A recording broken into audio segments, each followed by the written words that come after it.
Hello, everybody, and welcome to the October Officer Club Championship. My name is Elin. I am community manager at 1939 Games. With me today, we've got Spooz, we've got Darkness over there in the other direction. Over there is Ole, sitting in a cabin. I am filling in today for Christo, our regular host, who has just gotten married and is enjoying some well-deserved time off. So I'll be here with you today instead, and we are going to bring you in this war room, in this intro show. We're going to look at some brackets, we're going to look at some deck lists, and I also want to talk a little bit about the World Championship. We've just finished the Open in-game qualifier, so we have our top 128 players decided. We are going to be drawing these players next Friday into groups for the group stage, and these players are going to be fighting it out in a round robin. The top 2 players in each group will be advancing to a double elimination stage for the next weekend, and on November 6th we will have a live stream to determine who will be the top 4 to fight out in the grand finals for the title of Cards World Champion 2022. Amazing times. I'm so excited for what's ahead. And I'm so excited to get into this show today. We've got some really great players today, a really wide range of experience. Let's take a quick look at the bracket here and see who all we will be witnessing fighting it out today. We've got our first quarterfinal matchup is Tang Tang versus Dio. Tang Tang, of course, very experienced, and Dio, a newcomer here to the scene. Then we'll have Noen 5 versus Birdo. J King 7, reigning world champion, gonna be duking it out with Azi. And finally, Ari Big Ben against Killswitch. Anyone in particular you guys are excited to see? How about you, Ole? I mean, as always, a tremendous amount of talent making it into the top 8 of the OCC. I'm really happy to see, one of the original gangsters of cards, Ari Big Ben, back in the top 8 there. On top of that, he's bringing 2 control decks. The guy that's probably crafted all of the most aggressive, fastest winning decks in the history of cards, and has been an innovator in that direction. So I'm super excited to see him play today, because it's always fun when you see someone kind of do the opposite of what you're used to seeing them do, right? And I think that's what we're seeing from Ari today. I also think this is a big indicator of where the meta is currently, right? The meta always tends to slow down as we get closer to the World Championship. I've been saying this for like 6 months. Sure, there's still aggro lists in here, but they're more being used to kind of round out a strong lineup for most people. We're still seeing a strong presence of Brit and Air and everything like that, but control, that's going to be the name of the game as we go through October, November, and when we hit December. And who knows, maybe somebody will craft like a fatigue resistance deck and play it in the finals. Darkness. He's not. Absolutely, Ole. Darkness, I saw you making some faces over there. What are your thoughts? I just swallowed my own. Don't die. Sorry. Okay, I'm good. Yeah, I'm really happy to see 3 ammo members here. Birdo Burrito, Ari, and Ari Big Ben made it, and I'm so proud of these boys. And of course, I'm hyped to see them competing today and hopefully reaching 1 or 2 spots and getting rewarded for it, of course. And yeah, there are some very, very interesting decks I want to highlight, of course. I'm not biased, but I choose the most interesting decks from J King and Birdo and Ari. I'm not joking though. J King and Birdo are bringing 1 order deck with only 2 single units. We will look into that. And I'm very yeah. exciting. Very exciting. Very excited to look at these decks. And we're seeing a field of a lot of kind of pretty similar decks here. Spooz, do you want to talk us quickly through kind of what we're going to be seeing today in terms of decks? Yeah, sure. Before we take a deeper look into decks that are outstanding today. I just want to mention the standard decks that are here as well as we have them in the past OCCs, like Brit, Italy, Air. All of the players today are bringing this. Also, basically just the same lineup, besides Noan, who's always doing a little special thing. He's having the Canone in it and some other sneaky cards that are usually not played that often in Brit Air. Then we have Japan, German, Feint Retreat Aggro, also a deck that we have seen so many times before that we do not really want to bore our audience and dive deep into that deck. So we just mentioned it in the pre-show here. Then we have Soviet Japan self-damage. With the change of the 34s, this deck really became a staple in the OCC. We've seen it several times and we are seeing it today again. Then we have German Italy Control, a very strong deck that is very good against aggressive decks. By the way, a deck that I achieved to qualify for the next stage of the World Championship with. In the first stage, I tried out aggressive decks like Brit Air and Jagro, and the meta currently, people are just whether playing the same, so that's one thing, and then you have a coin flip of who's going first, especially in the Brit mirror. Who's ever dropping his Fiat first has the advantage there, and the same with Jagro. And that, when you just adapt to the meta, I saw a lot of players played aggressive decks there, and then I just put out or just used that German Italy deck, and it just went amazing. And I think we are going to see today how strong it can be, especially there are two variants. Some people play it with Wolfpack and with Annihilation in it, so with the discard and control package. But the other variant is with Lurking Danger and Careless Talk. Decisive Defense is played in it. So a lot of tools that are very good against aggressive decks, so you should not really care about facing Brit Air, because this is what you really want to face with this deck. And a really strong deck, and we are going to see probably today how strong it can be against aggressive decks. But then we also have the return of US-Germany Frontline, a deck that was very popular at the beginning of the year, and I'm not sure why, but it somehow disappeared.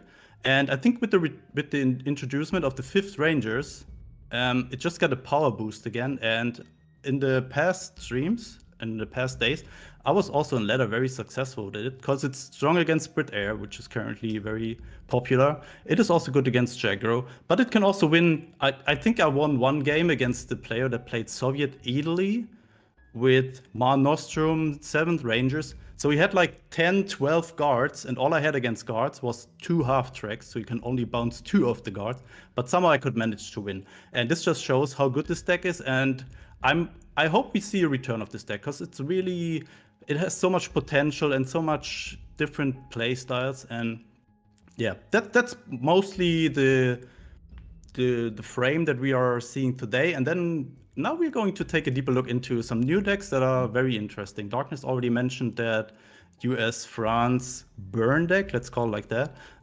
Yeah, a very annoying deck, and I hope Darkness can tell us a little bit more about it. Yes, Darkness, how about you explain this deck a little bit more to us? And thank you so much, Spooz, for that great overview. We've got some very exciting decks today. Let's dive into the US-France deck that J King and Birdo are bringing. Take it away, Darkness. Tell us a little bit more. Yeah, so this deck is an control deck. As you can see, it's US main nation and France ally. And this deck barely has any units. You know, the original version had no units at all. The only 2 units are the Hellcat, and the reason is this deck is like 70% removal, and you're not bringing anything on top of the table. You're just removing and removing and removing all of your opponent's threats, while healing yourself. Call to the colonies is really, really helpful here, and gunship mission as well. It gives you so much heal, and liberation, of course. Ollie mentioned the last World Championships final. This France resistance card can make games longer. Let's say it like that. And yeah, the main idea is I remove everything my opponent plays with powerful cards like Torpedo Attack, like Defend and Deaths. And when I removed everything and he's running out of sweats, I'm chipping away the opponent's HQ. With gunship mission, for example, it's 2 damage. With battery is some potential damage. Strategic bombing, cross of Laurent, or I can't really speak French. And of course, the US research, it's the main card because the nukes are dealing a ton of damage. So it's a very, very interesting deck, and it has a lot of removal and some burn. However, this deck is very weak to J aggro and very aggressive decks. This is one major issue. And the other one is if you're playing against a deck who's healing for a lot and you're unable to remove the healings, you're not having enough damage. However, this deck can still win with fatigue because it has barely any card draw, unlike Phony War, and you can use that against your opponent as well. So it's a very interesting deck. 1 or 2 months ago, I streamed with this. I think 1 month ago, my Ray into the Officer Club, and it was pretty successful. This deck is really, really strong against control decks, so this is kind of a counter deck, and yeah, Birdo, Burrito, and J King are just testing the waters here and preparing for the World Championship next weekend, while also bringing very interesting new and random decks, so this makes them less predictable. I'm looking forward to see this one. Darkness, I have a question. Yeah, okay. How does the mirror match between these two decks go? It's a worst. It's really awful. The worst possible opponent for this deck is the mirror matchup, because you have, I don't know, 15 targeted removals, and if the opponent does not play a single one, you are in problems. It's basically whoever finds the better cards, but it's truly awful. It's a nightmare. Yeah, I just want to add, do you remember last year's World Championship, the Resistance Mirror? I think this is how it feels like. I still have a little bit. Worse. It's worse. It's worse. Well, it won't take that long, but it feels even worse to play it. And yes, I still have a little bit PTBS from last World's Championship, the Resistance Mirror. Thank you for reminding me. Is this gonna be? This is like the end turn simulator. If there's a mirror matchup between these two decks, it's just like who can end turn the slowest and out mentally fatigue their opponent or something like that. Very interesting decks here, and so cool to see the guys already bringing out these decks in preparation for the World Championship. People are definitely trying some stuff out, trying to figure out what is gonna really work for me going forward. And thank you so much for taking us through that, Darkness. Another deck that we really wanted to highlight here as well, No in 5, always making some very interesting stuff that we love to highlight here. Last OCC, he brought that very interesting ramp deck. We were all sitting here like, how does he do it? How does this deck even work? This time he's brought a German-US ramp deck that we want to highlight as well. Spooz, do you want to take us through this deck a little bit? Yeah, sure, I would love to.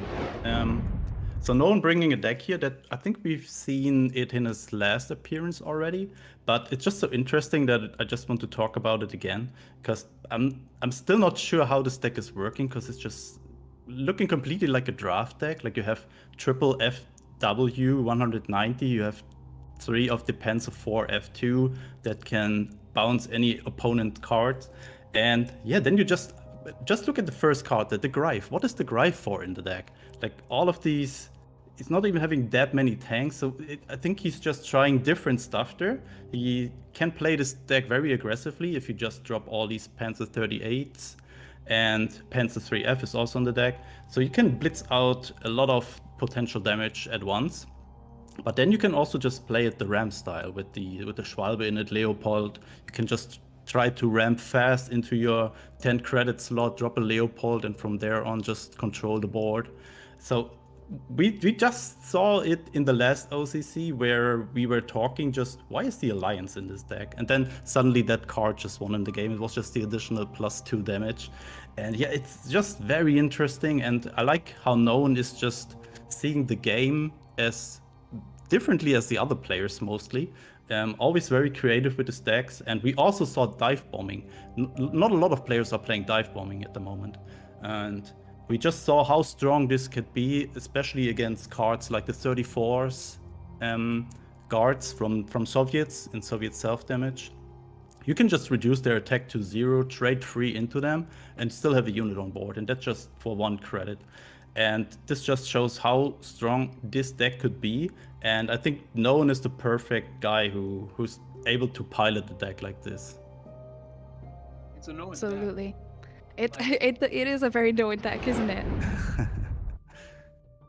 And I love how you say it's looking like a draft deck. I mean, that really just that is such a perfect way of describing it. And but he is such a mastermind, and he seems to be someone who is just able to somehow take these cards that I mean, certainly to me as a new player look like they're kind of like just a random, well, not completely, but he is able to pilot something that is so not obvious in a way that really somehow he always manages to land. Or very often manages to land victories. So a really cool deck there from Noen. Another one that we wanted to, yeah? If I could just quickly jump in. I feel like, because you were talking about the Greif, right? I feel like this is one of those things that's like a very specific thing for Noen to have access to, right? Because if he draws the Greif at the right moment, like if his order of drawing cards is like he draws into the 38Ts, the Panzer 3Fs, and then he gets the Greif, or he gets the Greif and then he gets some tanks. He's able to somehow, visualize a way to the finish that most people don't have. And like, I feel like he's probably one of those players that gets more use out of Greif in that deck than any other player that copies this deck would under normal circumstances, right? Just wanted to jump in with that. Absolutely. And it'll be really curious to see if we do get to see this deck being played. Is he going to get the draw that he really wants to see? Or is it all going to fall apart? I mean, who knows? There was another deck that we wanted to highlight as well, which was Ari Big Ben. He is back. This is a name that I've heard before, but not seen in the tournament scene since I joined 1939. So I was really hyped actually when I saw his name pop up in this week's top 8. And no doubt something related to the World Championship here. And his season finish, I believe, was in 3rd place. So he's coming in with a bit of a bang, finishing high in the season and bringing some cool decks. We wanted to highlight his Soviet USA deck here. Oli, do you maybe want to talk us through that a little bit? Sure. I mean, I haven't gone deep into this deck. Maybe Darkness can give us the clip here. I did, and I especially talked with Ari about this choice because it's unusual from Ari to bring like basic control decks. Usually he's bringing very interesting combo decks no one played before, like Legion commanders and stuff like this, and he's bouncing on the ladder up and down 200 points a day in both ways, in both directions. So I was a little bit confused when he just chose to bring Brit Air into basic control decks, and I asked him what is his strategy, why is he choosing this one.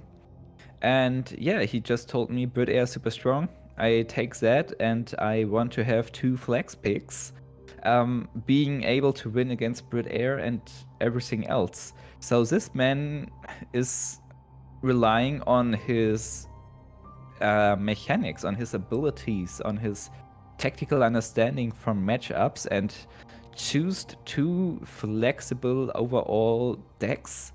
This one and the German-US one, they are very similar. I wanted to highlight this one because it's more unique. It's Soviet main nation with US ally, and he's using the Engineers Regiment to get a little bit of ramp and extra heal. 2 M4 A1s, so he's relatively safe against this card and the common German Italy control, the 2 Avengers and 2 17 Flying Fortress with the KB1 Naval Brigade, 272nd Guards and minority recruits are looking really, really strong in the late game. And this is, rounded up with 4 Bloody Sickles, 3 Brian's Irregulars, 2 Chaikas to sustain the early game, of course.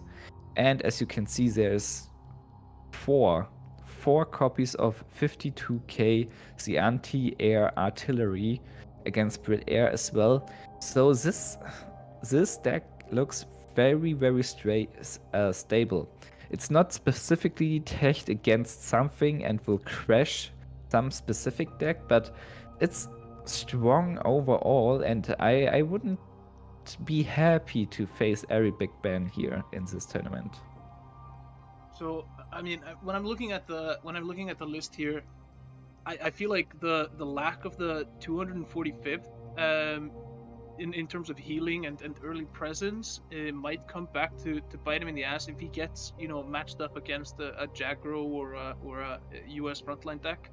But I almost feel like this is a control meta oriented control deck with the addition of minority recruits in there, and all the big value from the B17 and the TPF Avenger, right? So I think it's a super interesting deck, and I agree with you. Like, it definitely has the chance to win against everything. You're definitely hoping to draw your first rifles probably turn 4 if you get on the back foot against an early aggressive deck, or find your Chaikas early. But other than that, I think it's a cool deck. I like the deck against Brit Air. I think that makes perfect sense in this tournament with the 452Ks. So I think it's interesting, and I think it's interesting that October. This is where we're seeing the ladder-based qualifiers in game for the World Championship impact the meta, right? Like Spooz talked about earlier with swapping over to Italy control or Germany-Italy control. It's something that oh, hey, I need to get up my win percentage, and a lot of people are running aggressive decks, so let me bring something more control-oriented. And I think this is a next step in that.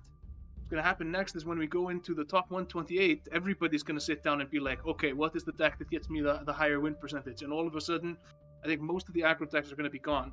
And I think this deck in its current shape probably going to be great late November, right? In the tournament scene, right? That's my prediction here, that it's going to be even more effective late November than it is today. Looking at it with the minority recruits and kind of the B17s and Avengers.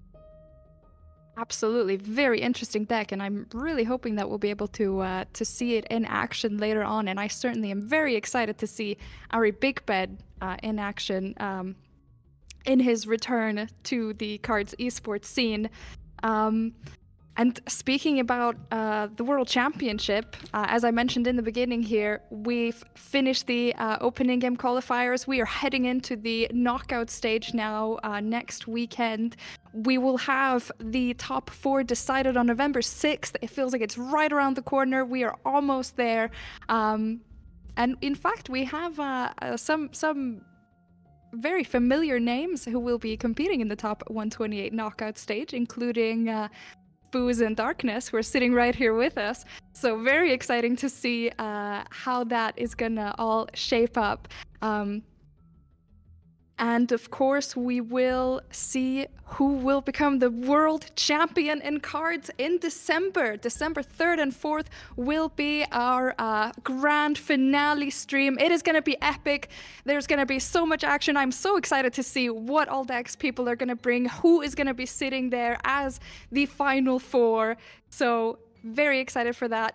Stay tuned for that. But for now, I believe that we are going to be looking into heading into the games for the October OCC. And I am very excited to see as well how these games turn out. We have, as I mentioned before, a super wide range of players. So very curious to see who's going to end up on top this month. First, we're going to throw it into a little bit of a break, but don't go anywhere. We will be right back with the games for the October Officer Club Championship.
everyone.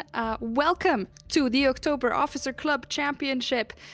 Once again, I am Elin, Community Manager at 1939, filling in for Christo. And with me is Oli, the one and only. Great to have one. you here sitting together, right? Did someone come up with that one before? No. So we are going to be looking at some awesome matches today. I do believe we have the top 8 players for this month about to face off to see who is going to be the Officer Club champion. I am so excited for this. We got some great players, and let's take a quick look at the bracket and look at which matches we are going to be seeing today. So first we're going to have Tang Tang versus Dio, followed by No and 5 and Birdo Burrito. Reigning world champion J King 7 is going to be taking on Azzy, and then there is the return of Ari Big Ben taking on Kill Switch. The 2 featured matches that we are going to be watching in these quarterfinals are first No and 5 versus Birdo Burrito, followed by Ari Big Ben versus Kill Switch. So excited about this one. Ole, any thoughts on the bracket? What are you excited to see here? I mean, I'm excited for pretty much all of these matches. Having Dio there up against Tang Tang, that's definitely going to be a good show. I think our featured matchups are going to be absolute fireworks as well. Ari Big Ben always brings on a show. Kill Switch has proven himself multiple times as being a very capable tournament player, and is definitely going to be giving him a run for his money. No and 5, of course, needs no introduction. We don't really have to worry too much about hyping up No and 5. He's gotten a lot of credit, and we talked about it in the pre-show as well. He's taking on Birdo Burrito, another one of those veterans that from a very early point in his cards journey was already posting impressive results in the tournament scene. J King 7, AZ. I think AZ and Dio, I mean, they're taking on kind of titans of the tournament scene there in terms of J King and Tang Tang. Tang Tang obviously established himself as kind of one of the most successful competitors to come out of China in recent months. J King, the reigning world champion. So all of these are bound to be fun. I think what I'm most looking forward to today is to see how today is going to shape up and represent the oncoming World Championship tournament meta, and is going to give us some indications about what we can expect to see from the players as we draw closer to that first weekend of December, where we crown a new world champion. Absolutely. And as we head into these matches, I do believe it's worthwhile to go over these player profiles and take a closer look at some of the stats that these players are presenting. So first off, let's take a look at No and 5. As you mentioned, just such an amazing all-round player. Total matches 15,000. He has a win rate of 73.98%, finishing number 4 in the season. These are just insane numbers, aren't they, Ole? I mean, they are. We've talked about it multiple times before. Anything above like 55% win rate in a card game or in any competitive game that has a matchmaking algorithm putting you against more and more talented players as you go up is insane, right? The fact that he's rocking a 74% win ratio over 15,000 matches just shows you what a force to be reckoned with this guy is, right? And he's finishing 4th. That also means that there are players out there that are probably consistently beating him and beating the opponents that he's getting beat by more often, and are playing more games. So, No and 5. This is also, I think, why we see him find so much success in tournaments, right? He is that type of guy that finds a path to victory. Like 3 turns in, all of a sudden he's like, "Oh, hey, I know what strategy I'm going to go for this time around," and he just goes for the jugular, right? I think that makes him successful in tournaments. That contributes to his high win rate, and as always, super excited to see him in action. Absolutely, such an impressive player. And with that, we head into our next player profile. Tang Tang, certainly no stranger to the OCC or esports scene. Almost 13,000 total matches and a 71.07% win rate. That's also insanely impressive, isn't it? Yep. I mean, Tang Tang really successful recently, and has just shown himself to be, you know, a really powerful competitor. You know, he's been missing from the past couple of OCCs due to some mistakes, and then when he's back in contention, he goes and finishes the season in first. So hats off to him. Absolutely, he definitely came back and showed that he's not going anywhere by finishing first this season. Next up, we've got Kill Switch. Slightly over 10,000 total matches and a 66.12% win rate. Pretty impressive from this Turkish player. Yeah, and I mean, Killswitch is one of those players that you know, Killswitch is one of those players that he's been around the outskirts of the competitive scene for a long time, right? And then every now and then he breaks into the top 8, he breaks into kind of some of the open finalists, top 16s, and he always performs well. He's a calculated analytical player, and like I said earlier when we were talking about the bracket, he tends to bring the heat, right? So I think it's going to be fun to see him go up against Ari Big Ben as well. Absolutely, very excited to see that matchup. And how that goes. Next up, our newcomer in the scene, Dio. And a very interesting statistics board here. Under 3,000 total matches and a win rate of 58%. As you mentioned, everything over 55 is pretty darn good. But in this lineup, somehow not looking as impressive. What are your thoughts on this player? I mean, Dio is looking like he's ready to crack some skulls in that picture. You know, he's pumping up. He's in the middle of his Rocky Eye of the Tiger montage right there. He's about to take on some of the bigger hitters, right? So I think like you said, everything above 55% is great. It's also really cool that, you know, he finished the season in 37th, right? But then he had to play through the play-in qualifiers, and there he's playing up against all these great players, and having proven himself in that setting, having gotten a little bit of tournament experience, just goes a really long way in helping someone feel comfortable whenever they get onto the OCC stage. So I'm looking forward to see what Dio can bring. Only 2,823 matches means that he's relatively new.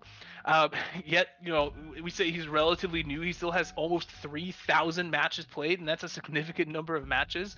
But that also might mean, you know, maybe he isn't as used to some of the more trickier situations that you might find yourself in against these players with the open deck lists, where everything is kind of accounted for, and that's where we are seeing the tournament players really shine.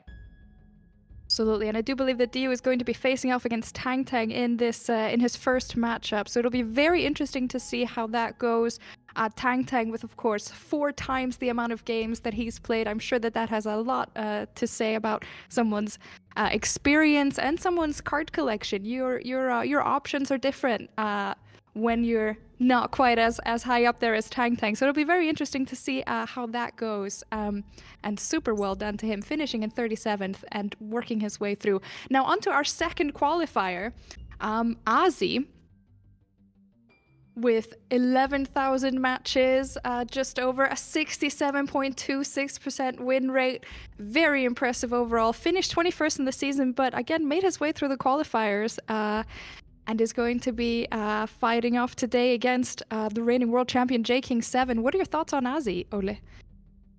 Looking at his stats, I mean, I'm surprised that, you know, we haven't seen him make more of a presence in the competitive scene. Maybe it's because he's just not putting in as many games per month to consistently be in the officer club. Maybe he's having bad luck in the play-ins, but he definitely has the chops needed to be up there with the best with that win ratio. What it tells us is that, you know, he's able to take the deck that he has, he's able to pilot it effectively, and, you know, when you're talking about high level play, most people have access to same decks, to the same strategies, and it's what you choose to play and how well you play it that really determines your long rate win rate. And the fact that he's over 11,000 matches means that we are seeing his long range win rate, so to speak, right? Like it's over a big sample of data. And yeah, I mean, he's going up against J King, of course. In a tournament setting, it's hard to beat J King. He's the type of player that makes calculated moves and kind of understands how to win games in a tournament setting. He can figure out those sticky situations, as he has the experience to possibly have been in some of those sticky situations, but have those propped up in tournaments where like everybody knows everything and there's open deck lists, and you have a guy on the other side that's ticking off the number of cards and what cards you've played in your deck list, and then when you're about to make a move or try and surprise them, they've already calculated that there's a 28% chance that you have that card in hand. That's going to be my big question here, and I can't wait to see AZ continue to kind of establish himself in the tournament scene. I hope we see more of him with the 68.26% win rate. Absolutely, absolutely. And talking about this long-range win rate, our next player is quite the titan. Look at those matches, 43,000 total matches. 65.53% win rate over those 43,000 matches. I mean, that seems like insanity, doesn't it? Absolutely. And I mean, Ari Bigman, he's the guy that messaged me when we increased the level cap to 300. He messaged me like, I'm done. You know, he's just like, he's a grinder, right? And on top of that, 65.53% win rate, that's on top of the fact that he's bringing like non-meta crazy combo decks and, you know, going up 300 points on the ladder, then going back down 300 points. You know, that's not Ari Big Ben playing like tournament play every single time that he walks into the game. So that also just tells you how innovative and how effective he is able to be. And I think that's a huge testament to Ari's ability. And it wouldn't surprise me if we see like the reward cards back for finishing the national levels on all of his decks today, because you know he is there and he has done that grind.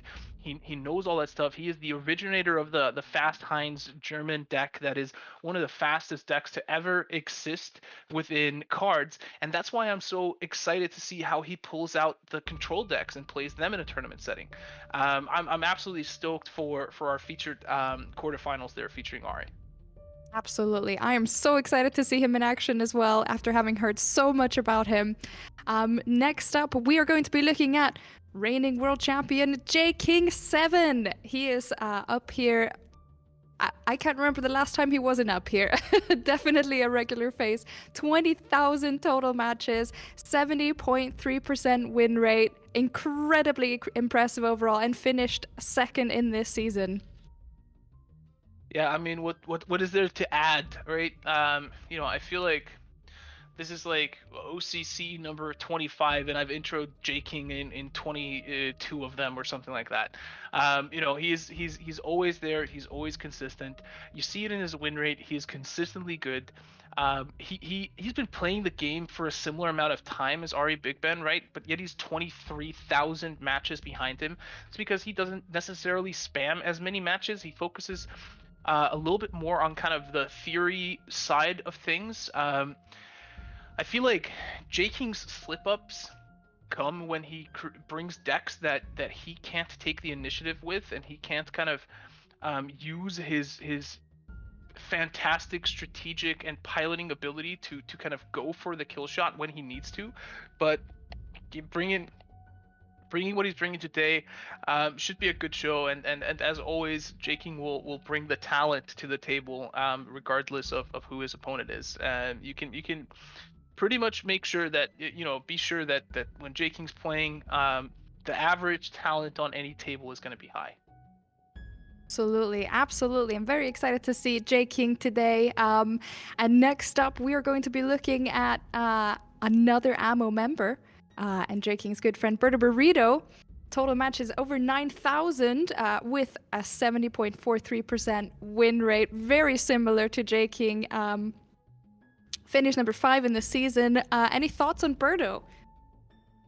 You know, I'm trying to remember the first time that we introed Berto in an OCC. I think he was at like 1,600 matches or something like that, right? That's what I mean when I say, you know, Berto was the type of guy that came into cards. Of course, he's good friends with JKing, so he had the benefit of being able to kind of deep dive into the deep strategy side of cards pretty quickly with JKing. But he I'm not going to say that it's J King's the reason why he's that good, right? At the end of the day, he needs to pilot those decks. He needs to make those decisions. He needs to make the tough calls. And he's been able to show that he can do that consistently from 8,000 matches ago. So again, Berto always brings a good show. He's taking on No 5 today. I feel like No 5 is probably slightly more aggressive in the way that he likes to finish games versus Berto. So it's going to be very interesting to see which comes out on top. If it's Berto's slightly more kind of controlled and patient playstyle, or the aggression from No 5. Absolutely.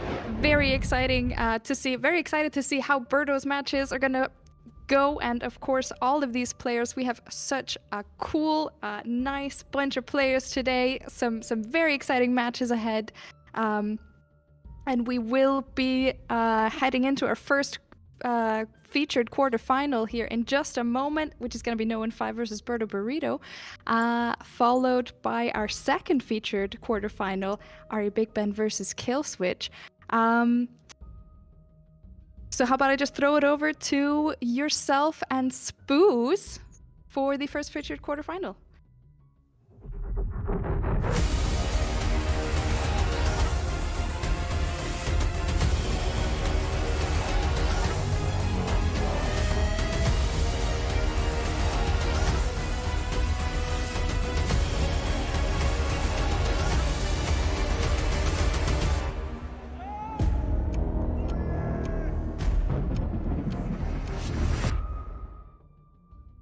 Welcome everybody to the first featured quarterfinal matchup here of the October Officer Club Championship.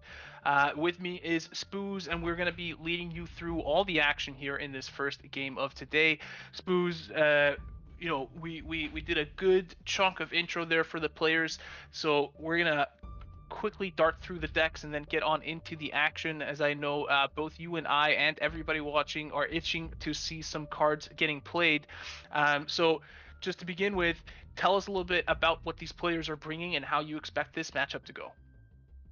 Yeah, I mean, all of the players today are bringing Brit Air, but we're taking a deeper look into No 5 deck here with we featured it already in the war room, the German US. I'm not even sure what to call it. Let's call it a ramp deck, I guess, because it has war machines and finest hour in it, an hour of need in it. A very cool deck, a very creative deck. We haven't seen it so many, not a lot. We've just seen it once last OCC.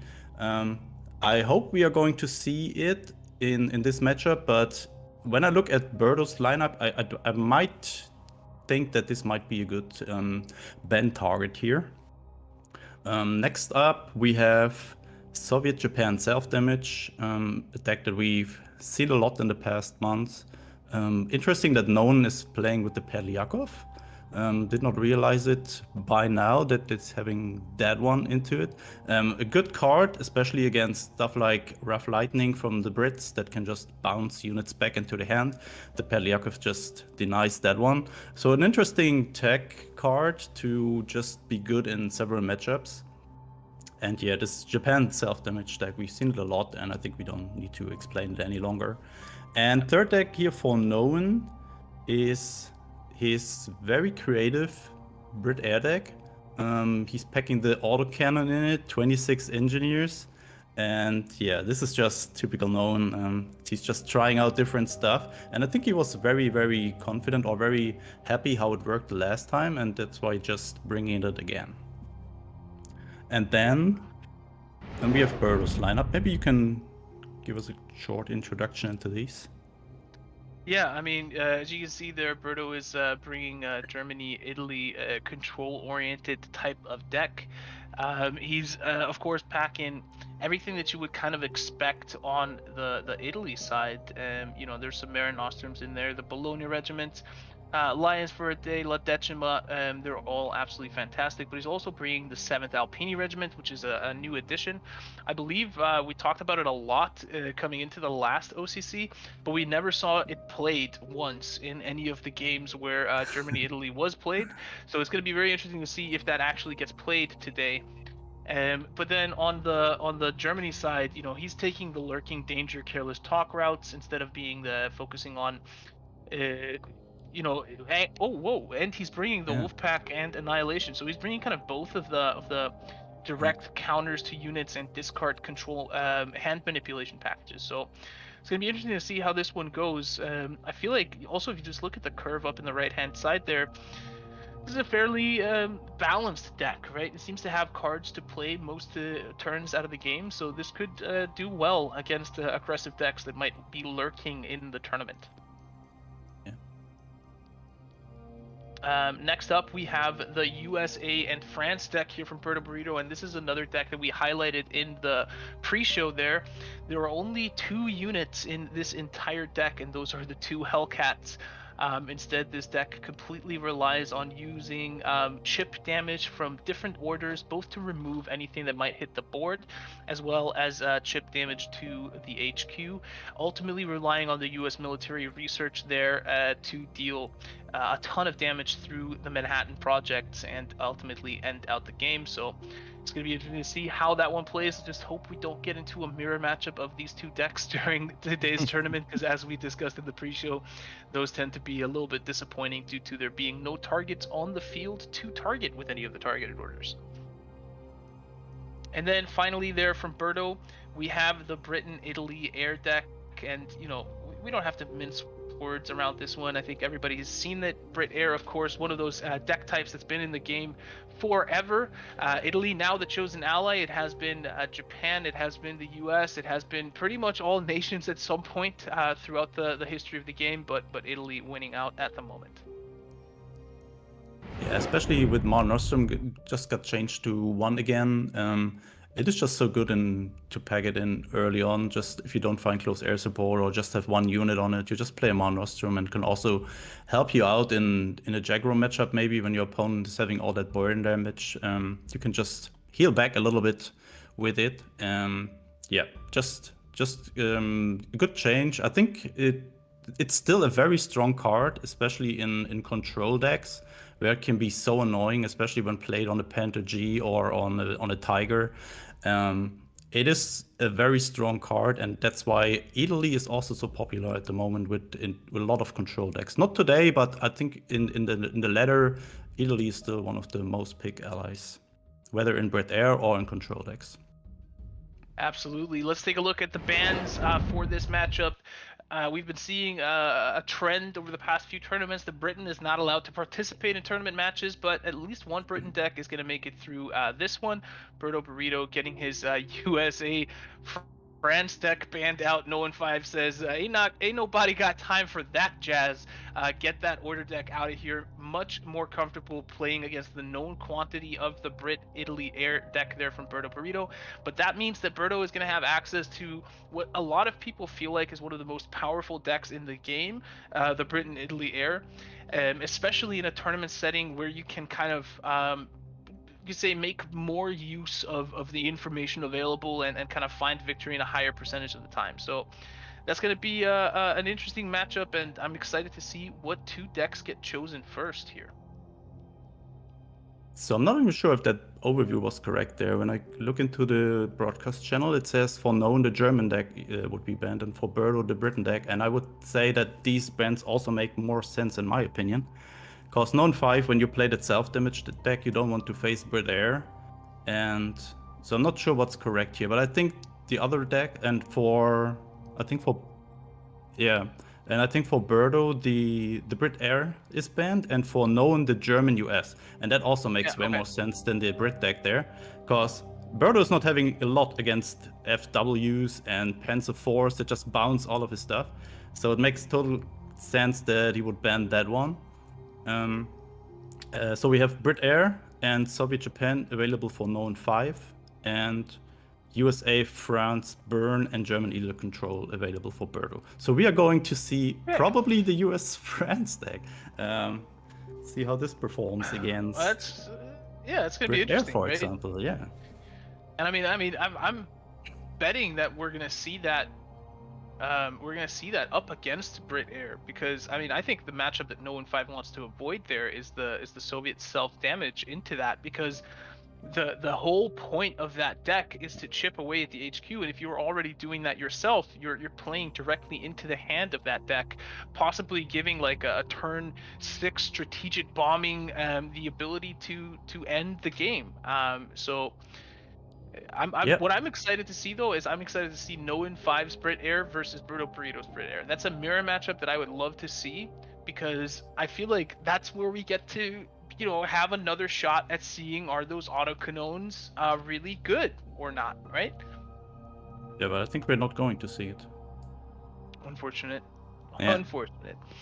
Because for Birdo, the Brit deck is not available. But yeah, you mentioned it with the soft self-damage deck. You don't want to run into this US deck. Also, these 34 guards, you have very slow infantry in that deck. And once they move to the front line, there is removal, there is death from above. So usually you don't have... The biggest struggle with this US... Those are the correct bands. Okay, yeah. Okay, those are the correct bands. Okay. I've delivered 2 analyses of these bands now, and neither have been correct in any way, shape, or form. So third try. Yes. But yeah, everything you said is correct. No one wants to dodge the Soviet self-damage queuing into the US deck, because there's just so much removal. He's not playing that many units. You only have, how much? The 4 guards, maybe the 4 34s. So there's way more removal in that US deck, and your units just die, and as you said, you're just damaging yourself.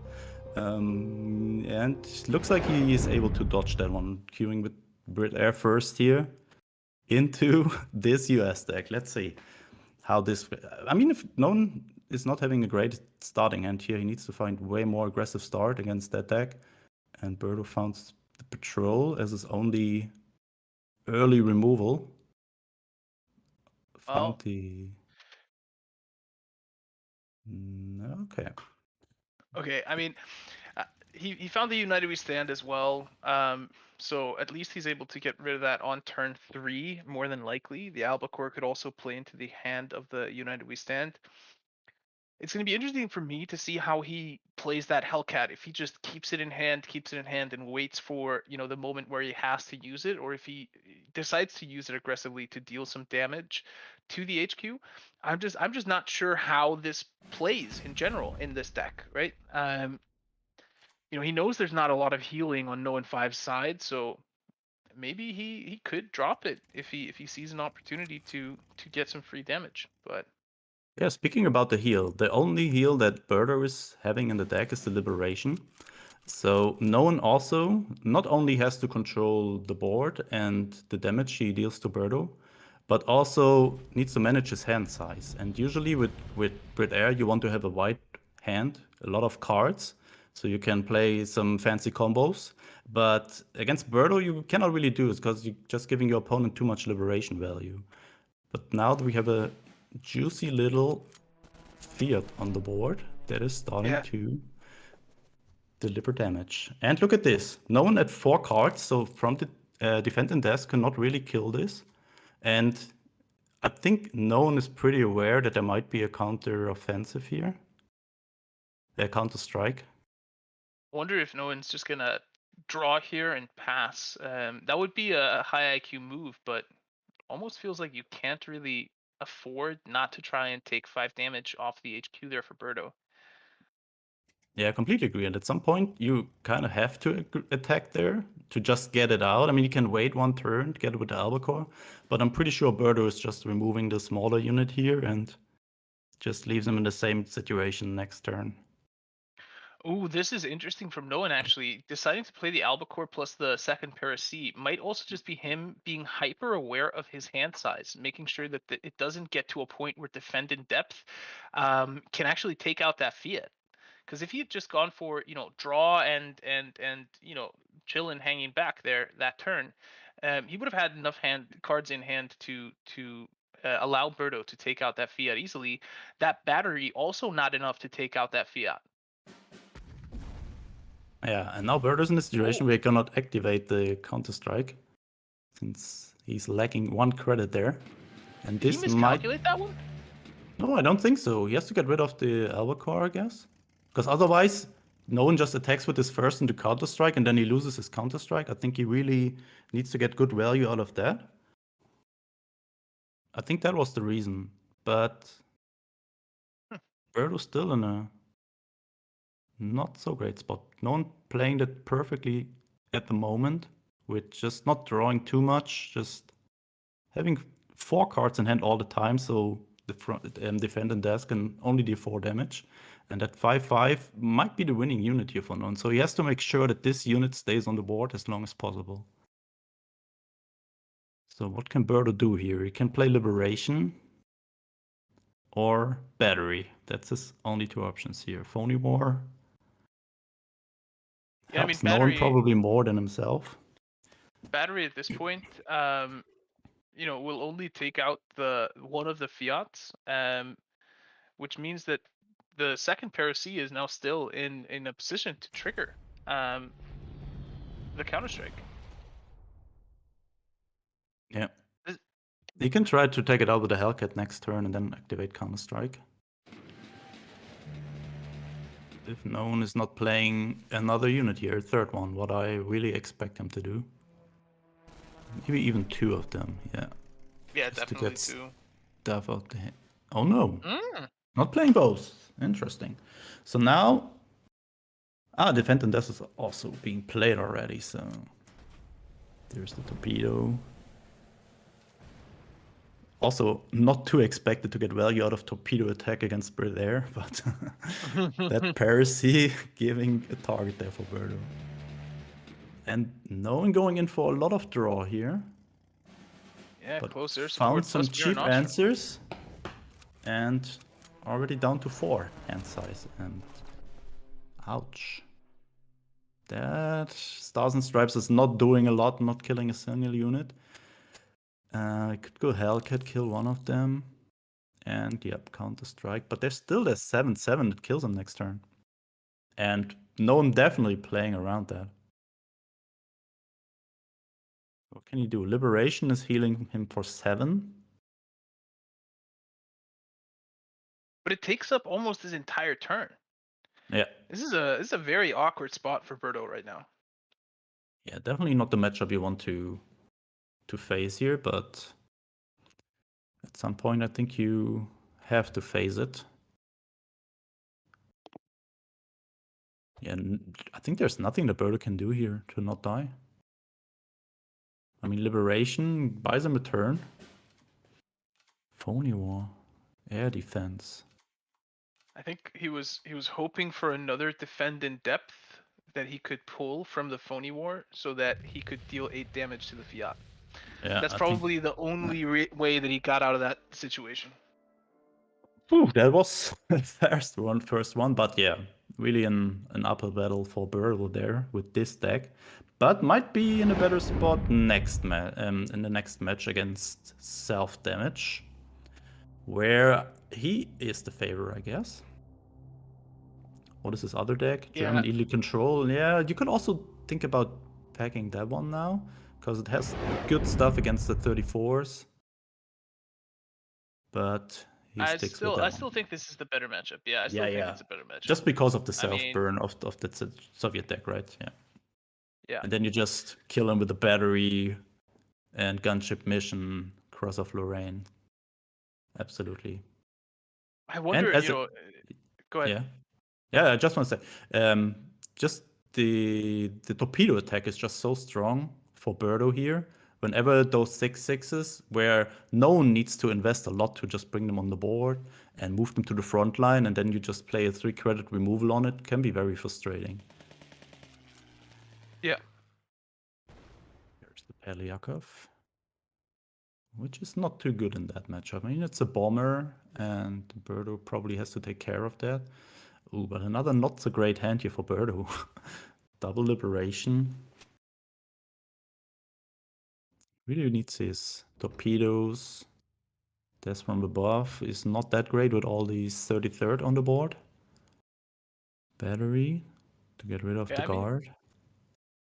At least allows him to take out any unit on the board right now that's snowballing. So starts to tick away on the HQ there for Noen, with the Sukov draw. It draws another card. It does have Blitz now. It's going to be curious to see if no one decides to Blitz it up. He does, instead of taking the Bloody Sickle on one of his 33rd recons. So Burrow can decide whether to play Patrol, United We Stand, or use the Hellcat, but I think the Hellcat could be better used later. Agreed. What else can he do? Yeah, not much more. Oh, decides to go for the 33rd. And kill that one.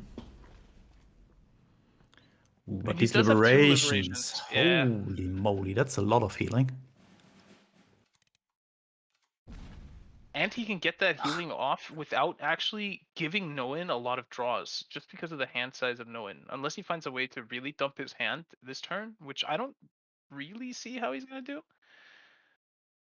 Yeah, that's at least 9 healing. I don't think he can reduce his hand size below 6 in this turn. Roberto will get at least 9 2 times in a row, maybe. And then just hope for Phony War. No, not really finding any good stuff here. Not a single 34s. Ooh, Noin is setting up for a type. What is it? A type 97 type. Shinodo. I only remember Shinodo. Yeah, Shinodo counteroffensive. Yeah, but how much damage is this? Maximum. Not enough. yeah, not enough, especially with double liberation. I think we are going to see the first one here. I don't see any play here that makes more sense. He could also play Cross of Lorraine and Patrol maybe, but don't like that one too much. And Berger also thought that Noan is probably not too happy with his hand here because he cycled a lot through his deck.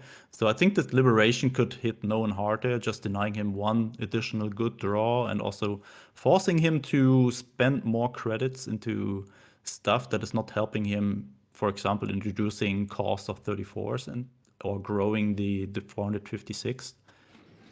And there it comes.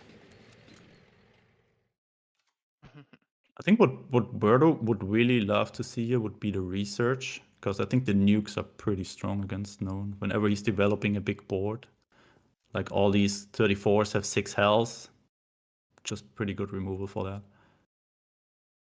Yeah, I mean, right now as well, finding the stars and stripes would be a great pull here from Birdo, allowing him to completely wipe out the backline. Doesn't, well, not anymore. Noah 5 has pushed up to 2 33rd recons and is chipping away at the HQ, but there's another liberation there, and that is putting him at such a high health total. And yeah, smart play there. Playing the patrol after the hand cut clock from Noan, so there is a 34th overdraw. And another one. Oh my god. Poor little Known.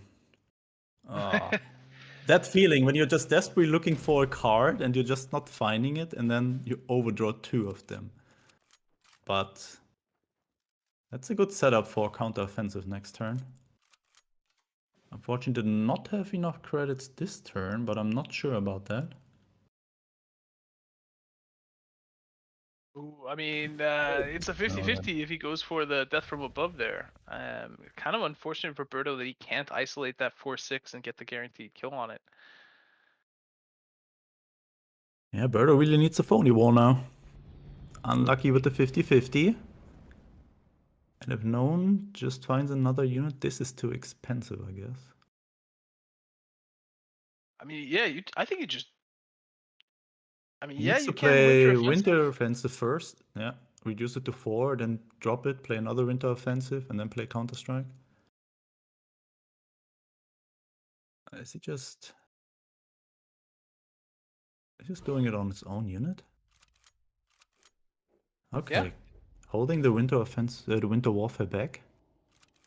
I mean, the counteroffensive does give a significant amount of HP, so you know, it does give some HP. Ooh, Seaborn Invasion, clearing the front line and giving Birdo a little bit of control at least. It's going to drop at least 2 units. However, I mean, this does No in 5 is now able to actually use those red dawns on something once Birdo plays this. Who was lying to me and saying that there were only 2 units in this deck? There's at least 4 with the Seaboard Invasion. Yeah, but not the best outcome here. That 5/5 is okay. You just What use if you both double- red dawns, right? Yeah, And yeah. 5/5, and then move the 10/6 to the front line again. Oh, he's even going for from the people. He's aware that his HQ health. He only needs to go to 10 to get value out of the Sunrise division. Anything Yeah. below is just too much risk to die to Birdo's burn damage here. Oh, that's a good start. Found draw. Thousand Stripe not. Oh. Hellcat plus Gunship. Yeah, Gunship can only target support line Support units, line. right? Yeah. Yeah. Not units, but only support line. Can also damage HQ. Targets. But... Yeah. And Birdo just there skipped any- here. Are there any other retreat options in Birdo's deck? I don't think so. There's only... He needs to find the torpedo attacks now. Yeah. Battery, at least something. Can get rid of the one of the 34s. But still 13, facing 13 damage, and with the winter warfare here, it's lethal for known. Probably needs to play the gunship mission on the 3-2 and the battery on that 6-4. That sets him to 16, and known is only having 11 damage next turn. Is he? I mean, when the Yeah, the battery kills that. 3/2, yeah, but when the 3/2 dies, that buffs. No, it's only when he's himself. No. Oh it yeah, I buffs forgot the cards, 1/1. right? It's +1. Yeah, so it's 12 damage. Ooh, and there's the KV1. Oh. So Birdo desperately needs to find torpedo attacks now. He cannot Yeah, even he play can't phony draw. war now. He can't draw. Oh no.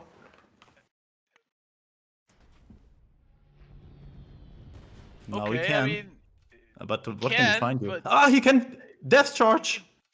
yeah. Death Charge, and then he can have altitude. Holy shit. Don't tell me he's going to win that one. High altitude bombing. I mean, there's going to be more Double wind targets. warfare is another 2 damage. Yeah, but Birdo also found gunship mission. Oh my god, what is this? Oh my match? god. But I mean, it's still there are going to be more than 2 units on the field. I would expect so, yeah. But So- also, no one cannot play double ISU here. He's just going to too little health HQ health. He's having 1 gunship mission. How much damage is the SU dealing? 3 damage, right? 3 damage. Or 2? 3. Yeah, cannot play both of them. He's just going down to 2. And also the Yeah, I Yak is mean- very risky. Oh my god. Any more damage to his HQ is risky, right? I mean, Birdo's at 13 credits. Even something like, strategic bombing plus double gunship, that's 7, right? So already things are looking pretty close there in terms of Noan's ability. I think no one needs the 4th units on board.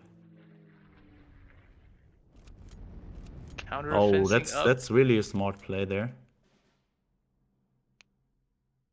Increasing the HQ health on that guard there. No.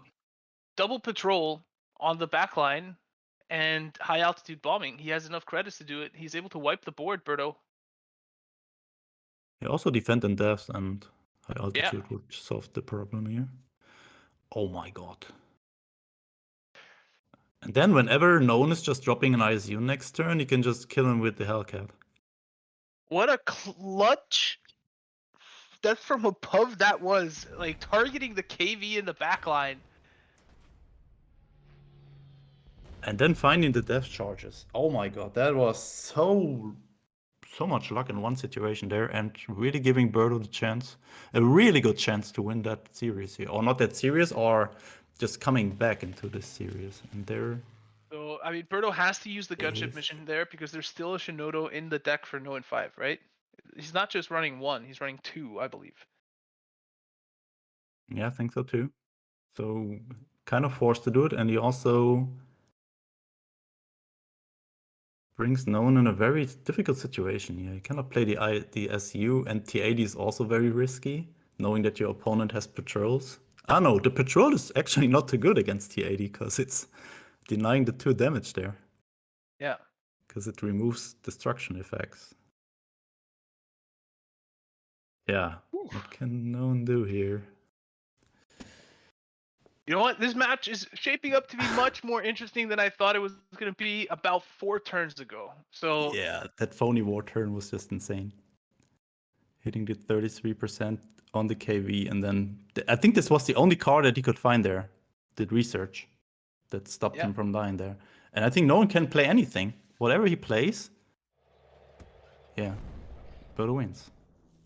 he's going for it. He's going for it. He's just going for it. But Hellcat is going to end it. Birdo, with a massive comeback here in game number 2, finds a way from the brink of being eliminated from the Officer Club Championship to pull himself back into this match and make it into game number 3 here against No and 5. Wow. That was absolutely clutch, and depth charges being the savior here for Birdo. I think this was one of the biggest comebacks I can remember, actually. Like, so unlikely that he ever wins this match, and everything just goes in his favor there. Very good, and gives us another 3rd series here in this really, really nice pairing so far. Both players really fighting hard for advancing to the semifinal. And now Birdo has to play German Italy Control into that Soviet self-damage deck. And yeah, I think this should be an equal matchup, I guess, depending on who's finding the better answers here. Annihilation. Oh, Birdo with a very, very late game hand here. And Known this time he found 2 34s. And the 3rd one, but nothing to deal damage to his HQ. Yeah, when it rains, it pours. 34th guards. All of a sudden, a little sprinkle, and now he's got all of them. But I mean, having them in hand also allows him to drop the cost of all of them at the same time. So even just finding a bloody sickle and being able to drop the 33rd recon, bloody sickling it, he's likely going to find another card that self damages, and all of a sudden they don't all just cost 2, right? Yeah, I just saw a screenshot in the Discord where a player faced Soviet self-damage, and there have been 3/6/6 on turn 2. So this deck can be really, really strong sometimes. And yeah, all Known needs is maybe a sickle now, and he can play it on the 33rd, found another sickle, and suddenly he's having the chance to drop 3 of these 34s. But just found another KV1, not really what he wanted there. But I mean, he's got a 0 operation cost tank on the field, so he's able to deal a little bit of damage. Birdo, however, have an extremely, extremely expensive hand. And now, do you drop the 33rd recon and use the 3 damaged Red Dawn on it? I actually don't know. I mean, the problem for Known is here. There are also very good units in Birdo's deck that he might need the Red Dawn for. Like some really annoying guards. The JU is not too great. I mean, at some point, like you have to pull the trigger, right? No and 5 is just looking at a full hand of good cards and pretty much all the units in his deck, but he doesn't have a way to activate them, and he knows Birdo's been passing, sure, but now he's about to hit that 5 credit threshold, and all of a sudden things are going to start getting difficult. You know, he's got 2 JU 88s. Those can be very difficult to deal with. He now has a Hipper. There's a lot that he has access to, and that Hipper is going to hurt. Not being able to draw into a potential bloody sickle there to activate the 33rd recon. Yeah, that really hurt. And also, no one has to be aware that the longer this game goes, Birdo just unlocks more cards that are pretty annoying for him to deal with, like the Leopold. Whenever a Leopold comes out, it can be very hard for Known to just gain back board control. And I think that's why maybe at some point, 1 or 2 turns earlier, he should have played the 33rd and played the Red Dawn on it. But still, Birdo has to face a 7-7 in the front line here. Did not... Is he? I expect he's also playing with Lion for a day, right? You don't play that one without Lion Yes. for a day, but did not find it by now. But- He also did not find a guard. Yeah, I mean, he has nothing to deal with that next turn if he doesn't draw into it, right? He's credits short from the Leopold. V1 flying bomb is not an option. Annihilation is not an option. Wolfpack will do nothing. He does not have 6 damage on board, so this game could potentially be over in 2 turns unless Birdo finds an answer. Yeah, that Spurs Boys of War has to carry. He needs to find Yeah. something good out of it. It can only be... It can be decisive defense or Lion for a day. What he can find here that... Or a guard, right? Or a guard, yeah, but there's only this. Is he playing with Bologna? The 7th opinion would be too expensive. Yeah, he's playing one Bologna regiment.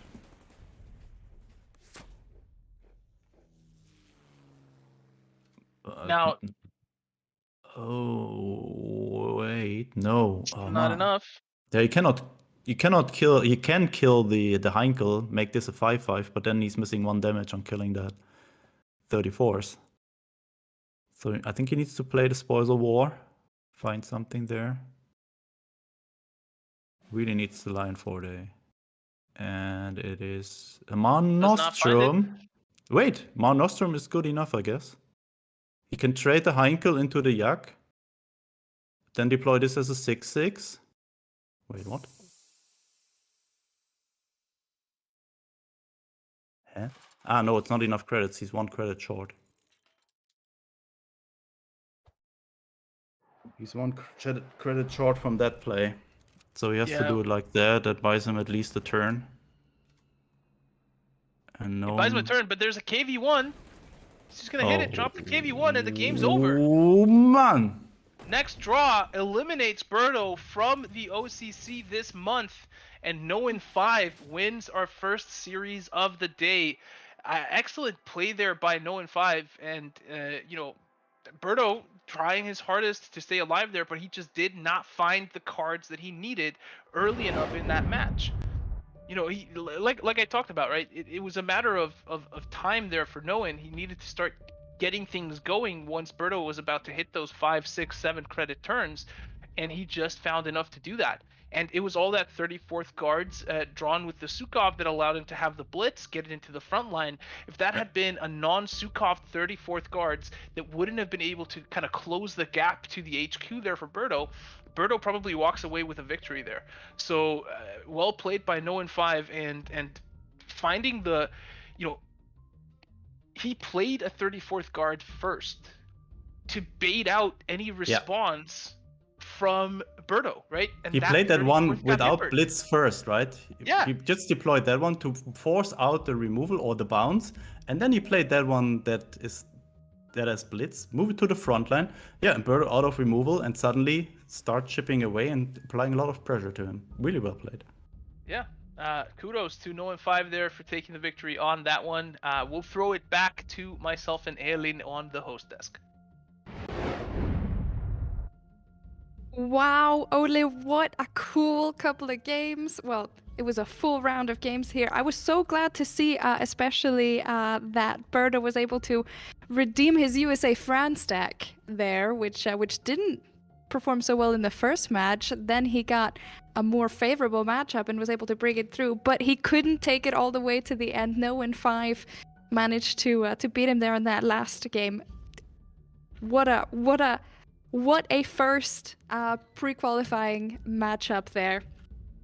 Shall we take a quick look at the bracket? Yep. And see where we're at after this first. There we go. So we have the result from our No in 5 versus Birdo 2-1. So No in 5 will be going through to the semifinals, and we have the result from the J King versus Ozzy match. J King beating Ozzy 2-1. Any thoughts on this game, Ole? I mean, AZ taking out at least one match against J King is I think great for him. It shows that he can hold a candle to these high-level competitive players. Like I said, based on his stats, definitely think that he deserves and is capable of being more present here in the top-tier tournament scene. And I hope that we see him, make future appearances and eventually slay some of these giants that we have sitting there on the top. No 5 had to work hard for that victory against Berto. Like we just talked about in that third match, he played it to perfection. Most players would have been like, hey, I have this 7-7 that I can just rush into the front line and I can start dealing damage. He's passing turn after turn, so he probably doesn't have anything to deal with it. But he recognized, turn 5 is a trigger turn for a lot of the capabilities of that Germany deck. Throws out the non-blitzed 34th guards and goes, hey, you want to hipper it? Hipper it. And we talked about it like it was a mistake and kind of a huge play there for Berto to being able to hipper and hinder a draw on that 34th. But at the end of the day, that turned out to be what allowed Noin to play that unit into the front line and eventually secure the victory. It was also a game of inches there. If he had had a 6-6 instead of a 7-7 in the front line, the game wouldn't have been as quick. So, yeah, just well played by Noin. He's obviously on top form today. Absolutely. And of course, talking about the World Championship, I'm sure that all of this experience is going towards that. And who knows what kind of decks we're going to be seeing in the knockout stage. Now heading into the second featured quarterfinal, which is going to be the matchup between Ari Big Ben and Killswitch. Incredibly excited to see the return of this Titan.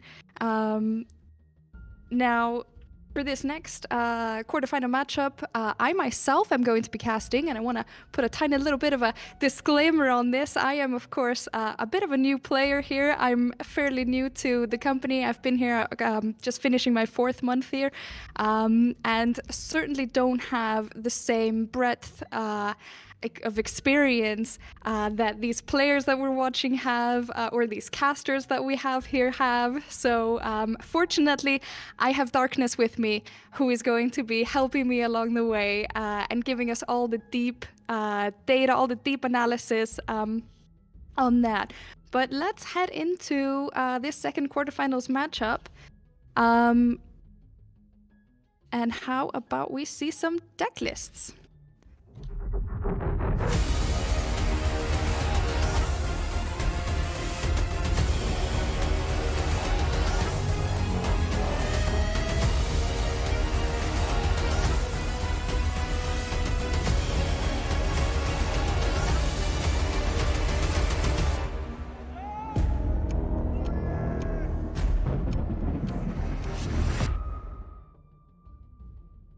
Hello, Darkness. Hi, Elin. So great to have you here, and thank you so much for helping me out during this very first casting that I will be doing for cards. How excited are you about this matchup? The return of Ari Big Ben. Oh, I'm really excited. I really love to see Ari Big Ben being here again. You saw the amount of matches he's playing. All of the high top player like J King, like everyone else, has between 10,000 and 19,000, most of them less. But Ari has 42,000 matches. This man is a beast. And he's not really caring about the ranking. He's not really caring about the winning. He's caring about his decks. And still maintaining 65% win rate. So, I'm so hyped to be here to watch this match. And yeah, I will guide you and take your hand through those matches with Ari and Killswitch. Let's start with the decks. Yes, let's have a look at the decks. And starting with Ari Big Ben, his German US deck. What can you tell me about this deck, Darkness? Yeah, this deck is one of his control decks. It's very flexible, has tech cards against discard, against air, and is, Yeah, very well suited in the early game and in the late game. Very similar to the Soviet deck as well. Of course, in this German version, he is relying on early removal like Sudden Strike and Flam Panzer, really strong against Brit Air. A little bit of ramp with the Engineers Regiment and heal. Usually Germany lacks heal. In the late game, there are Avenger, B-17 and Leopold, so I'm looking forward to see this one. Maybe this one gets banned, but if not, I would love to see this one competing against Air, the probably strongest deck here, because I think this one can take it. Absolutely. And with that, heading into Ari Big Ben's second deck, that is his Soviet US deck. Any thoughts on this one? We already covered this in the pre-show and analyzed it a little bit deeper. It's very similar compared to the German one. Let's stick to that. And the third one, of course, it's Brit Air. It's a very strong deck, a proven deck. It's very big ban. Britain, Yes, moving Italy, into the Brit Air deck. and we already saw this one in the last matchup from No95 and Birdo, how strong this deck can be. Absolutely. Definitely seems like a strong contender for catching some bans. For most of these players. I mean, every single one is bringing this deck or some slight variation on it, which must be a testament to how strong it is. Now on to Killswitch's decks. I believe his first deck is the US Italy deck. Yeah, it is. This one is a ramp deck.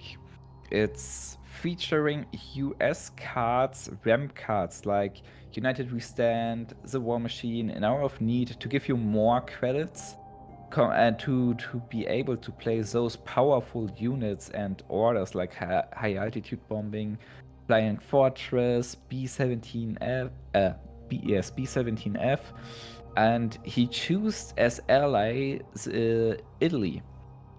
Italy gives you Marinostrum, a powerful heal card. He's using 2 decisive defenses, very strong against aggro decks. And also Marinostrum is with the new 5th Rangers really powerful. And of course the Lion for a Day and La Decima are proven removals, so this deck is really strong. I asked him before this tournament why did he choose this deck, and when we are looking to the second one, I can tell you why. His second deck is Soviet Japan self-damage. Let's bring up that deck. We already saw how this is working. You're damaging your own HQ, getting combos running, being able to deploy a lot of units. But in the first few turns, this deck is relatively slow. So Ramp stands very strong against this one, and Killswitch literally said he's bringing the strongest deck, which is Air, the second strongest deck, and which one he's being able to play very well, and this is this Soviet Japan self-damage deck, and the counterpart to this Soviet Japan self-damage deck, which is Ramp, and we saw as first one. So this is the entire lineup of Killswitch. Just finishing it here with his version of Brit Italy Air, and yeah, we are ready to go and move on. Absolutely. Let's find out what those bans are. Do you have any predictions? What would you be banning? From every side, Air. From every side, I would ban Air, maybe Ramp, and Killswitch. Oh, I would choose actually Ramp. I guess it makes sense because his decks are more flexible, more basic, and not really strong against heavy ramp like this Italy version is. And Ares Air just got banned. What makes sense because it's Brit Air, you know. It's probably the strongest deck right now. Absolutely. And as a fairly inexperienced player, probably what I would personally be looking to the most. But these guys are the experts, and I'm very curious to see what is going on in Ari's mind. What is he gonna pick as his first deck going into this matchup? It's, I mean, for Ari, it doesn't make a big difference. Soviet and Germany is basically the same from the structure of the deck and the playstyle. So he chose to go with Soviet first. Absolutely, Kill Ari. switch. Yep. Kill switch here showing some dominance and choosing Brit Air. This does seem like a very strong pick. If your opponent is letting you take Brit Air, you take it, right? Such a strong all-round deck that you can do a lot of damage with. Look at that. Ari Big Ben choose the wrong deck. It's you see some friends here. They need to quit right now, not play any match and restart. I see already three cards he's not containing in his deck. It's Call to the Colonies, this 2K Infantry Regiment, and Red Dawn. I suppose it has been a minute since Ari Big Ben has been participating in these competitions, so he's a little bit rusty, no doubt. Must have finger slipped. Yeah, maybe he just got a little bit nervous. Yes, very well could be. Let's see if. There we go. And we are back. And that is the deck that we are expecting to see here, isn't it? Kill switch with his Brilliantly Air, Ari Big Ben with his Soviet self-damage. And how are these hands looking initially? Ooh, look at that. Ari Big Ben already has 252k artilleries dealing 4 damage to an air unit on deployment. This looks strong. Kill switch, of course, he has a feared, but Ari countered that early damage with the Bryansk Irregulars. Right now it looks a little bit better for Ari Big Ben because Kill switch does not has a ton of early units, and Ari has a lot of removal. Absolutely, very strong start here for Ari Big Ben, and not such a great mulligan in the first few draws for Kill Switch. Certainly not in terms of facing exactly what Ari Big Ben has in his hand and is putting on the board here. Right now, Brit Air usually likes to have 2 or 3 airplanes and starts buffing them with close air support. But not only was Ari able to stop any damage towards his HQ, he just removed the one single airplane, and Kill switch now has to think about what his next move is. He just activates Ultra because there's not really an option. Fear by itself not getting buffed is useless. It just gets shut down by the artillery. Absolutely. Ari, however, is not having an order to trigger Ultra and give Kill switch another draw. He's dropping the Chiker, and now he has a formidable support line with a guard, artillery, and a fighter.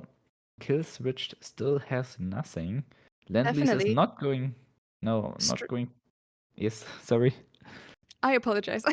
Straight off the bat, things are definitely looking pretty strong from Ari Big Ben's side. And Kill switch with a handful of cards and somehow not a ton of options. Yes, I mean, he can deploy the Spitfire. Of course, it's a valuable card, and the only real option. His best move, he agrees. The bad thing is, there's a second 52nd KE artillery shooting down this buffed Spitfire. That is rough. Killswitch is not catching a break here with those 2 artilleries. Ari is ready to take on most of these little things that Killswitch can drop down. But Killswitch does has Monty. This card pins all of the units. If these are 3 or more, he draws an extra card. This would lock Ari's board down entirely, denying any operation like moving, attacking, or deployment. So it's not looking too shabby for Killswitch here, because especially looking at the 4K order, the Empire Strikes, he only needs to find 1 bomber and he can kill all of those artillery units. It's very true. We just need a little bit of luck in that draw, and things might turn around pretty quickly for Killswitch. But is he gonna get what he needs? That is the real question. No bomber. No bomber. Lots of possibilities of buffing some of those units that he does not have on the board currently. This is just how it is sometimes when you're flying Brit Air. Very strong deck, but sometimes you just don't get the right mulligan. Sometimes you don't get the right draw. No, this looks not great. I mean, he can play the Rough Lightning to retreat maybe the Chaika and buff the Rough Lightning and the Fiat with close air support and being able to trade with the Fiat into 1 artillery, giving him a little bit of board presence, but it doesn't solve the issue of him not really getting into the game. Looks Absolutely. like Killswitch agrees to my proposal. Dropping that the first close air support, clearing out a couple of units there from Arya Big Ben, but is it enough? Well, Ari Big Ben on the other side does not have a ton of options either. He's just dropping a guard and now thinking about the Chaika or the 52k. He's just floating. There is a bomber, but there's only a single artillery left, and it's not really worth it to use the AoE of bomber plus Empire Strikes on 1 single artillery. The Brian's Irregulars are annoying to deal with, but not that powerful. As the expert here, Darkness, is the second Para C here something that Killswitch could be thinking about?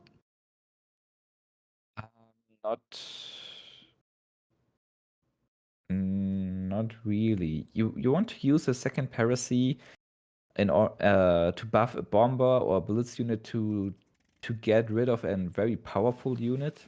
I'm expecting Killswitch to hold the second Para C until some big bombers like B-17 or big tanks are entering the battlefield to get rid of those. Yeah, and that makes sense, as we do see Arya Big Ben has 2 B-17s in hand, waiting for that right moment to strike at Killswitch. So hopefully he'll be able to Avenger hold on to that. Yeah. being really powerful here, killing this poor bomber, not only eliminating a bomber, but eliminating a buffed bomber with at least 5 HP.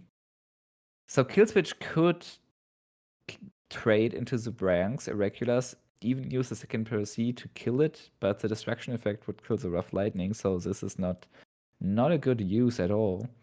It's really, really looking tough here. He could go for the Land Lease to draw, but not attack, or setting up an Ultra play here.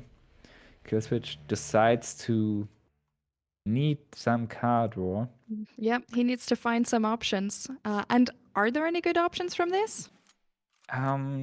It's looking a little bit better now. He found another bomber, nice with Empire Strikes. In combination 2, now 3 British airplanes for close air support. And now there can be a move with the second Para C. Onto Swordfish or or That B17 is on the Albacore board. with giving them blitz with an hour of need. Maybe the Kitty Hawk even, because Kitty Hawk is a fighter and they are stronger against other bombers. And he definitely has enough credits to do so. Absolutely. And he is really taking his time to think about it and figure out what is his best move here, which unit is the optimal one to put out there. And he thinks it's the Kitty Hawk. Yeah, he can now buff the Kitty Hawk and deal 4 damage, or use the second Paracy to kill the B17. Exactly. There we go. This is And the nice. B17 is gone, yep. B17, 5 HP and heavy armor. Very hard to kill. The second Paracy here is really strong. But look at the third 52. Third artillery. It feels like Killswitch has been on the back foot throughout this entire match so far. Ari Big Ben definitely coming in, reminding certainly everyone that he is an extremely strong contender with a lot of experience and really pushing down this Killswitch's Briley deck so far. He Killswitch found going another for board draw. bomber. Oh, he But did. he's one credit short. His goal right now is to play and board wipe with Empire Strikes. And he does has 3 bombers dealing 4 damage with Empire Strikes if all of them are on the battlefield, clearing the Avenger, the Branks Irregulars, and of course the other 2 units. But he's not having enough damage right now, so he's just activating Ultra and waiting for the next turn. He needs to just float those credits and wait until he's able to do everything at the same time. Definitely don't want to risk playing any units too early and missing any damage on that Empire Strikes. But that gives Ari a good chance to push forward. I guess the big question is it enough? And does it come quickly enough for Killswitch?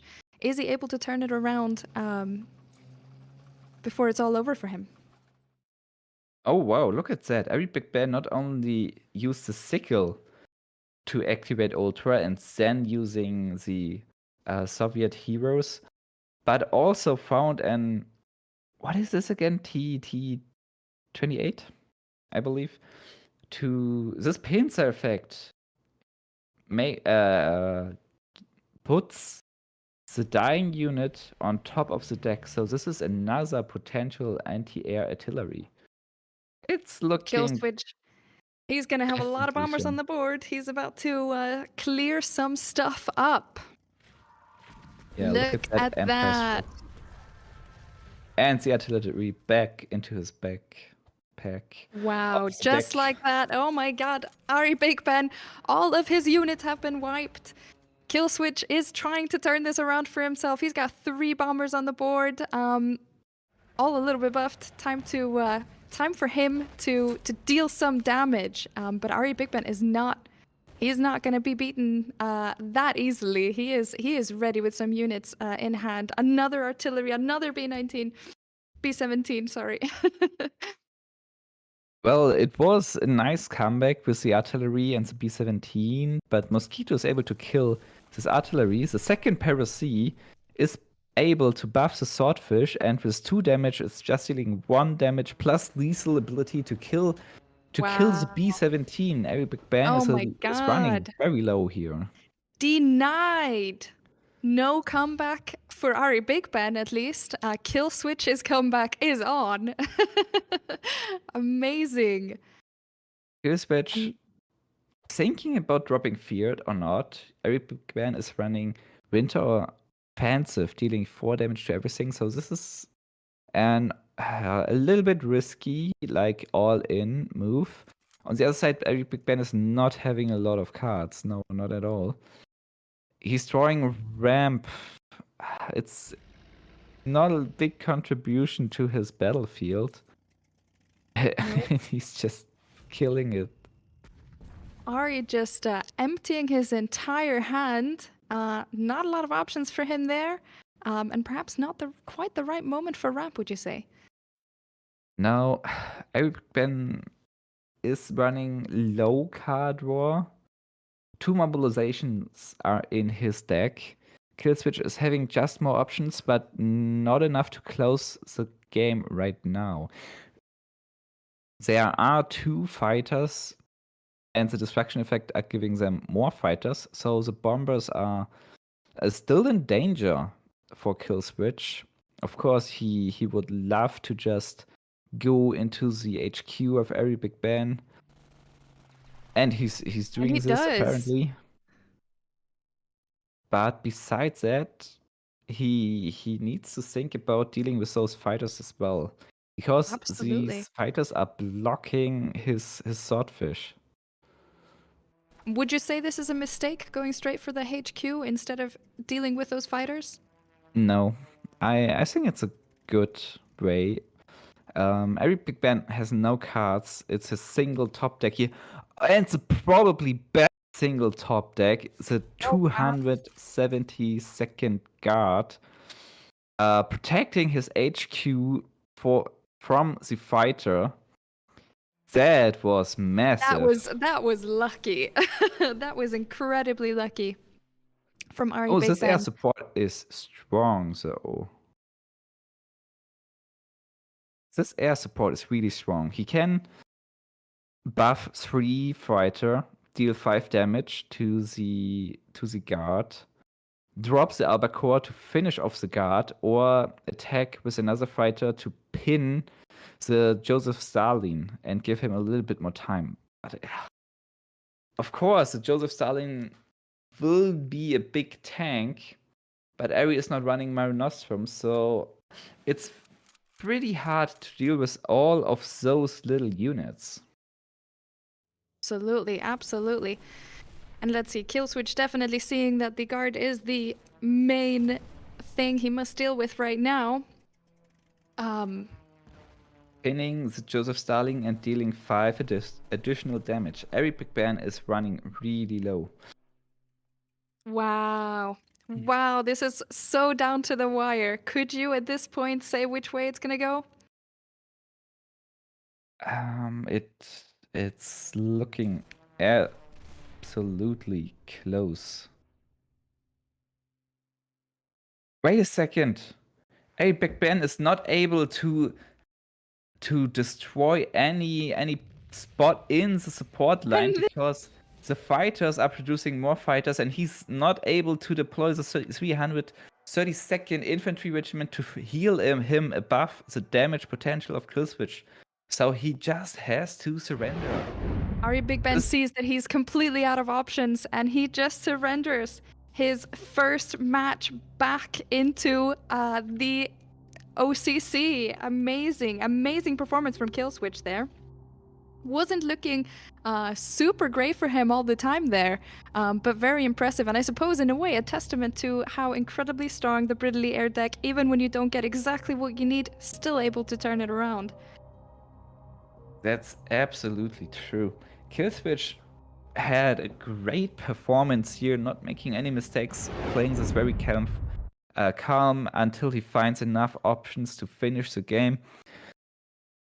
And yeah, of course, Ari Big Bang is back, but he's on the back foot right now, and he has to prove his deck building abilities now against the favorite deck of Killswitch, and the deck he was training a lot with TB, another top player, and the deck he told me he's playing very well.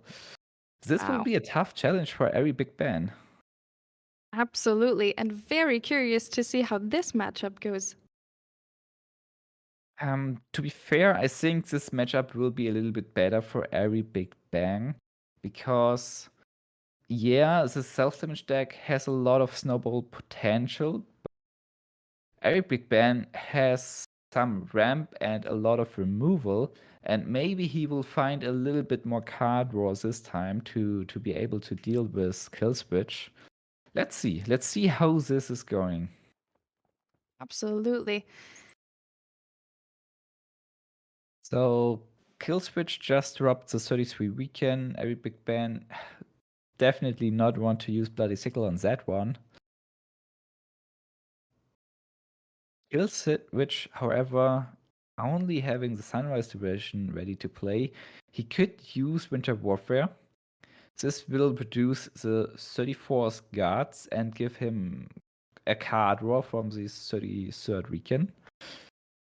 Definitely reasonable to play here, but just waiting seems fine too. And moving the weekend into the front, it is. Eric Ban setting up some defenses, Branks irregular. Killswitch still not finding something good here. Zen Enrichment, of course, is a good card, but not in this stage of the game. Something to hold for later.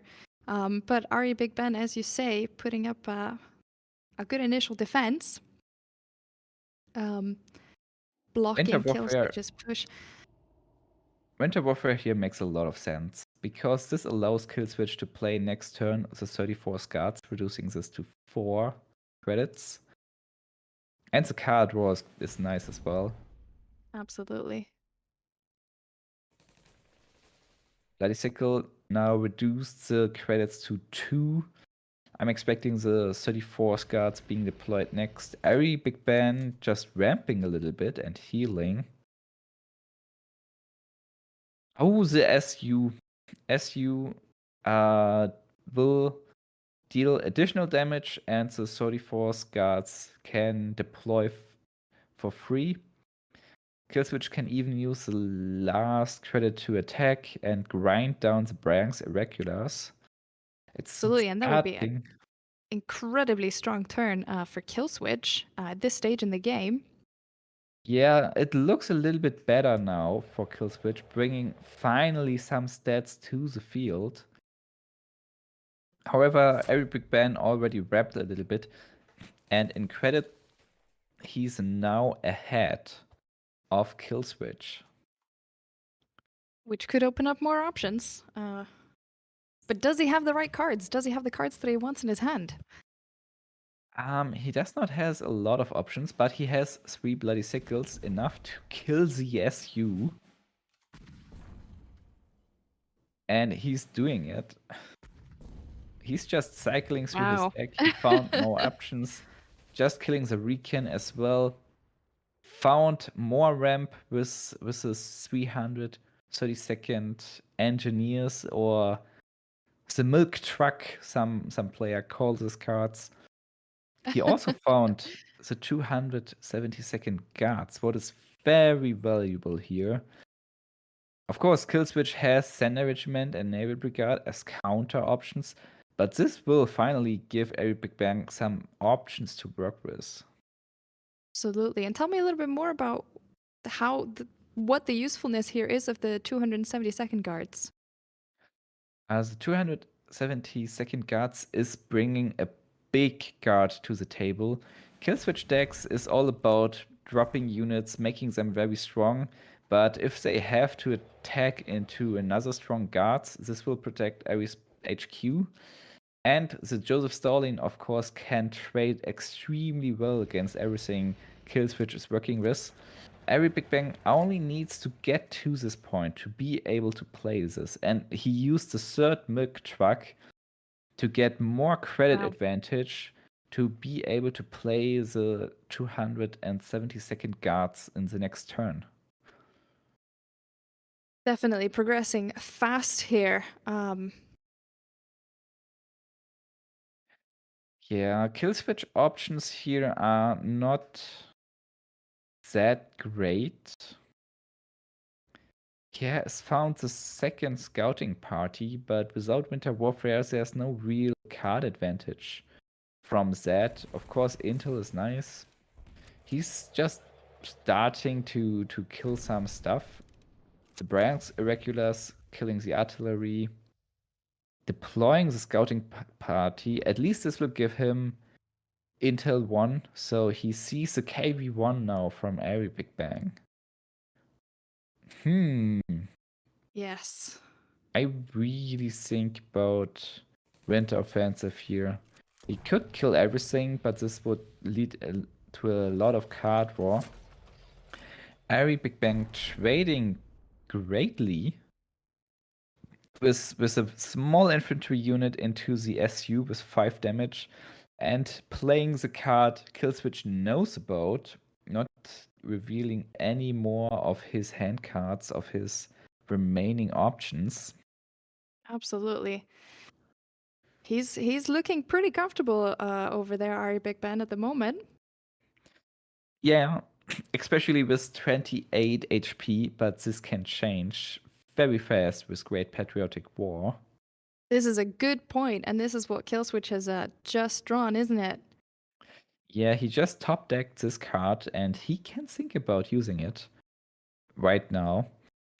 Sender Regiment makes a little bit more sense here just to get rid of this dangerous KV1 because KV1 is definitely dangerous and dealing a ton of damage since Killswitch is already low. Absolutely, absolutely.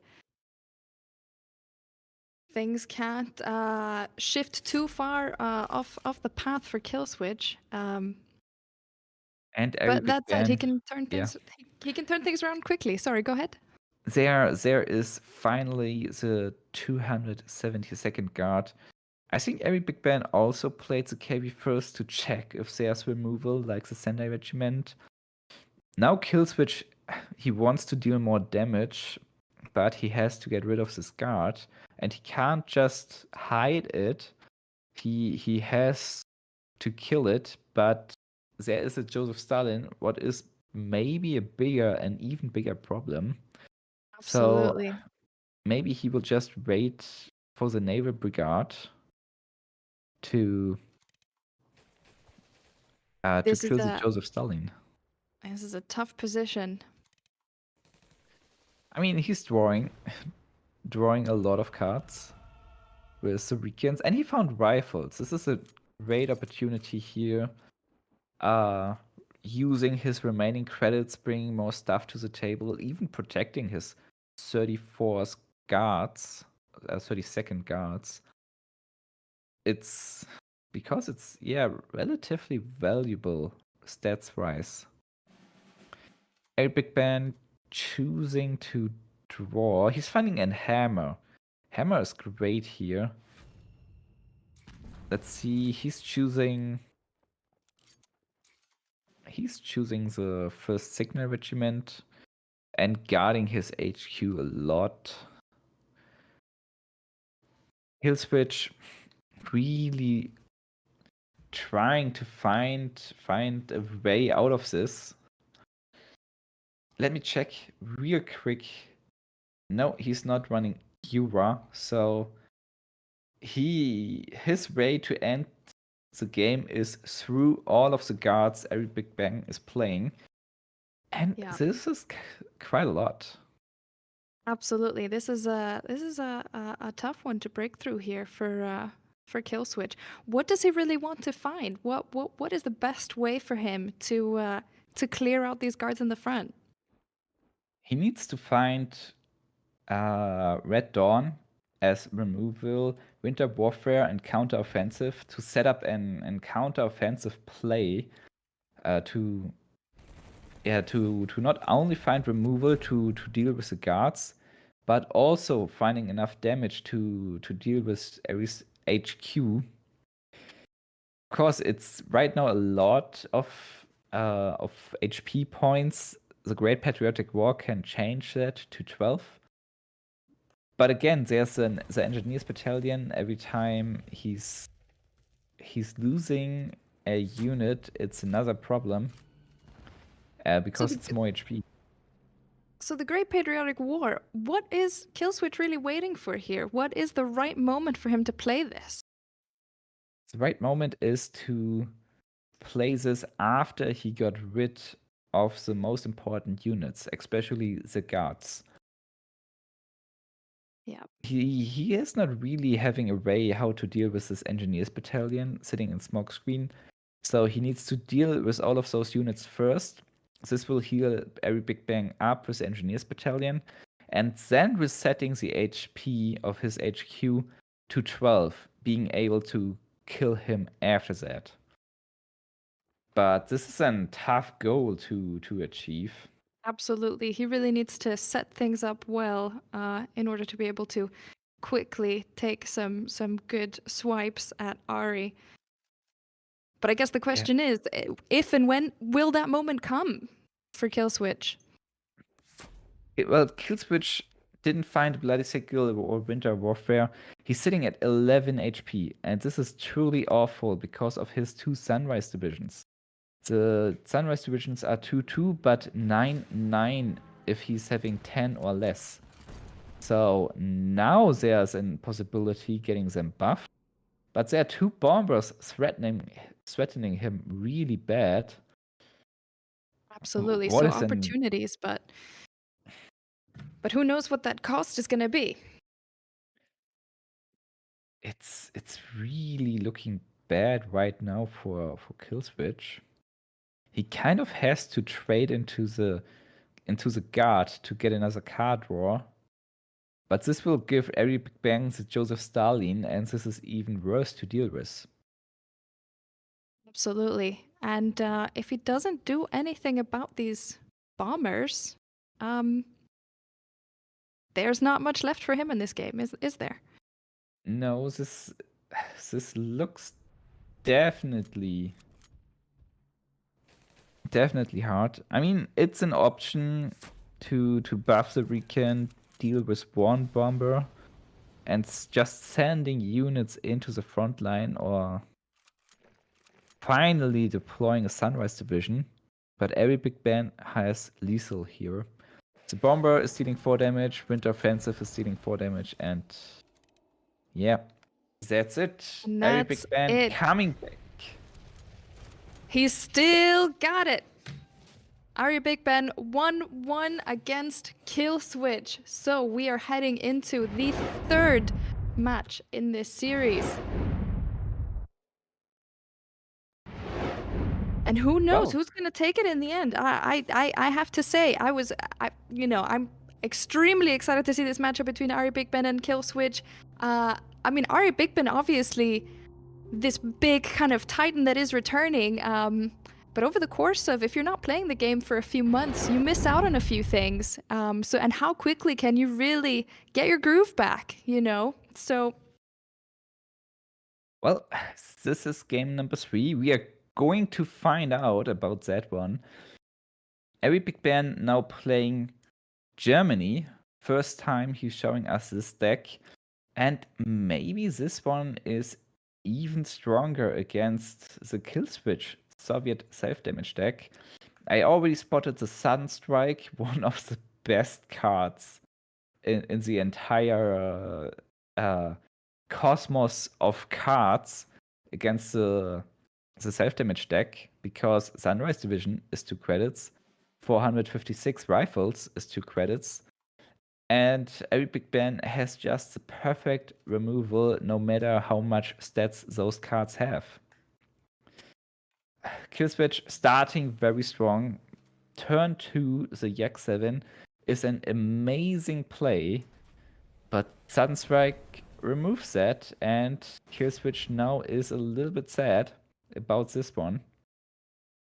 No doubt. Every Big Ari Bang is quick to shut it. Yeah. Quick to shut it down. Quick to shut it down, indeed.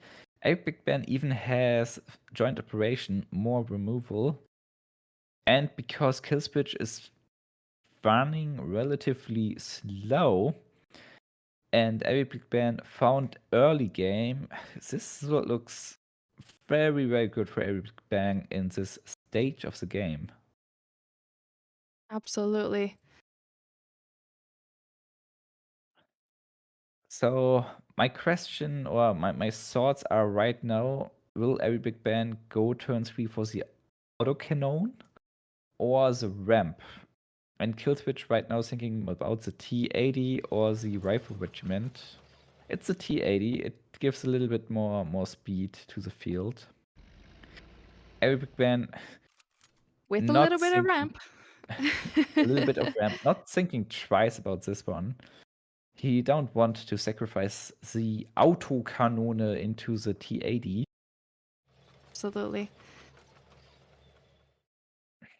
Kill switch. Just dropping 2 times those rifle guys. Looking actually strong. But they're not buffed yet, so a Big Ben will be able to deal with at least one of them. He's thinking about it.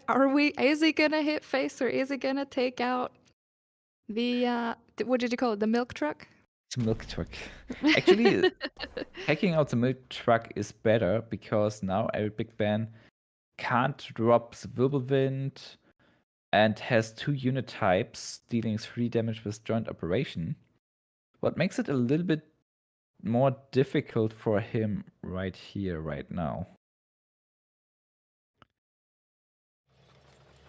And he will just deploy the Flampanzer. It's nice amount of stats. And from the Flampanzer Der Flampanzer. always Exactly. gets me excited. That was a nice pronunciation. Can you repeat that? The Flampanzer. Lovely.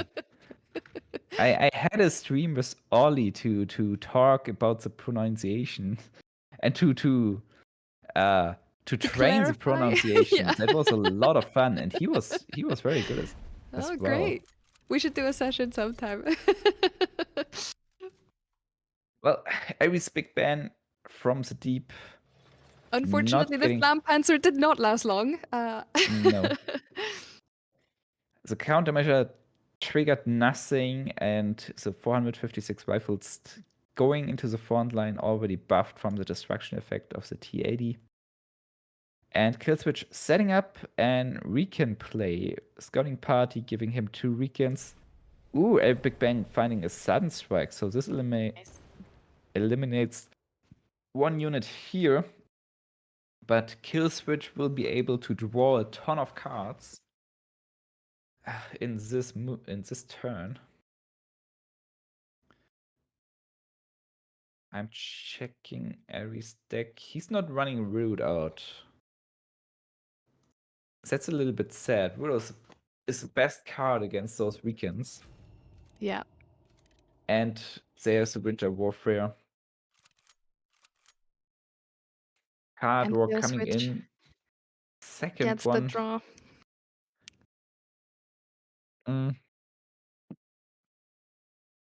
Killswitch can even use the Bloody Sickle and second Winter Warfare to cheap deploy the 30-second guards. 34 guards.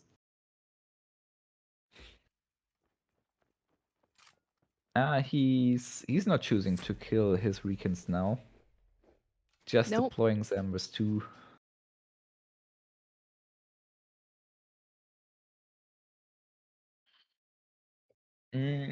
Autocannon looks nice. Autocannon, joint operation, and attack will be able to kill the rifles in the front line.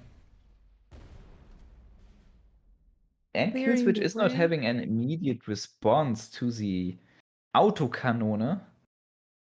So maybe he's going for the second Winter Warfare and card draw with the Recons. That does seem like the right move, and certainly the one that Killswitch seems to be thinking about right now. Is it gonna go for it? No, not yet. Not yet, he says. I would trade into the autocannon first with the Recon to check the first card draw. Maybe it's a Bloody Sickle, that would be perfect.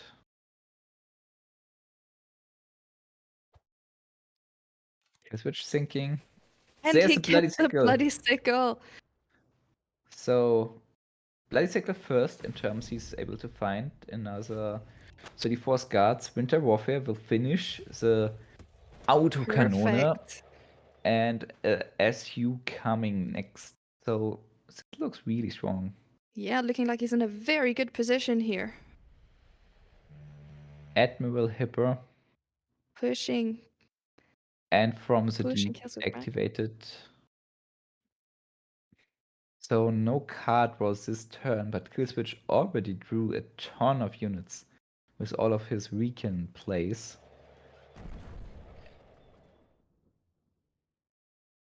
Yeah, Killswitch is not needing his top deck right now. He has plenty of options, it seems. He's thinking about the SU and the Sunrise division. There we by go. deploying the SU, it got killed but reduced the HP to 10, and Sunrise division is coming buffed. However, it immediately got killed by the Did not B-17. last very long, unfortunately. But with Red Dawn and the SU, Killswitch is able to deal with this bomber. What is a minor problem for Eric Big Ben here? He's not even attacking with the SU, he's pushing more.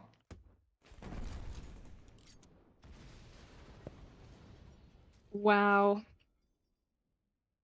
Again, down to the wire here between Ari Big Ben and Killswitch.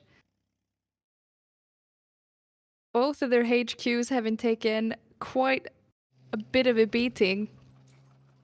And Ari Big Ben is gonna have to deal with some stuff. He plays that we can do it, +3 defense. It might be enough to stave off death for one more turn, but for how long? For how long? That's the question. This turn, Killswitch is able to reduce the HP to 4, but with a buffed M4A1, Eric Big Ben is able to kill the guard in the front line, and Avengers are able to kill anything in the back line. However, he needs to deploy Wirbelwind and attack with Arado to kill the SU in the front line, of course. Wait a second, how much HP is that? Wirbelwind, Arado, able to kill the front line. Just not enough for the Comet to come in and being able to threaten lethal next turn. I wonder if this was a mistake. Eric Big Ben could have, with the 5 credits... Could have miscalculated here. No, he could have used mobilization, draws 3 cards, having way more options next turn. Oh, he missed that. Killswitch is not having blitz units. So Eric Big Ben, in theory, should have been safe for going for the card draw. One little miscalculation in these kind of big games. There is not room for a lot of miscalculation. Let's see how that affects Ari Big Ben. Well, so far Eric Big Ben's looking strong. The TB Avenger was a pretty good job. Great Patriotic War needs a play here for Killswitch, because Eri has a Comet and Killswitch is not having a guard. Yeah, he He's needs really thinking about it. A few more health here. This one is quick to turn back best around. play would be Red Dawn for 1 credit to kill the train or damage the bomber. Giving guard to the 456 rifle and buffing this +1/+1, and then after that we're setting this to 12, making it at least harder for Eric Big Ben to deal with that. Well, he decided to go for a slightly different order there. Yeah, he's choose to stick to the people. It's like not all in, playing this more safe. Yeah. The conservative way. Eric Big Ben, however, is not fooling around and just attacking into the HQ. Oh my god! Oh my god! First 5 votes. That's enough for now. Protecting from the Comet. Sunrise Division advancing into the front line, and Killswitch has to kill the bomber with his from the people and the attack of the rifles. That was the But it's right getting moment so to get close. that guard. It is. It is.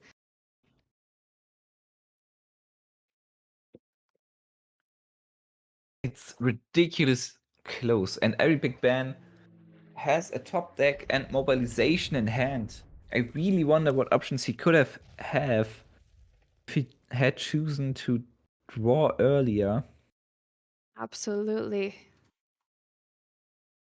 Is that Second little mistake? mobilization.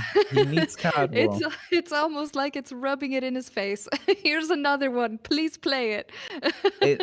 The choice here is definitely the Panzer 3H. He can choose now and has 3 credits more available. What is it? It's the An TPF1 Avenger. Avenger, and he traded into the front line. So this looks like he saved him, but Bloody Sickle is leading to another card draw, which could be counteroffensive to kill every big ban. It's not counteroffensive, it's the guards. Another guard. How useful is that right now for kill switch? I mean, he doesn't have a Really lot of useful. cards here. Yeah. The Avenger is now having a third option to kill. Obviously, Sunrise Division right now being the best option to not get killed for every big bang the next turn. Decreasing the chances that he'll hit the exact card that kill Exactly. switch does Before not. it was like a 50-50 chance, now it's 33%. Killing Sunrise Division. Oh man. Nachschub is giving him another option, but What is he gonna drop? this would be 3 versus 3 HP. We've gone up, we've gone down. Been choosing to draw here. Oh, he wants some more Not options. finding anything good. Oh my god. Ooh. The Panzer 3L is not enough. Oh my Can god. choose to gamble. He had I think he had 2 more sudden strikes in his decks, but RNG was just against him. He didn't find any options. No Leopold, no sudden strike, no way to come back here.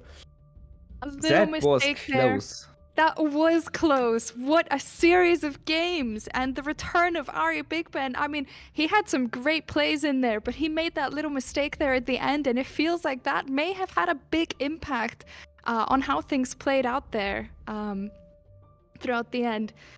Of course, fantastic to see him again. And that was an amazing series of matches, and I feel so privileged to have been able to have this as my first first round of casted matches with you, Darkness. Thank you so much for taking me through this with all your expertise. You're welcome.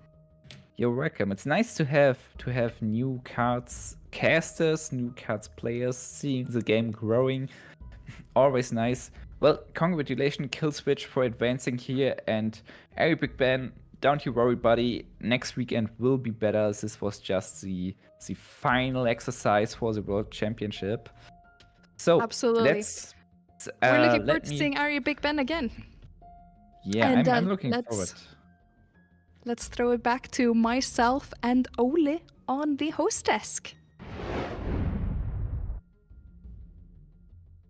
Hello, Ole. What did you think of those games?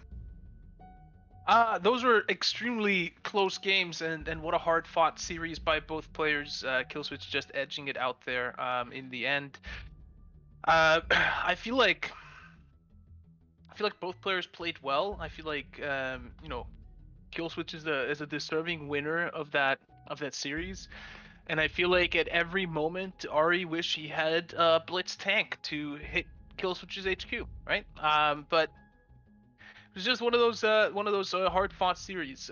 Both players played to a high level, and ultimately, it was just the small pieces of variance of did you draw that card early enough for this line of play to deliver you to victory or not? And man, that final match, it's crazy.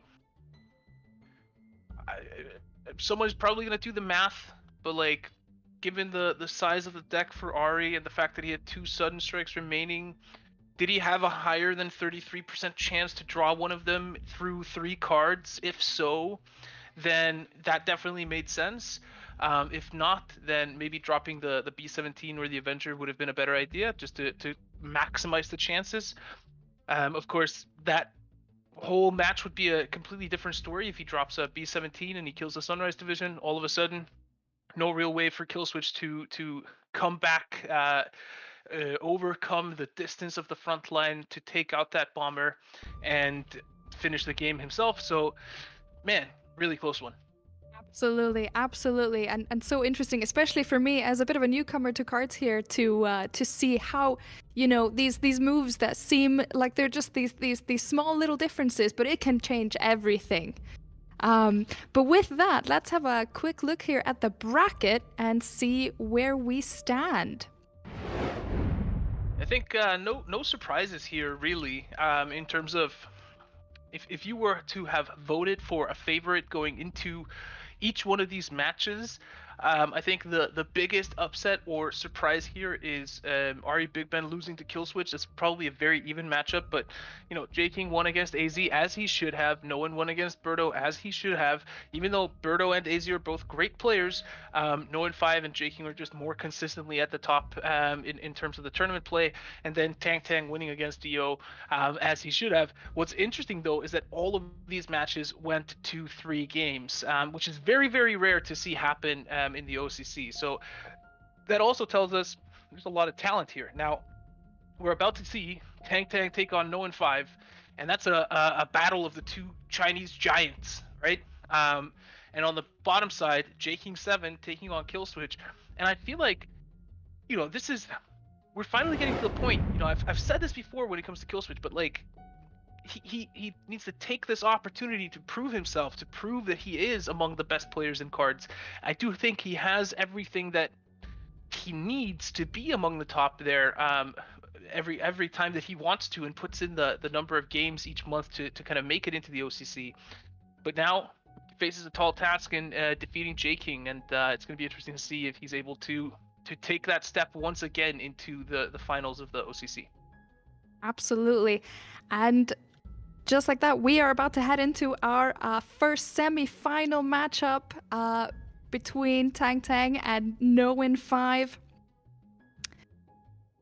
Who is going to be our first finalist? Let's find out. Olin, Spooz.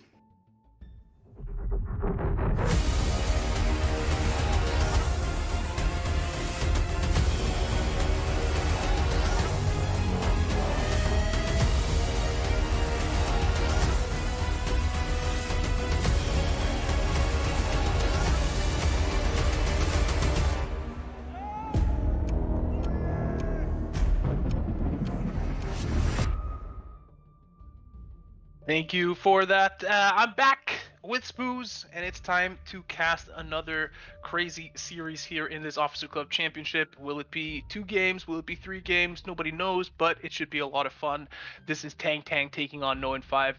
These are 2 of the most successful Chinese competitors. If you look at the past year of competition, you know, No 5 kind of took the torch from Hui Hui, and then Tang Tang kind of took the torch from Noen.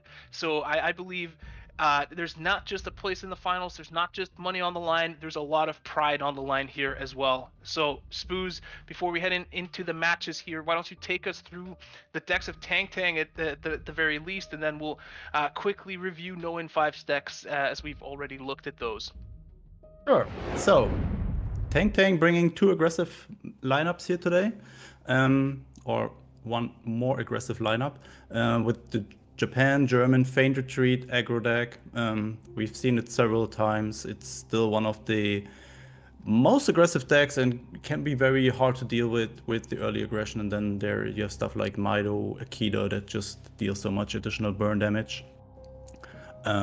Second deck, yeah, who would have thought, it's just Brit Air with Italy Ally. Fiat, very strong opening play there. Yeah, not much more to add. And then the third deck is German Italy Control with Lurking Danger. You have a lot of strong guards, Smart Nostrum, a very, very strong deck against aggressive decks. But unfortunately for Tang, Known 5 is not bringing two aggressive decks here. I mean, he's also playing Brit Air, which could be good against, or which Tang could be good at against. But there's also exactly this deck here, this German-US ramp deck. Wait, what? I started thinking like, sorry, that was me laughing at my own train of thought, Spooz. I was just wondering, is there anything that's called Panzer that's not in this deck from Known 5? Like, I wonder if the way he crafted this deck was he just searched Panzer in the search bar and just pulled in all the German cards with the word Panzer in it. It's actually a good thought, yeah. A lot of Panzers in the deck, that's what you can say at least, yeah. Sorry, go on. I didn't yeah. Yeah, we covered the deck in the war room. We took a look earlier. I think no one loves this deck. Looks on the first view just like a draft deck, but I would love to see it in action in this series. Unfortunately, it was banned in the first match for Known. I would love to see it in the second one. Second deck for Known is just Soviet Japan self-damage. I think that was the deck we've seen the most today.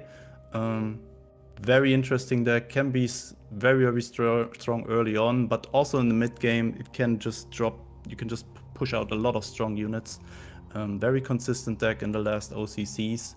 And the third one is the Brit Air variant with the Canone in it and 26 engineers. So I really like how Known just sneaks in some new cards from time to time that nobody else is playing, but yeah, just Known being Known. And I love him being here, and I'll always love to have him on stage and see him play his fancy decks. Yeah, I mean, we'll see how it goes here. This, of course, is going to be an absolute banger of a match, and I believe we have the bands locked in here, so we can swap to those and start moving inching towards the action here. It's going to be Tang taking out the Brit Air and Known 5 taking out the Brit Air, which means that we're going to see the Panzer deck and the Soviet self-damage taking on a Jagro and the Germany-Italy control decks there from Tang. So interesting. I mean, I guess Known 5 wants Germany to match up against Germany here, and doesn't mind taking the Jagro Soviet self-damage matchup. It is a matchup we've seen that can go both ways. Or do you see it differently, Spooz? No. Jagro versus self-damage is, I think, the most fun to watch matches at the moment. So there's so much crazy stuff that can happen there, and both players can win that match. It just depends on who's finding the better opening and who's finding the better cards in general. So I would love to see that one and then just see the German mirror. That would be my dream of a semi-finals here. Yeah. Now we're just waiting for the players to get on into the match. Yeah, what do you expect? Who's going to win, just depending on the decks that are left here? Or who do you... I mean, so I feel like Soviet self-damage has a slight edge against Jagro, unless Jagro gets like the perfect start, right? If it's like 15th cav into a turn 2 35T and he triggers a Beffelswagen or 2, out of his starting hand, then all of a sudden there's just like 8 damage in the front line. There's little to nothing that can compete with that. So I feel like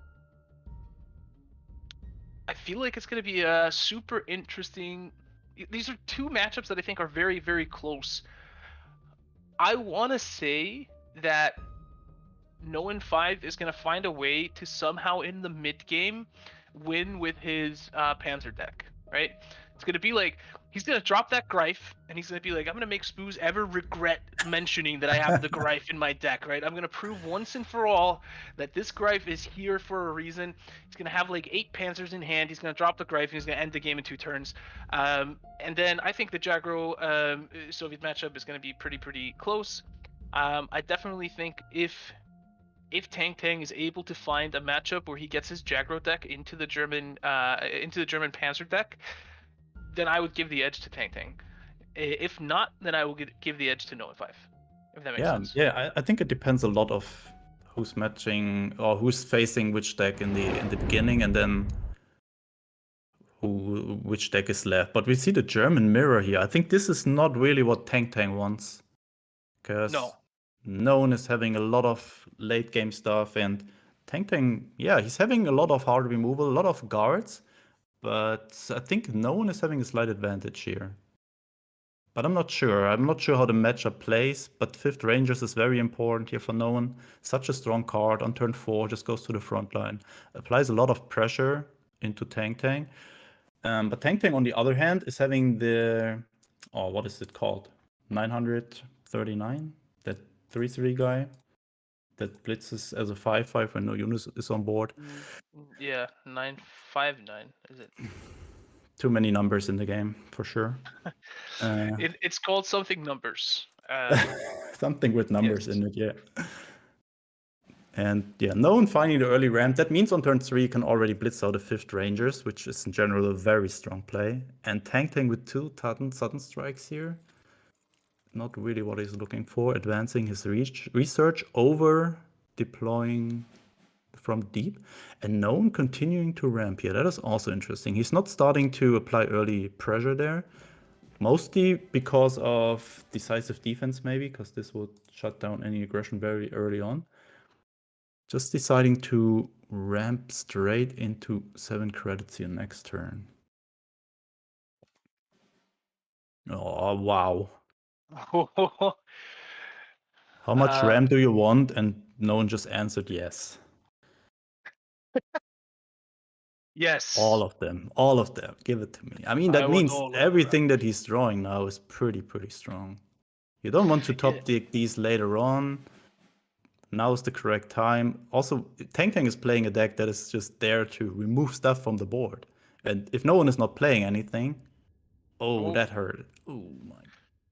I mean, it hurts, but at the same time, it does spend all the credits, so he's not going to be triggering from the deep. And now all of a sudden, No 5 has established a board. He has 11 credits. It's going to be 12 credits next turn, Spooz.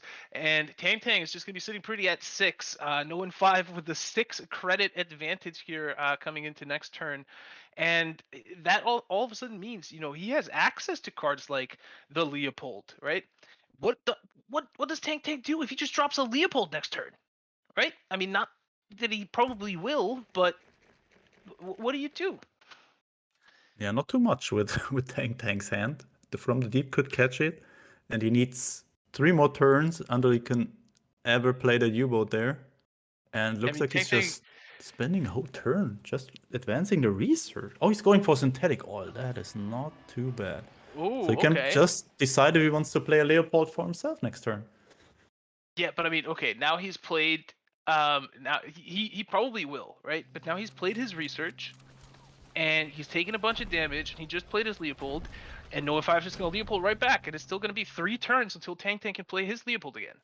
Yeah, and also the Leopold is not doing that much. No one is having the Panther 3F that can give any other tank blitz, so he can just do the same thing next turn again.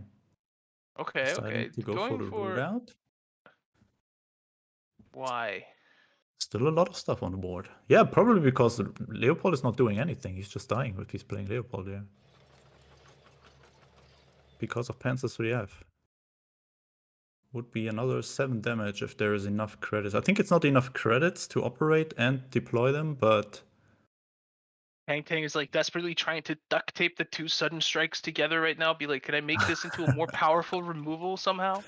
4 credit ordered, remove any 4 credit unit? That would be cool if we had a mechanic like that. And dive bombing, not really what gives no one lethal here. Not lethal. But I mean, doesn't he just? Well, I mean, From the Deep is triggered. Tang is floating 2 credits. He is still on a 2-turn lethal. This is a little bit of a toughie. What do you think about? Just? Yeah, he's gonna go for the Leopold. It's gonna get caught by From the Deep. I was thinking like maybe you just want to drop the Spalve. Yeah. I was thinking about that one too. Yeah, I think Schwalbe would have been better. It could also reach the HQ. It would give him Leopold potential later to just bounce everything back. I think I would go Schwalbe here. Like, there's not much at this point that he wants to kill with the Schwalbe. There's the JU, but yeah, that's probably the only thing that you can catch with it. And now he wasted his Leopold there. Okay, no F5. He's drawn the Greif. Just go Schwalbe now and win next turn. Like, only Ladeshima is helping Tank here to get rid of the Schwalbe. I mean, he doesn't have a lot of other options, right? Oh yeah, blind 4-day. You can find it with a pencil 3H. No one needs draw desperately. Lurking Danger not going to do it? Or does he have decisive defense in there? I expect so, yeah. Oh, he finds the lion for a day. Uh-oh. Okay. Things are getting a little bit dicey here. 4 no and 5. Too late. A little bit too late. Also, if he would have had the Greif earlier, Spooz, he would have had more credits and potentially been able to put that additional tiny bit of pressure. Either ramping earlier or avoiding some plays there from Tank, but this is a tough one. Now with the 5-4 staring him down the face, sitting right outside his HQ, that means that No 5 has to battle through a unit. No 5, didn't he discard his comment? Yeah, he discarded his comment. Oh my god, he discarded the comment. Really biting him in the ass here. What does he have that does direct damage? Is there anything left? I don't think so. He needs. I'm not even sure if he's having mobilization or any good draw in the deck. No. This is I mean, if you play versus Leopold. What did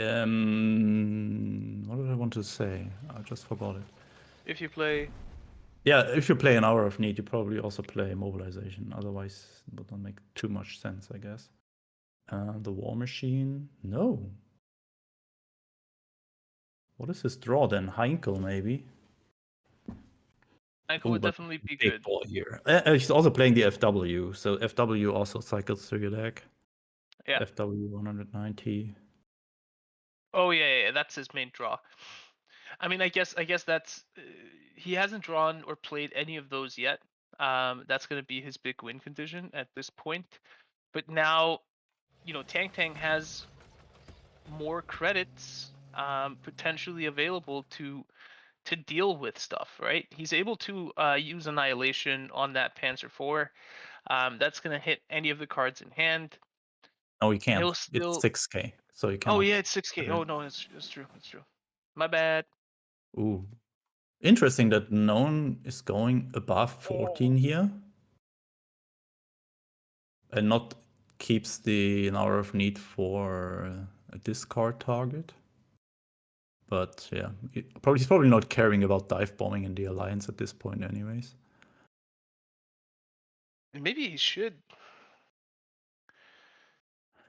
Actually, I did not like I think on turn 4 he should have not played in Hour of Need. He should have just deployed the 5th Rangers for the early aggression. Because now this is just the missing damage there. He's not finding any draw.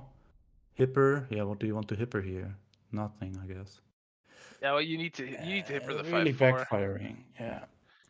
You need to hit for the 5-4 just to delay and try and find something. Then you need to have to be able to piece together a couple of FW 190s. Ideally establishing 3 of them so that you're able to take out the La Decima, you're able to trigger the decisive defense, trade that, and somehow live in the next turn. Leopold is now coming out. That puts lethal pressure pretty much very close to becoming the reality here. King Tiger also there in hand, making the Leopold very, very much invulnerable next turn. This and dive bombing on the Leopold, I would expect. That looked funny. From behind. Oh, I really love the 5th Rangers, how just versatile they are and how just just good they are. I mean, it was a good annihilation target now, but you can just blitz them out at an 8-8 late game. You can have early pressure as a 4-4 with 0 operation cost. Oh, and this is not the top deck you want to have in a known situation here. And that means Tang is taking the lead in that series. Yeah, and I mean that means Jacro is gonna be up next, and it means that, in my opinion, at least, I feel like Noen needs to play the Soviet self-damage into the Jacro matchup, as that is kind of a more favorite matchup and would allow him to potentially get like the momentum going in his favor again, and that is exactly what he does there. He wants to sweat Tang out there. We get to see that beautiful matchup, but it means that at some point he's going to have to take that Germany-US deck, and he does not have 6 turns to ramp, right? Yeah. He does not. Ooh, strong start here by Tang. Finding the bicycle regiment in 235T. But on the other hand, Noen also strong here with the sickle and additionally winter warfare. And he also has the engineer battalion, which can make a big difference in that matchup. It's just countering the signal regiment perfectly. Finds another winter warfare. I was gonna say, that sickle was huge, because I That mean saved him at least 5 damage. Yeah. Yeah. Pretty good. And he's got the first rifles in hand as well, right? So he's dropping the 456th Rifle Regiment now. Next turn, he's able to do some shenanigans, should he so wish, dropping, the BT-80, the T-80, sorry, or doing that now. That's also fine. I feel like Noen 5 is in a good spot to deal with what Tang has here. I think the question for me right now is going to be, is Tang able to play Feigned Retreat on turn number 6? If he is, this might be a difficult game for Noen 5. If Noen 5 forces him to try and like maximize value from his cards and delay Feigned Retreat far off into the game, I think Noen 5 has a better chance of winning. Yeah, that Feigned Retreat was really a good find here and could make a big difference in the end. Like this onslaught waving out blitz units that also have destruction effects. It could really just overwhelm Noen in the end. And Noen's hand, I mean, he's having the first rifles once they go to the front line. Could slow Tang a little bit, but yeah, this Feigned Retreat looks really scary. And the engineer battalion. Yeah, go on. I'm gonna say cool move alert there from Tang. He dropped the 35T when he still had the Akita regiment on board. That dropped the operation cost down to 0. Then he traded the Akita and then retook the front line to get the Befeswagen out, making the absolute most of that turn. Yeah, that's what makes a difference in the end, right? Getting the most value out of every single interaction. And yeah, that what these players are just able to do in perfection. Yeah. Taking down the Kagoshima. Huge turn. Okay, this will be an interesting one now. There's a lot of stats in the front line soon, I guess. Yeah. Ooh, desperate measures. Don't get tempted, Tang. Just play the Feigned Retreat. Yeah, you're never delaying it here just for... Wait. Does he have enough credits to Bloody Sickle first? No, I guess not. Oh my god. Look at those stats. That's 12 health. And Tang only having 7 credits. And then Aradu is not really helping to get through this. Bandai! I mean, it's something. It staves off lethal for at least a turn. So this will come back as a 1-3. So it's probably not worse to kill this Sender regiment there. And Noen is having 7 damage in hand. She's just 1 off. 1 damage off. We can find another Winter Warfare, it's lethal. This is not it. Oh, he wants to have it back. Not killing the Whirlwind there. Yeah, oh. The SU. Oh wait, yeah, it was an SU and not a... Yeah. 456, my bad. 2 HP there on the HQ for Tang. I mean, he does have Feigned Retreat active. He might be able to find something, but that something has to be pretty darn good to dig him out of that hole. Yeah, Type 93 could help. That's not it. At least a Blitz unit that is not too expensive. Dyna could give him Type 93. This goes into the first rifles. Type Ooh. 93. Wait, he could bombing raid, and then he could kill the 6/6. So he could have a clear front line, but then he's only having 1 credit left. And the SU is going to kill him. Yeah, not looking great. The SU is just chilling in the backline, waiting. Type 93. There's a Type 93. 94. It's just too much. That's it, I guess. Yeah, pinned. And even with that, not enough to stave off the victory for No 5, and a quick KO there from No 5 with the 2 Soviet fast self-damage. games here, holy. Yeah.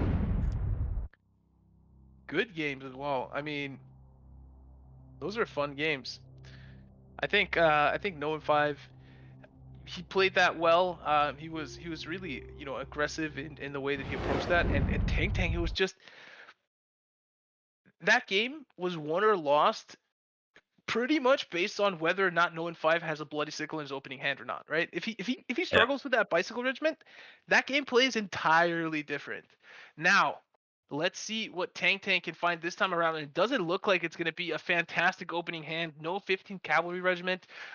There's an Akita Regiment there, a Type 93. But nothing to really snowball stuff into the front line immediately. A Raiding Brigade. This allows Noin to ramp. He's going to be able to play the Panzer 3H next turn and have a 2-4 body on field without any unit in the front line. That can trade effectively into the likes of the Akita, into the likes of the Panzer 35T. And gives Noin a chance to find some stuff. Finding the Panzer 4. He's relatively close to being able to make good use of that. Ooh, what do you choose here?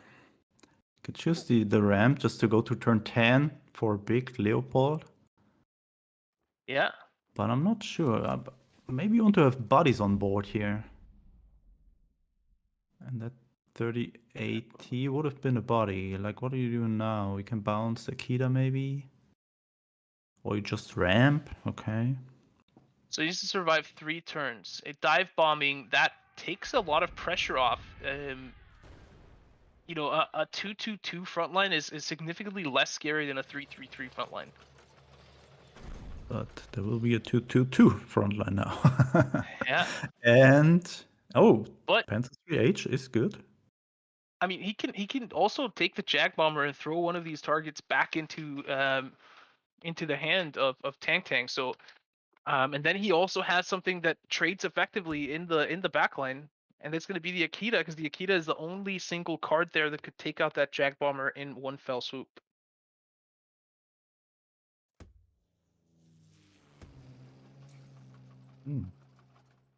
I like it. Just establishing bodies. He's just delaying until Leopold. He knows that's his bread and butter. It's his emergency break in this matchup. But now he's giving him very, very good desperate measures away here. Yeah. Is Tang even going for it? Let's keep in mind, it does slow Tang down, right? It does put the credit advantage at 4. Still a good play, but... And I like this. I like this from Tang. Not spending any resources on that Jag Bomber. But now Panzer 4 F2, able to bounce the Raiding Brigade back and trade out the 38T. That's going to play into the hand of Tang, though, because he's got 2 Befelswagens. There's the Panzerzug. Heinkel also not bad. Heinkel pretty good here. But yeah, Noin is having one big problem. He's not having any healing, and he's not having guards in his deck. And against Jagro, you at least need one of those two options. And if I look at Tang's hand, what is just waiting there to come, I'm not too optimistic for known here, but if somebody can win it, then it should be known. Another bombing and Heinkel. another Heinkel. Heinkel army incoming. Goes for the dive bombing. Yeah, throws the Heinkel to the bottom of the heap, right? And he says, hey, you're threatening 4 damage each turn. I'm threatening 5 damage each turn. I'm going to have you spend some credits or units trading into my Jag Bomber.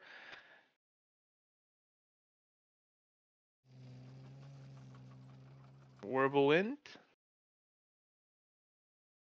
That puts the damage to 6. Threatening lethal next turn. Has just enough credits to finish it. I wonder if, like, do you just take... You trade the Raiding Brigade, you trade the Panzer 35T into the 2-4 Panzer 3H, and then take the front line again with the Wirbelwind and still threaten 6 damage. Because he has 2 Befelswagens in hand, right? So he's able to Yeah, but it's trick not into... damage this turn. I think you want to have the 6 now. You don't trade here. You have a Mido in That's true. hand. You That's have true. Akita in hand. Let him play That's as a good point. Leopold. That means this is his whole turn, and you can just blitz out the Wirbelwind again, have the Mido, and that's another 4 damage, and your opponent is down to 2. Then you just Yeah. wait for your bombing raid and win, or just hope for a lucky Akita hit. But he decides to take at least that one out. Could... I mean... Probably no misplay there. Safer play. I mean, but now credits start becoming a... No, okay, there's a bicycle regiment. That's an easy way to take the front line. No, not able to take the front line. So that means he removes 3 units, but as soon as the bicycle regiment goes to the front line, it's just another 3 in the front line. Because of...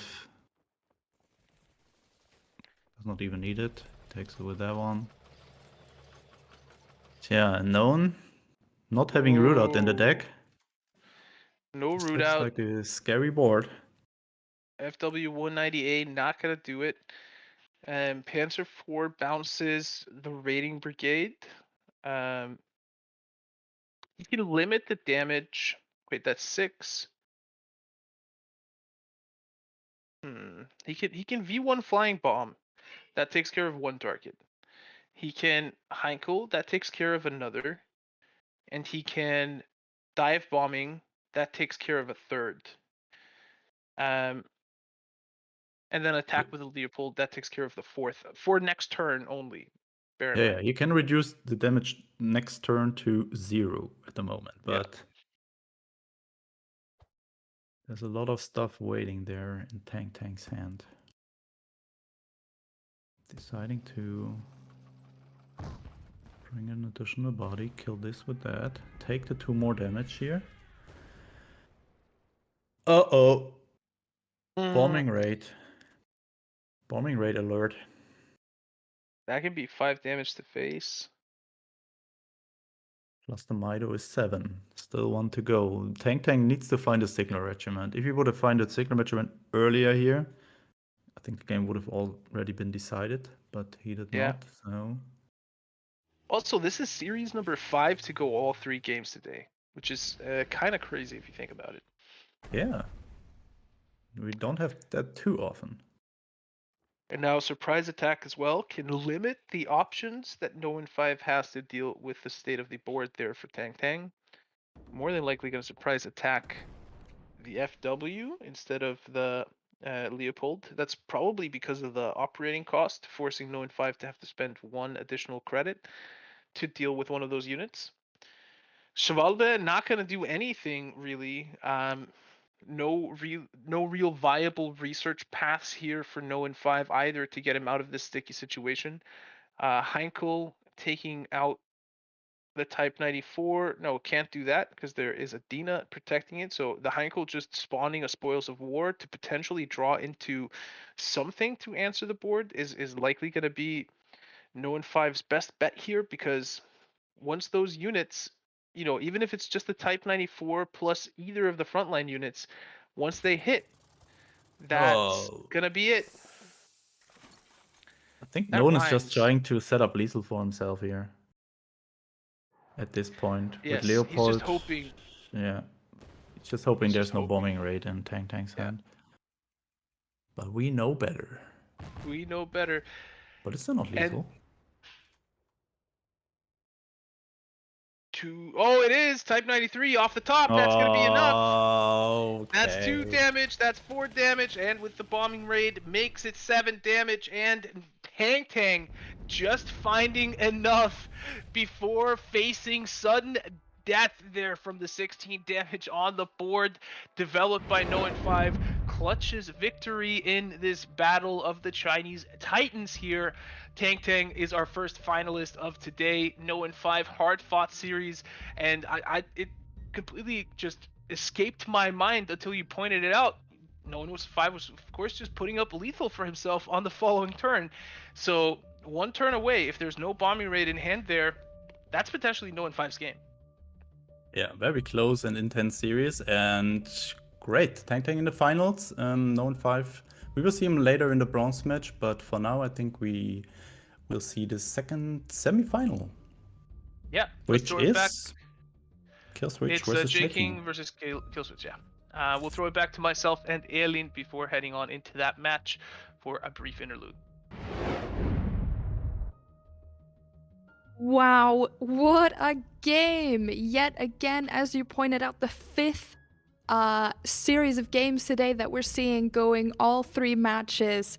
Really, I think a testament to like what a bunch of amazing players we're seeing today, and no one is giving up easy. No one is giving anyone else an easy time to win any of these series. And everybody's in good fighting shape, Elin. Like, we're getting closer to the Absolutely. World Championship. Everyone's, doing their reps, punching the bag. So it looks like everybody's ready to roaring to go there for that tournament. Absolutely. And Tang finishing first in the season, now he's going to be competing for the title of October Officer Club Champion. And we are going to find out whether it is J-King or Killswitch who is going to fight against him. But first, I do believe we are going to head into a small break. But don't go anywhere, because we've got so many more amazing games ahead of us.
Welcome back to the October Officer Club Championship. I am Elin. Here with me is the one and only. I'm going to use that a few more times. We've just come from our first semi-final matchup where we saw two Chinese titans, Tang Tang beating No-Win 2-1 and earning his spot competing for the first place in this Officer Club Championship. Coming up is the second semi-final matchup between J-King7, reigning world champion, and Killswitch, who has just come out of beating Ari Big Ben, returning giant. Before we head into it, let's take a look at the bracket and see how that's looking. Big news here. Every game has gone into 3 games. That probably means that this is going to be a 3-game series as well, and then we're going to have 2 5-game series. And I am so here for it. Some people might be wondering, where is Olin now? Like I broadcast from my car from a tailgate barbecue in the U.S. Now I'm in a summer cabin. I think the only people that are not here for another 3-game series and 2 best out of 5s that go the distance are my 2 kids that are running around outside trying to get my attention. But I can't wait, right? It's gonna be super interesting to see however this next match goes, right? Like Killswitch versus Tang Tang, that's gonna be a fun match where you have like, I'm gonna put it into quotation marks, like the underdog against the very successful player in Tang Tang, and that means that it's going to be J-King No 5 in the bronze match. If, however, J-King wins, it's going to be a reignition of that grudge match. They're first and second in the season. Now they're competing in the finals of the OCC, and Killswitch is also going to be taking on, a veteran in No 5. So, however this next match goes, for the remainder of this tournament, we have quality in front of us, and we have action in front of us. So I am super excited. Absolutely. I am so here for it as well, Ole. With that, let's jump into this second semi-final matchup between J-King7 and Killswitch. Over to you, Ole and Darkness. Thank you so much. I am now joined here by Darkness. Darkness, we're about to watch J-King7, your Team Ammo teammate, take on Killswitch. Take us through the decks and your predictions for this matchup here. Yes, Oli. J-King, the last man standing of Team Ammo. His decks, we already saw them. I will just remind you. The first one is Brit Italy Air and very strong, aggressive, fast deck. Snowball ability has this one, and it's considered the strongest deck right now in the meta. The second one, very unique. First one brought to an actual tournament. USA and France, it's an order, remove, burn deck. Very interested to see this one again, although it didn't work out greatly for Birdo Burrito earlier. And last, he did get a win with it. He got a win. Yes. It was close. But it was very close. I think he won the second one. It didn't work great against Brit Air in the first one. And last but not least, J-King is bringing a Soviet-German control deck. It's a relatively unique deck, not the usual meta deck. So I'm interested how he is going to play and execute this one as well. A lot of interesting stuff from J-King bringing to the table, and he's facing Killswitch. There's an history between J-King and Killswitch. They used to train a lot for the July Officer Club Championship, and J-King helped him a lot. But Killswitch not only used, maybe abused this knowledge he got with J-King and completely hard countered J-King, leading to beat him in the first round. So I think it's a little bit personal. And now let's have a look. Yeah, it's tasty stuff. Killswitch makes this series even better. I'm more excited now. Yes, indeed. And Killswitch is bringing tasty stuff as well to the table. He's bringing US Italy Ramp, a very potential late game deck. This is the first one. The second one, we already saw this one in action. Soviet Japan self-damage and stat-based snowball deck. Very, very interesting to look at, to watch. And of course, the strong Brit Air deck as well. Killswitch is bringing this to this fight. And yeah, that's it, Ollie. Now we only need to tell the player we are ready to start, and we need some bans. Yeah, I mean, I'm hoping that we see both Brit decks banned out, because then we get to see some original decks. But alas, that doesn't seem to be the case. Let's take a look at the bans here. J King has indeed had his Brit Air deck banned, but Killswitch will have access to it, losing access to his US ramp deck. And I think that's a pretty interesting one. You know, wanting to go up against Soviet self-damage, that's kind of a known quantity for most people. I feel like most people are relatively confident in their ability to win against Soviet self-damage until they get like a 16-18 unit in their face in the front line all of a sudden. But yeah, why would J King just leave Brit Air open there, and why is he more afraid of the ramp in this matchup than against Brit and Italy Air? J King is pretty confident against Brit Air. Of course, he prepared against the meta deck. The Soviet one has German ally, sudden strikes, and flam panzers, and I believe the artillery. No, he's not using the anti-air artillery, but he's using Root Out and Wolfpack and U-88.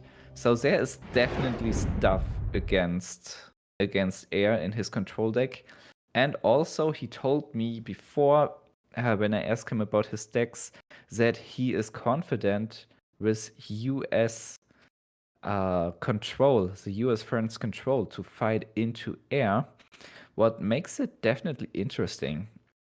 For me, I didn't have a lot of good experience with the control deck, with this only order deck against air, because air has a lot of potential to snowball, deal a ton of damage early on, and to gain a lot of stats. It makes hard to remove them, but it's definitely possible to win here.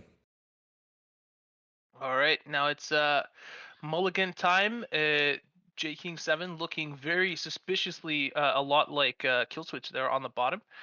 And J King 7 looking a lot more like himself there up top. That is, of course, a small typo in the overlay. That is supposed to be Killswitch there on the bottom. He is taking his time with the mulligan and does find Sunrise Division, Yak 7, and 2 Bloody Sickles. Not really the ideal starting hand. Of course, having access to the Yak 7 is going to be good, but that's going to be countered just as quickly by a Sudden Strike, I believe. Yeah, definitely. Yak 7, when starting, is the best card you can have, but Sudden Strike is the best response. So, J King very happy to have the Sudden Strike here and removing the Yak 7, denying a self-damage combination, and card war really, really strong here, since Killswitch is having less cards for going first. So, Killswitch, he has 3 credits, but Sunrise Division is not useful at all with 2/2 stats. There are What do you no mean? targets. You know, it's not like this deck is built to trigger the alternative condition to Sunrise Division. You know, just play it. Just I mean, play it. Yeah. it also feels scary, right? Because you kind of don't want to drop the engineering battalion on such a dry board when you don't have any other units that can actually make use of the passive that it provides. So Oh, he actually drops the Sunrise Division. I mean, 3/3 stats for what 2 credits is not that bad. But I guess he was just afraid of Flam Panzers and not using the Engineers Battalion because of that. But it feels not enough at all. What is J King is not.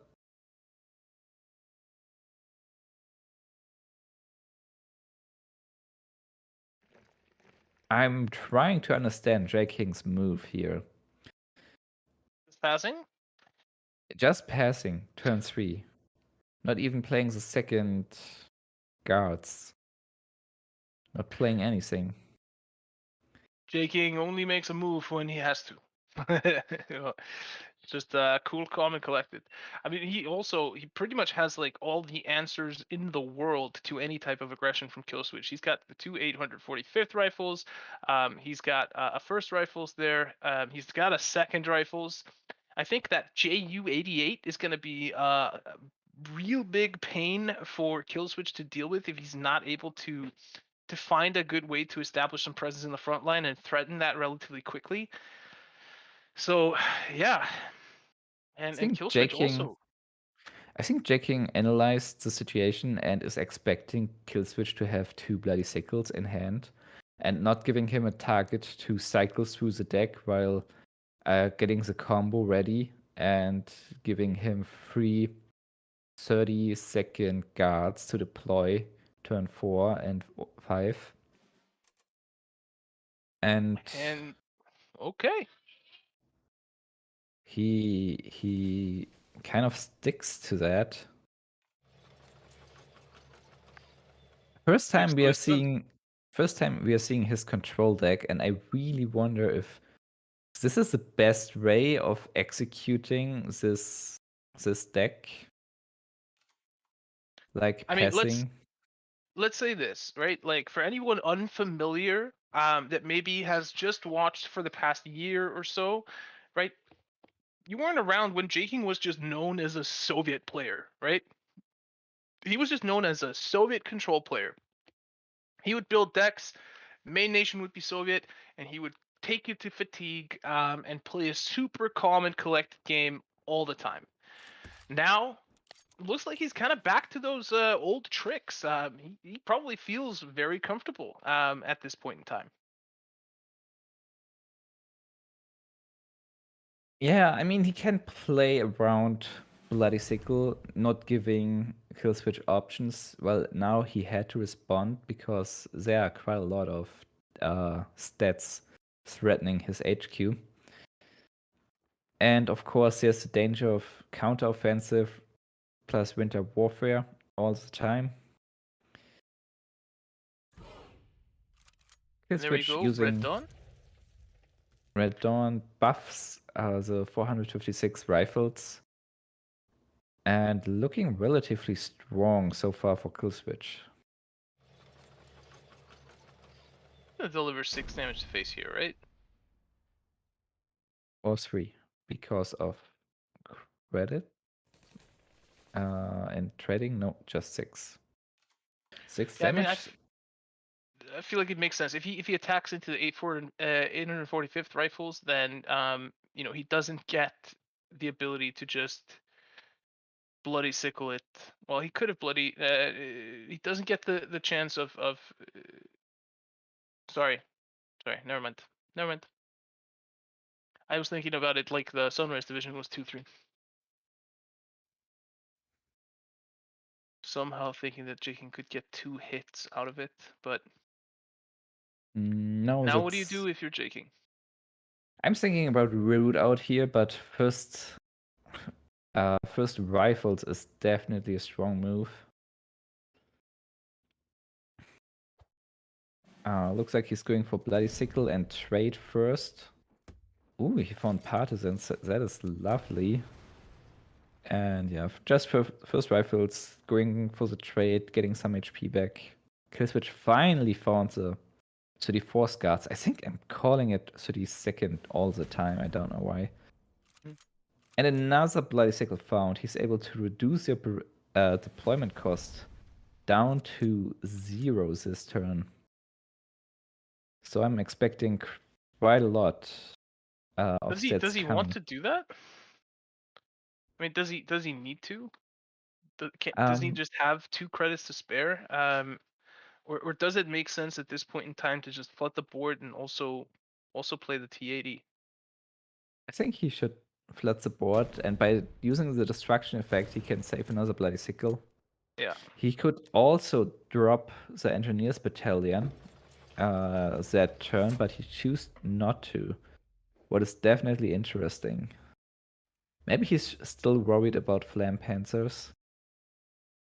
Yeah, I mean, it kind of makes sense if you're gonna deploy it and only costs 1 credit to try and just deploy it alongside when you go and trade your units, so that you're guaranteed at least some effectiveness out of it. Could have gotten This Wolfpack though. Does not happen.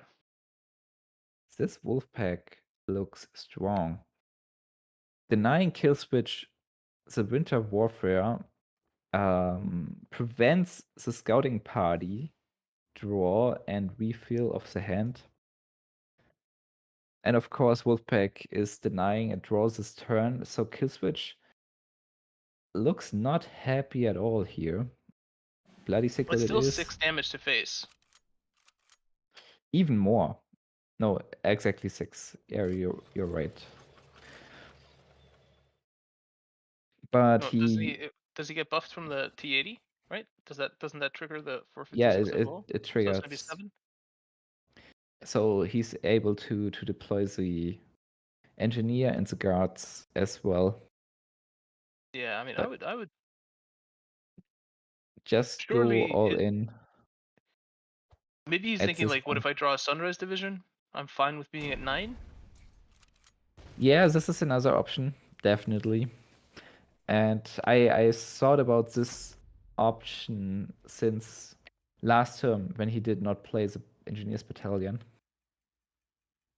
But okay, so Jaking has a kick-ass play available to him next turn, right? He can partisans, so he can attack with the 845th into the 456th, heal himself for 7, partisans the 456th, and trade out the 34th guards, putting him at 13 and leaving the only 166 on the board. Yes. That was a nice move. The other option, no, there wasn't any good other option. It was the move of that turn. So happy when I accurately predict good moves at Darkness. You know, it's been a long journey since I couldn't count to 7. I saw you celebrating and raising your hands. It only took 1 or 2 years. Yeah. Now, Kill Switch is in. I'm not gonna say he's in a terrible spot, but that root out is gonna hurt. It hurts so much. Destroying both weekends, denying a ton of draw ability. Well, there's another one, but no Bloody Sickle nor Winter Warfare. And Jaking has a Flam Panzer ready. And now J-King is able to trade out that 34th in the front line if he wants. He's also able, with the GU88, he's able to trade out the 456, take 0 damage in return, deploy it, and then Bloody Sickle and make it a guard, effectively preventing himself from receiving damage from that 34th guard for another turn. Yeah, that's also possible. Both options are fine, but he definitely should play somehow around getting another hit from those 34 guards in the front line. Both HQ are relatively low. Ooh, and Sudden Strike. So Jaking is able to clear the entire board. He's drawing first, Zukov, giving him a Naval Brigade. And Flam Panzer, and... Is he going to kill this one? Maybe he tries to... Maybe he did not kill it because he wants it. And yeah, I mean, he can get it for free. GU88 is such an awesome card. No deployment effect, no immediate effect, but the ability of stealing your opponent's or copying your opponent's cards is so powerful. So it's really hard to just use this card on its own. You need to have a setup. You need to make it survive somehow. But yeah, Jew 88 is one of my favorite cards, and Killswitch really does not want to have to get his unit stolen, so he's killing it from the people. Using this Red Dawn while taking damage does not make a lot of sense here. No, he's already at 9 HP. So he has done enough to trigger the Sunrise Division. Exactly. And he doesn't want to get too low, since the 456 rifles are not going to survive anyway. The stolen unit appears. The 34th guards just switched side. Yeah, I mean, Killswitch is in trouble now because he needs multiple cards to make most of his deck work, and he just doesn't have access to it. He's already played one scouting party. He's already played one of his 33rd recon, so most of his draw is already gone. And now he's staring down the barrel of 9 damage in the front line, and he only has engineering battalion available. Wait, sorry, make that 14 damage in the front line. Yeah, I would have loved to see 272nd guards plus Red Banner giving J King 2 Joseph Stalins. Would have been a strong move as well, but I don't think it matters here or gives any difference. So that's the first one. J King wins with his Soviet control deck after floating turn 3 and turn 4. It was a brave move, but maybe he just figured out exactly how to play this matchup, while no one else knows the matchup because J King just made this deck up. Yeah, I mean, it kind of makes sense, right? Especially against Soviet self-damage, where your opponent wants to use his Red Dawns effectively, and he wants to do it in conjunction with deploying a bunch of stuff or having deployed a bunch of stuff. That's not something that really exists, right? Yeah. That wasn't happening. There wasn't a ton of units on board, so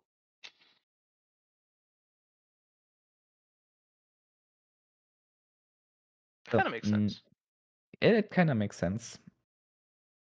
So right now we are looking at Brit Air versus the Order deck. J King's pretty confident for that matchup. When I play this matchup, I would not be that confident. So I'm very, very interested how he's going to play this one. Killswitch not finding good turn 1 and turn 2 drops. What slows Brit Air down a lot, actually. So J King, no need to respond here. Turn 3 is a Kleehawk. At least this is a decent option. But there are several options for J King. Defend in depth it is. 1 order for 1 card. Killswitch just refilling and dropping the 1k. It's 1k bomber. I feel like Death from Above is a little bit too much. Agreed. To respond to the 1k bomber here. I feel like this is just a pass. I mean, okay, maybe he just doesn't want to give him the chance to establish a board at all. And this goes into kind of what you talked about. This is a new type of deck, right? So it might be difficult to sometimes predict what is the best course of action. Definitely. I think that hard. Fiat is a huge draw there in case Killswitch wants to deploy the Spitfire this turn. It allows him to deploy the Spitfire and the Fiat, making it not a guaranteed death from above target, and it makes it not a guaranteed air defense target, right? So this kind of forces J King to use defended depth to take out the Spitfire there. Yes, and taking out the Spitfire is necessary because this one got buffed with Fury. Taking out the Fiat is definitely nice. if you're kill switch, do you even mind if you trigger the air defense with that fiat? You're probably just going No. like, okay, I mean, that's cool. It was just 1 credit, 0 off cost. I paid 1 credits to trigger that air defense. Yeah, definitely. There are much more valuable cards just because of the stats, even though Rough Lightning or Mosquito has more stats than Feared, and this is why Killswitch should be happy by triggering air defense. Strategic bombing, yeah. I was just say I think that was an awesome move from Killswitch, right? He could choose between not using the deployment effect of the Mosquito, not super relevant in this matchup, seeing as there are only 2 deployable units and then 2 units spawned from Seaborn Invasion in the entire deck here from J King, but instead he opted to go for not using the Wrath Lightning and dropping the Mosquito on the side, making his card less vulnerable to exactly that death from above. Also, there he burned the Monty to try and check for some sort of countermeasure. I don't think is there a countermeasure? There is no countermeasure. He just prepared for the turn 7 land lease to refill without overdrawing. Yeah. And what do you do with Monty in a deck with Nothing. almost no? Yeah. Well, Liberation hits hard here. I mean, Convoy is not important at all, but Killswitch does not want to have 9 cards in hand. Albacore to probe for any countermeasures or any stuff like that, plus Mosquito. Now 5 damage established there on the board. No easy way to respond to this from J King. Can of course heal a significant amount through another liberation.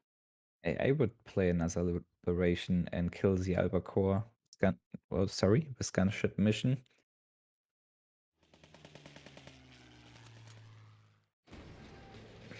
Yeah, this felt really good for J King. Oh, Royal Research. This is a strong one. Really strong. Do you take the HQ damage or discard cards here when you're getting rid of these resistance cards? Definitely taking the damage. It's not great, but Killswitch is using Mare Nostrum, so he can heal, and he does not want to have to run into fatigue, because J King will win the fatigue battle in this matchup. This is such a perfect deck for J King, just removing everything, controlling the opponent, going towards fatigue, just using all of your cards. I know he really loves that. Second land lease being played from Killswitch. So looks like he's just setting up right now and buffing some airplanes. Very strong. Because it's a lot of HP right now. Yeah. And there's a +8 in J King's hand if he wants to or needs to. Also card draw, but more than likely going to use the Call to the Colonies for healing, seeing as though he has 2 Phony Wars in hand at the moment. Yeah, I'm expecting J King to go for Phony War here. He needs a refill. Battery. That's a decent option. He's able to get rid of that fiat, take 3 damage off the field, for instance. Also able to use it in conjunction with the United We Stand to take out the Mosquito. He can use Gunship Mission and Battery too, exactly. Killing that one is the most important target here. Kill switched. I want to see the Sexton drop. Yeah. Yeah, I like it. But double cast here, closer support. Wait, he just has exactly enough to protect this play with Ultra. Ooh. Great move. Great move. That's massive. And the Hellcat not going to be enough to take it out now. Not enough, but at least Jaking used United We Stand first. And now the Death from Above is not hitting the Sexton. A little bit of defense and Counter-Strike activated. I mean, no matter what unit attacks first, it's a strong removal. Both of them having 5 damage.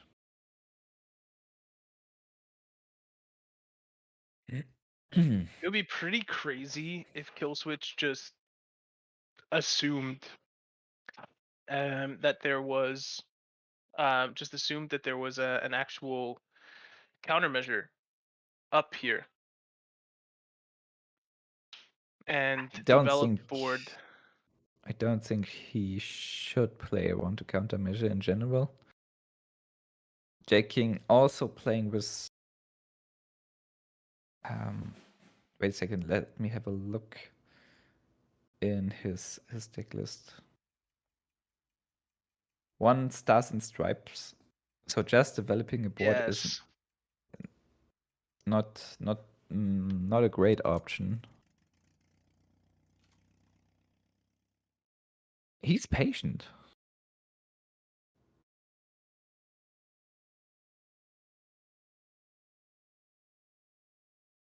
Well, Jaking could use the Hellcat to kill 1 Fiat.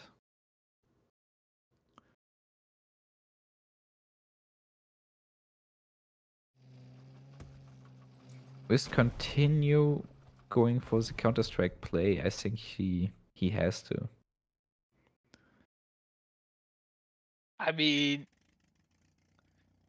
it looks like Killswitch is just in a staring contest right now, saying, I will not attack with a 5 attack unit first into your HQ. I know that you have a way to protect it, and I'm just going to hold back and chill. That's a pretty interesting strategy. Strong hand reading here. And I mean, this could come down to Killswitch noticing that Jaking is hovering the same card at the end of each turn, right? You're not seeing hovering countermeasures. At the start of cards, you were able to detect countermeasures because they got hovered differently and set back, unlike other cards. But they changed that for the opponent, and countermeasure is not hoverable. Is it not hoverable? It's not hoverable, the opponent. But Killswitch could detect that. It's a lot harder, though. Killswitch has counted all the cards that Jaking has hovered and found out that he has not hovered 1 card in his hand. In theory, it's possible. But I only know Bubbles who's using the strategy, and I think he was just talking. I didn't believe him. But maybe there are some player really looking into that training and being able to detect that. Mare Nostrum available. Only 1 credit left over for Jaking this turn, so he's not able to have the Counter-Strike active.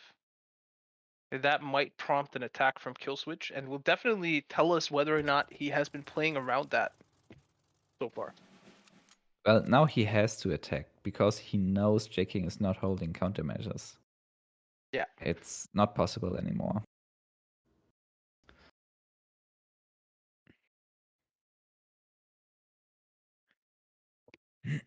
Do you pop the Mare Nostrum here, or do you wait for a better opportunity? I think you pop it here. It's so strong. And it's so much HP. It's very hard to remove for Jaking. And reducing also the hand size, looking for defense and depth. Although I think Jaking has no left. No, he's used all 3. All 3, yeah. Jaking going for the card draw, interesting. High altitude bombing. That's a very good one. Taking out the Mare Nostrum. The second best option. The best, of course, would have been the Feared and the Rough Lightning. Yeah. However, still a lot of damage from Killswitch here. Wanting to use the Empire Strikes. I wonder, like, seeing as though he already has 3 units in the backline, and Stars and Stripes would kill both of the Swordfish, does it make sense to deploy the 3rd Swordfish before you Empire Strikes there and sneak in an extra damage? Since Because it the doesn't Feared, change anything in terms of what lives and what dies. It just offers one more target.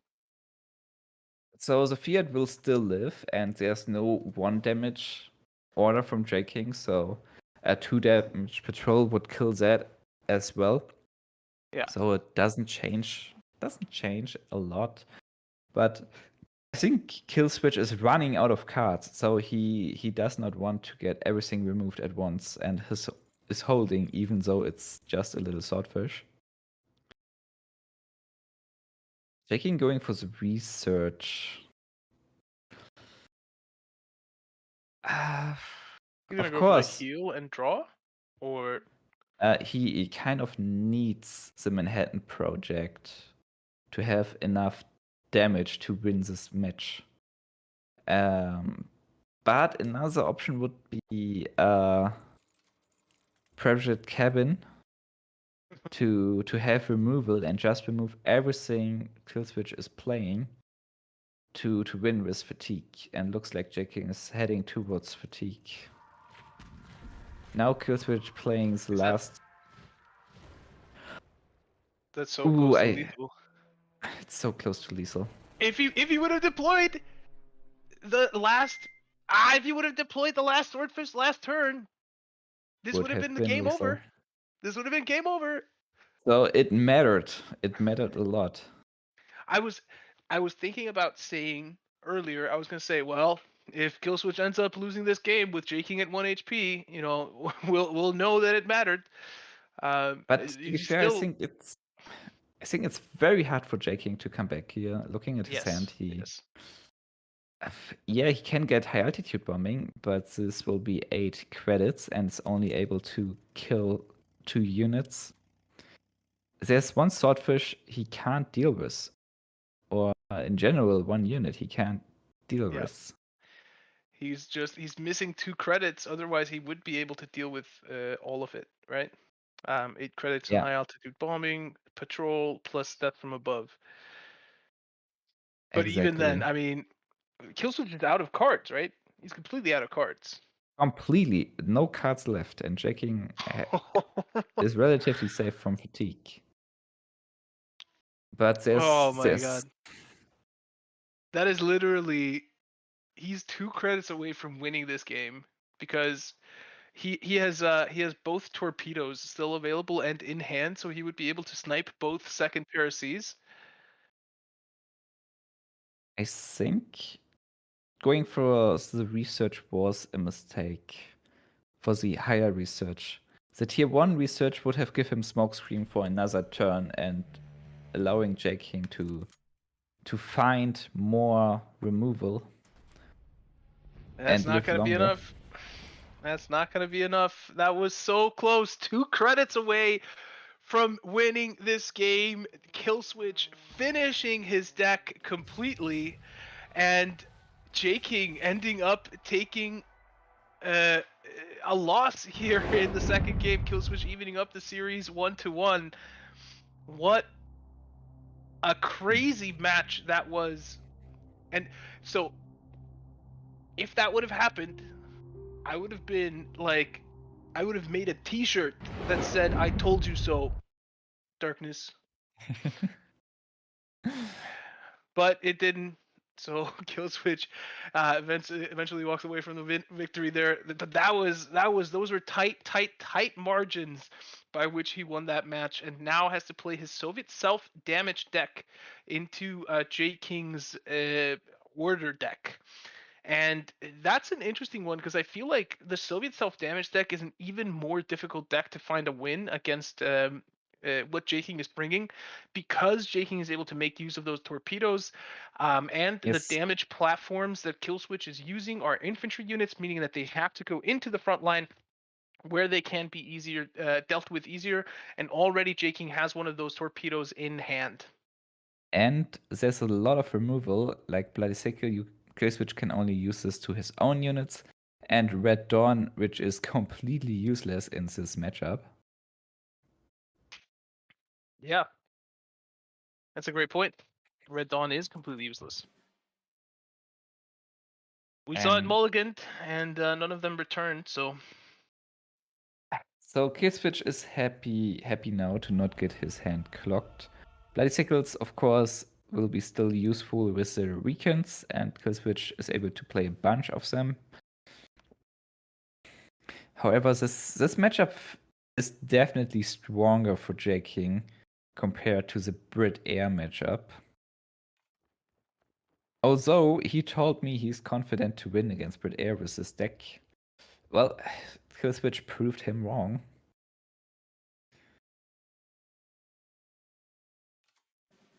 So right now there was just not a good option for J-King, but he's perfectly fine with skipping his turn and floating credits. Killswitch now really needs to think how to start into this match. An option would be the Recon with Bloody Sickle and going into the front while buffing the 456 rifles.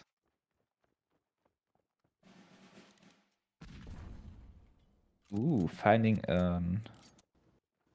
the card draw is first. Bloody Sickle is drawing first and then dealing damage. Interesting mechanic.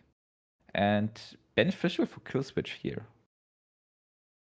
Battery, defend in Just enough. depth, gunship mission, torpedo, death from above. These are all the removals in J-King's hand currently. It almost feels like unless Killswitch is able to get enough threats on the board so that J-King simply doesn't have the credits to remove each of them, he is going to lose this match. But Killswitch is having card draw with the Recons and 5-year plan. So flooding the board is a possibility. I mean, another option for Killswitch to win is if J-King gets carried away, spending too many credits and too many of his targeted removals trying to hit the HQ in some way. But now 2 Red Dawns sitting idle in hand. What do? Do you just drop a 34th guard here? Do you Red Dawn your 33rd recon for a draw and inching you closer to a 9/9 Sunrise Division? This is a difficult one. This is a very, very tough matchup for Soviet self-damage. Yes. It's always a tough matchup if you're playing against a burn deck who's not caring about the stats on the field and has the ability to just finish you with orders. So looks like Killswitch is going to burn through the Recons to find better stuff. If he's going to use both Red Dawns, he's able to drop the 34th guards as well. But not this time. He chose 1 damage over that play. And I think I disagree.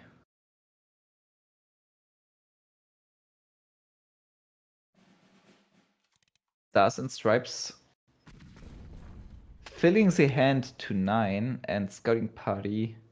But I guess that's fine. Killswitch does not need more card draw right now. Not right now, but he might in the future. He might in the future, but he does has 5-year plan. Yes, a 5-year plan. I feel like very difficult to make work. But that might be my inexperience in using the card. I feel like whenever I have used it, it either feels super painful to have to use it in terms of my HQ health, or it's going to force me to overdraw either through the 5 cards coming into my hand or the following turn. That's true. Great. Basically, the reasons why this card is not very popular. Of course, this works with this deck when you want to get down to 10 HP, but it's always hard to execute. I mean, you want to get down to 10 HP, but you don't want to get that much lower, especially not against J King's deck here, right? Yeah. So that's why I feel like 5-year plan isn't maybe as effective as a draw card in this specific matchup as it can be for Soviet self-damage in general. King now- finding the US research starting to go to Manhattan projects here. Setting a clock for kill switch. And what does he have to worry about? Nothing. There's a 4/4 naval brigade on the field. He's already on the second stage of research. He can take next turn dilly daddle about while kill switch moves the 33rd the naval brigade up. He can take it out with a torpedo. There's so many things that J King is able to do here. This feels like a very uphill battle for kill switch, purely matchup based. Indeed, this matchup is really good for J King. A little bit too late, it feels like. His rifled regiment would have loved to get buffed a little bit more. Will we see the winter warfare come out? No, it doesn't make sense. Doesn't make sense. We've now seen this deck lose twice to Brit Air, but find a very... What was the other matchup that we saw Berto in against Killswitch? It was against the Soviet self-damage, right? Yeah, I think so. Look at that. Those high stat units getting killed better than most. This higher altitude bombing was very strong indeed. Killswitch starting to buff his units and putting him down to 11, getting closer to being able to play the Sunrise Division. The Sunrise Divisions, he has 2 of them. I'm trying to remember what the win condition was for Killswitch in that match. I feel like no torpedoes were drawn and speed was the key for Killswitch to win that match against Berto. Berto won. Oh yeah, you're correct. But I mean, it was at a 1 HP like turnaround type stuff, right? Or am I confusing matches at this point? It's been so many matches because all these series have gone to 3 games. It's been a lot matches, and J King is able to destroy everything with I felt bad in my body when I just watched all that removal come out. Even the 9/9 Sunrise Division didn't live another day. Well, there's the second one. And J King is not having an immediate response for that. But wait, J King has technically lethal. Attack. He does? Hellcat is 4. Hellcat plus, 2 gunship missions, each 2. Yep. And this will be 9 credits. You are absolutely correct. Killswitch played with fire but burned himself a little bit too much. And his HQ down too much. So J King now being able to get his revenge and being able to win this matchup 2-1 against Killswitch, going towards the final against Tank. I mean, this was going to be my point, right? Like at 8 HP there, if you're Killswitch, are you really ripping off the 5-year plan there, putting yourself down to 3? Then not even a Hellcat is needed. It's just a double gunship mission and you're dead. It's just paying 5 HP off your HQ in a lump sum like that, where you already need to have emptied your hand, it feels so bad. It feels like you're only doing that when you're in a dire situation and you're hoping to find the card that will have you survive. But excellent series. I will say, Killswitch piloted his Brit Air deck really well against the J King's Order deck. That came down to the wire, but J King eventually making that deck work, and it almost feels like it's designed to take on Soviet self-damage. It's just such an uphill battle for that deck. Yeah, All right, with that, go ahead. This Order deck, first time appearance, but looking very strong in this matter. Yep. We'll see if it continues to make appearances as we move closer to the World Championship. I guess the top 128 matches are going to be its true testing stone there. Not probably quite as many Soviet self-damage decks going to be available there, and maybe more control.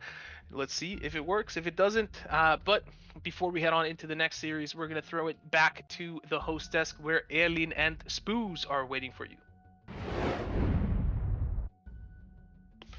Wow, another incredibly impressive and hard-fought series of matches. Any thoughts on this, Spooz?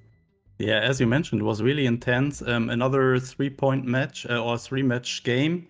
Yeah, really close in the end. But yeah, the third game, I think Killswitch, nothing. There was not much he could have done differently. All these Red Dawns really useless. We're not being able to target enemy units, and he also just found 134s.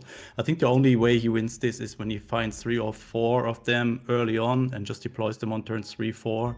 But even then, it's just not enough units, and J King just has too much removal. And yeah, we have the old rivals in the finals here, Tang versus J King. Yes, we do. Let's take a look at the bracket. Anything better. As you mentioned, Spooz, we've got Tang versus J King going head-to-head. These old rivals going head-to-head for first place in the October Officer Club Championship. And in the bronze matchup, we will be seeing Noen 5 versus Killswitch. Is this what you expected to see as the final lineup, Spooz?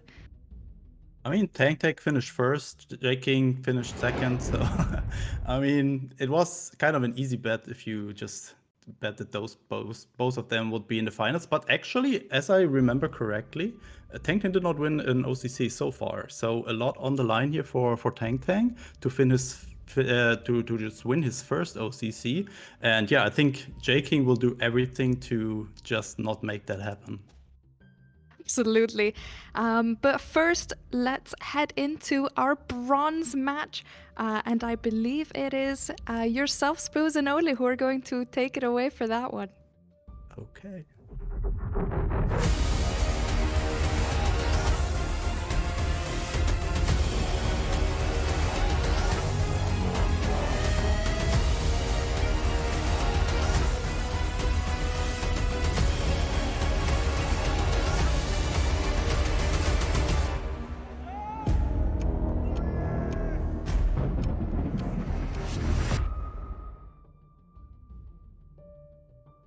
Again, it is me, the one and only Big O. This is now my phrase, Elin. I'm sorry, I have commandeered it. No, I'm just kidding. Spooz joining me here on the other side because I'm mirrored, right? So I'm pointing out a window here.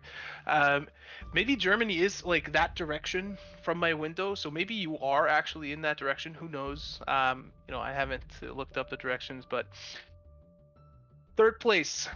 Noen 5 versus Killswitch. This is going to be an interesting one. Why don't you take us through the decks and your predictions here, Spooz?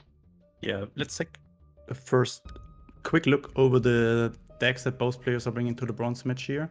Killswitch bringing a US Italy ramp deck that unfortunately we haven't seen today. A deck that I really enjoyed playing in the past weeks. It has some really good plays. although being a little bit weak against Brit Air, and that's why it's maybe not the best pick to bring into ladder these days, but it has some great potential. It has a lot of healing with the 5th Marines, with the 5th Rangers. It had some good early pressure potential and also good removal potential. Like when you find turn 2 War Machines into 5th Rangers combined with 1 Rostrum, that's a lot of healing and can help you a lot against aggressive decks. Then we just saw it 5 minutes ago. Soviet self-damage with Let's break Japan this one ally. down in detail, Spooz.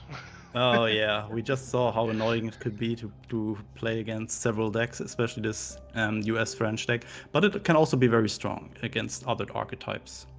Yeah, we talked about it a lot. So, and the final deck this Killswitch bring is Brit Italy Air. Was very successful with it today.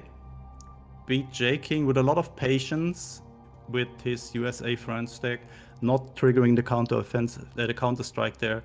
Really well played, and I think that this is just his main deck that he's very good with, and opponent would be really well.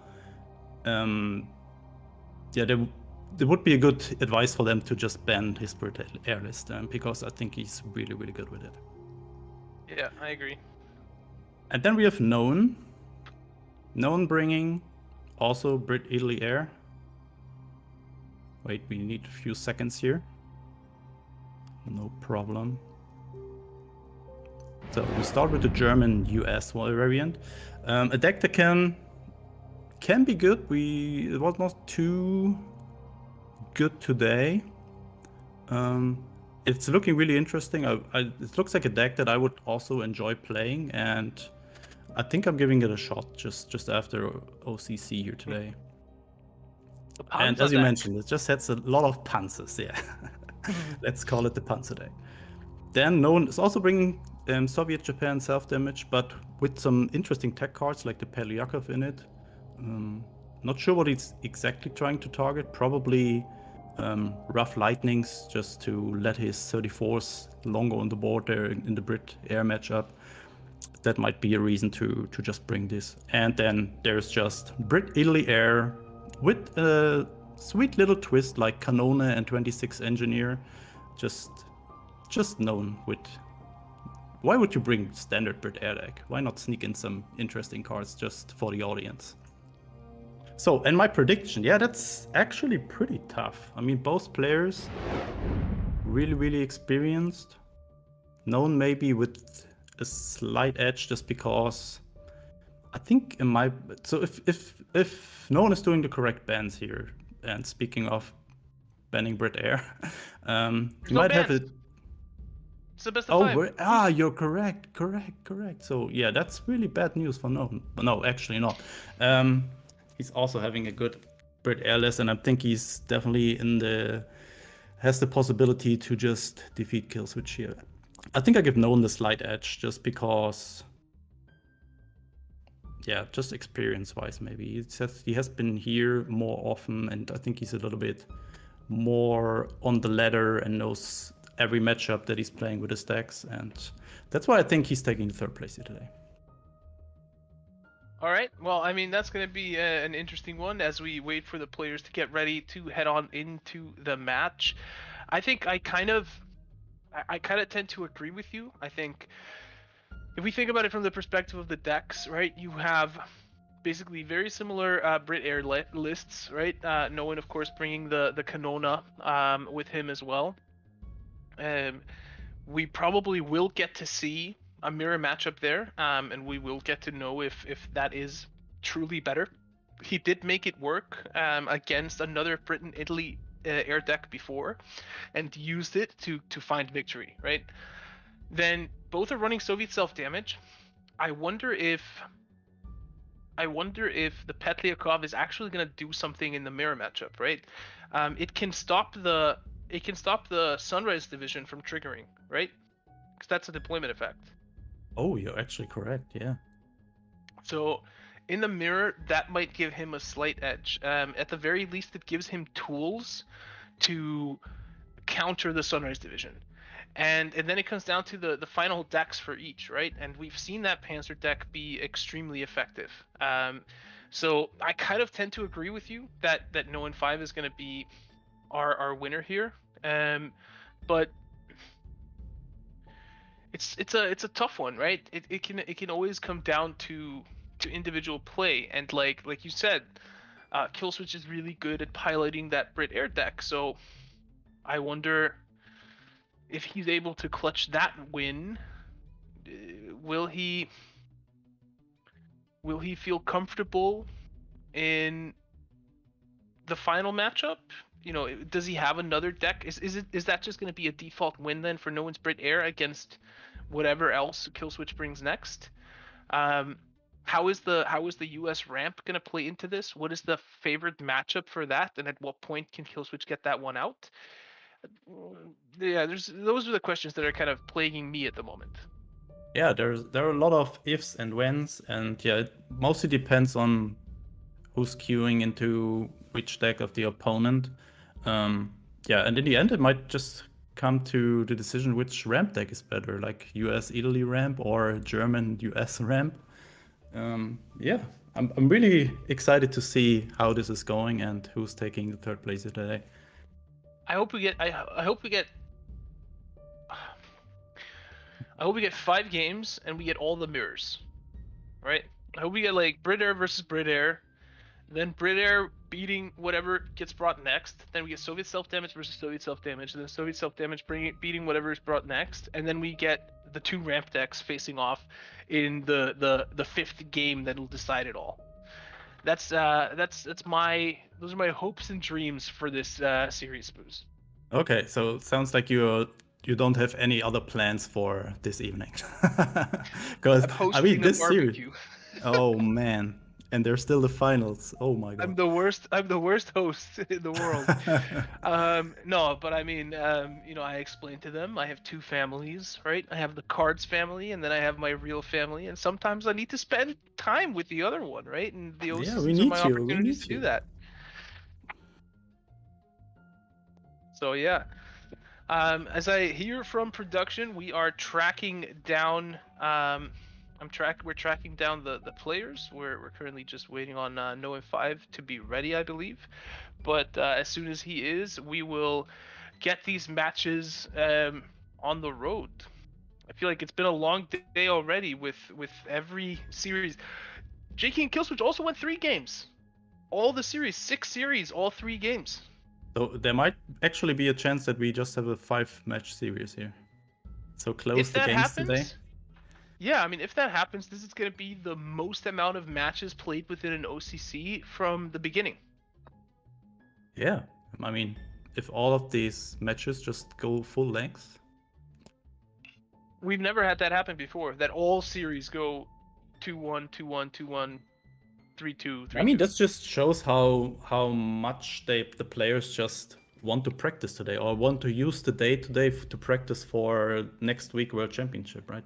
They just want to give the best. They want to have their momentum going for them, just going wide into an OCC and just see, oh, okay, just getting confident. I can beat everyone. And yeah, that might be the reason why we have so close series here today. I mean, and speaking of the World Championship, right? Like, what do we have in store for us? I mean, if this is the OCC competitive level now, we still have all of November and the rest of October for these players to train, to fine tune, tack their decks, do all these type of small tweaks, and improve their piloting. What is this, bode for the World Championship? I think we're sailing into probably one of the most competitive World Championships ever.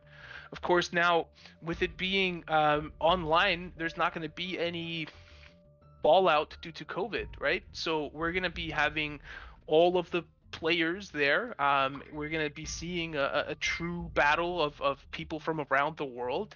And it's going to be an exciting affair. Now, what does this make you feel for your upcoming top 128 matches? Are you going like, yeah, I'm going to crush all these guys, or?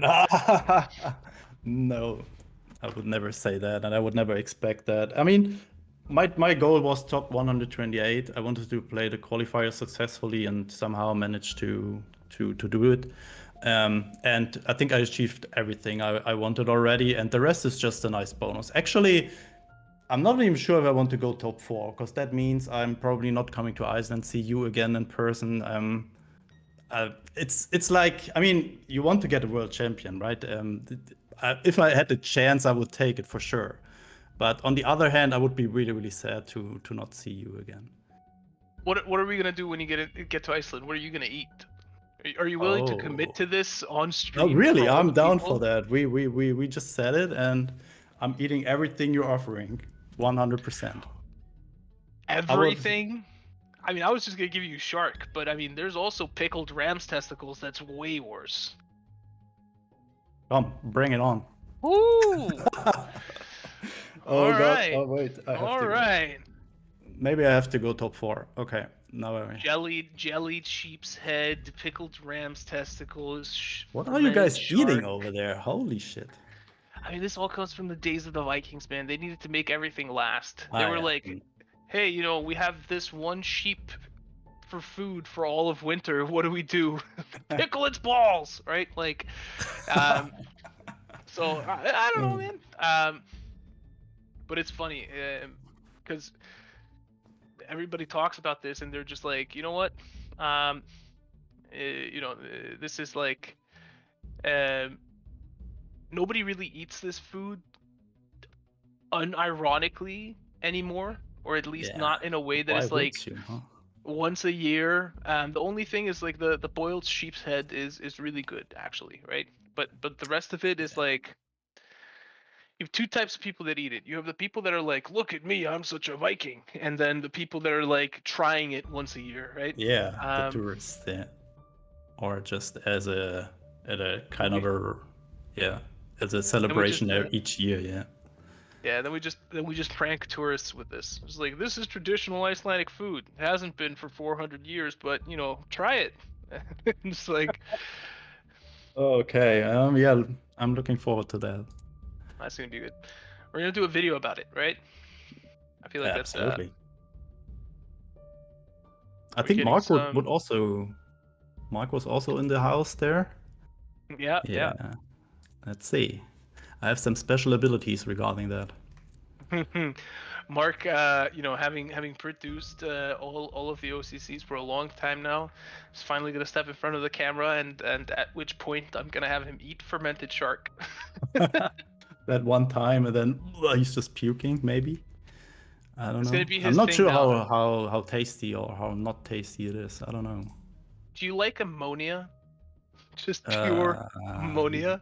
Not really, I guess. That's what it tastes like. Yeah. It's it'll really clear your nostrils. Oh, and there we are. Noen 5 versus Killswitch. The series has begun. It is time to find out who will walk away with the third place title, who will walk away in fourth place, and have only the pleasure of playing today to show for all their hard work. So who did go with Bredere there? Killswitch. Known with his German deck. Ooh. You got to think that's tactical from Noen, right? The default is Bredere first for pretty much everyone, right? Bredere is like good against a wide range of decks. It's a powerful deck. You feel comfortable piloting it up against most stuff. So I feel like Noen 5 is going like, I want to challenge this Bredere deck. And he's already has a War Machine, and he's got 2 hour of needs there. So he's able to ramp up pretty quickly. It's going to be a difficult matchup unless Killswitch is able to find some more early pressure here. I just realized that no one is really loving these an hour of needs. I find it often very problematic that you find yourself in a situation where you have 12 credits, but not really anything to play. And no one just having 2 of these here. I just expect him to play War Machines rank 2. Turn 3 is just playing an hour of need, and turn 4 is just playing another hour of need. That's my prediction here. Oh, we just found another War Machine. I think that might change it.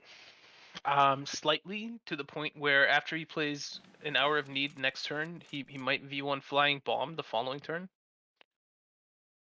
Maybe. That's what I would do, I guess. But we saw different plays earlier, and excited to see what he's deciding to do here. Killswitch deciding to keep the other close air support in hand to be able to attack with bows. Look, just another Hour of Need, and next turn he can do Flying Bomb and an Hour of Need. That's... Yeah. Or he can just drop the FW, would also not be too bad. Would make him really vulnerable to the Piracy. Yeah, So and maybe the he's Wrath just Lightning. ramping more, yeah. And Rough Lightning, exactly. But I mean, can you really afford to just be like, yay, I'm just gonna hang back and ramp? Meanwhile, you're threatening 8 damage on board and I'm at 13. I don't feel like you can really do that. I think we might even see the Comet come in here, take out that 3-4 Albacore. Oh, look at this. Looks like he's going for the FW. I mean, it stops both bombers, but... I mean, the lightning is just bouncing it, right? And Killswitch cannot really attack. But still, it also costs no Second Piracy. There's Piracy. That means only one bomber dies. Only one bomber dies, and it's going to be 6 damage to face, and he's going to be finding himself at 7 health on turn number 5. Still 2 turns for that Leopold, my friend.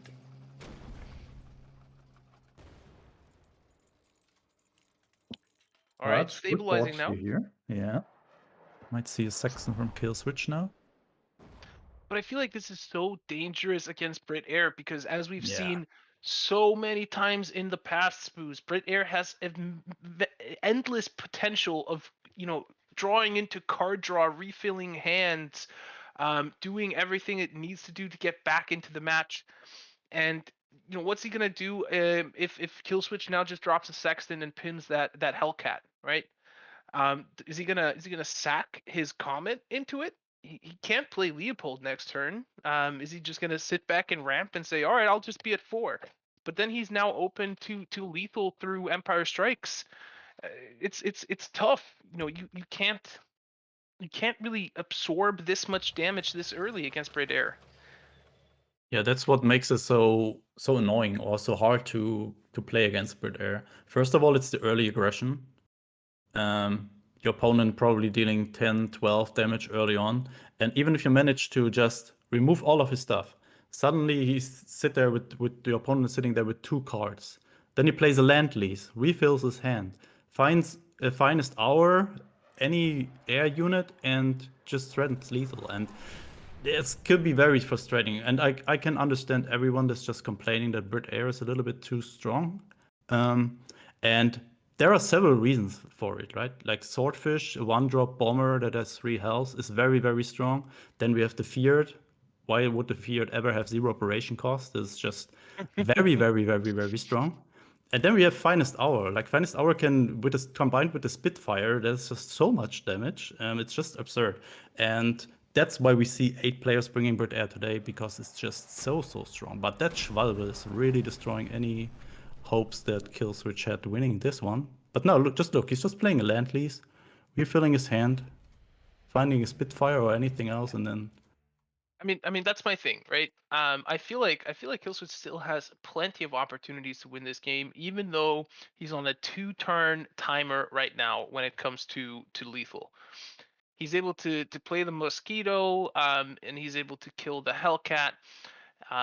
No in 5 always has to trade it or spend pretty much his entire turn playing a Leopold.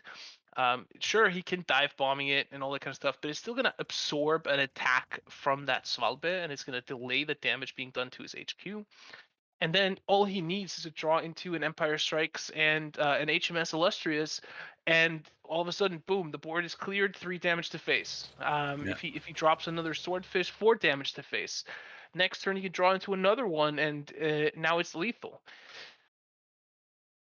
Yeah, that's just another problematic card, the Empire Strikes. I think it's a little bit too strong that it also hits face. It's just such a strong board clear for 4k, but additionally dealing face damage is, whoa, so frustrating to play against. Yeah, but I mean, the reason why you never see it in any other deck other than Brit Air is that it requires that dedicated Yeah, setup of having multiple sure. bombers on field. And Known established a really good board here already. And Killswitch kind of forced to maybe use the radar there. Just to, yeah, what has he been looking for? At least he needs one finest hour to finish the game off. But I think the Mosquito is not good enough, just being a 4/4. No. So he needs other answers. Can find Monty maybe? And he's definitely slowing down. I guess that is one of the drawbacks. There's the Empire Strikes. It is one of the drawbacks of the cost of Lend-Lease is that, you know, normally if you dump a lot of damage and pressure early on in the game as Brit Air, you end up having to use Lend-Lease around turn 7, turn 8, which effectively eats your entire turn. I like this from Killswitch. He's found the cards that he effectively needed to, and he sets up the second Parasy plus Kitty Wait, Hawk that's combo. lethal. That's lethal. Is it? 7, 9, 11 plus 6 is 17 from the Alliance. Oh my god, the Whoa. Alliance! The There Alliance! it is again. Spooz! That one Alliance copy in the deck. There it is! Winning the game there again. it is! You Wow. are so correct. Okay. I love that had a you very talked good about start this. here, but I think that Schwalbe just turned the game completely around. Wow. Yeah, it did. Cool. I mean, you talked about this, and that's probably why No in 5 went this deck first. Because of the Swalbe. Probably, yeah. Right. It is I mean, a good tech against Brillaire. And combined with the other big guys there, like Panzer IV just for the bounce, the FW to stop the bombers, it Swalbe and completely the worked out. Panzers. It's like, So that you know, means... No in 5-1, Killswitch 0 as we head on into the game number 2, And now we have the and that's mirror. gonna be, yeah, there is the mirror. The and mirror you were finally, hoping for. Yeah, finally we get to see No in 5's Brit Air deck, you know, with the artillery. We've been waiting for that. Yeah, it's the first time today. So let's see the Cannon in action. No Cannon in hand, unfortunately. I think I just remember last OCC, or was it the one before, where no one was in a really bad situation, only finding all these 1-drops and somehow still could manage to win this war. That was really impressive for me. Like, out of the worst situation, he can just make something, and that's what's really outstanding for me. But yeah, that's what I mentioned in the war room or earlier today. In the mirror, it's so annoying to go second here sometimes. Gladly, he has the Gladiator here, so maybe he can buff it later on. But I expect Known just to play the finest hour on that one, probably, and then just remove it. Because you don't want to give your opponent the chance to buff it and then kill your feared. Agreed. Now, Killswitch is in a tough spot here. All these fields that he's deploying only have one attack. Could even And I mean, think about... he's not able to deploy them and somehow close air support to buff them or anything like that. That's the wrong thing about the 0 operation cost. With 1 operation cost, this play would have not have been able to do. Also, close air support would have not have been able. The card would be way more easy to deal with, but this way it's just out of control. Especially in the mirror.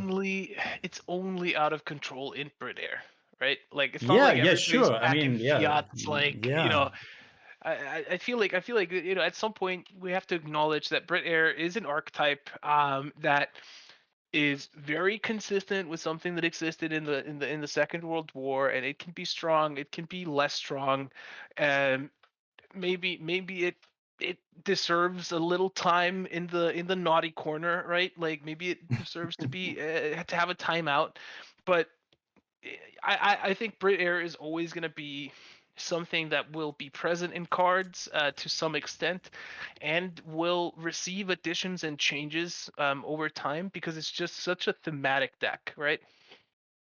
Yeah, I'm not speaking about killing Bird Air, as you said. It's just, I mean, it's just the deck that has been there from the beginning. But I think you can make it a little bit more fair, especially in the mirror now. Like the one that's going first here is having such a big disadvantage just because of one card. And I'm not sure if we want to have a game like that where it's just decided who's in a favor to win just because of who's going first and who's going second. Not saying that it's always the case here. Like as we see, Killswitch having the card advantage, he can easily fight back. But it's giving him really a hard time early in the game just to stabilize. And yeah, I'm not sure if this is really what we want to have. I understand. So speaking about that, that is a situation that is not too great here for Noen. Facing a 3-4 fear himself now.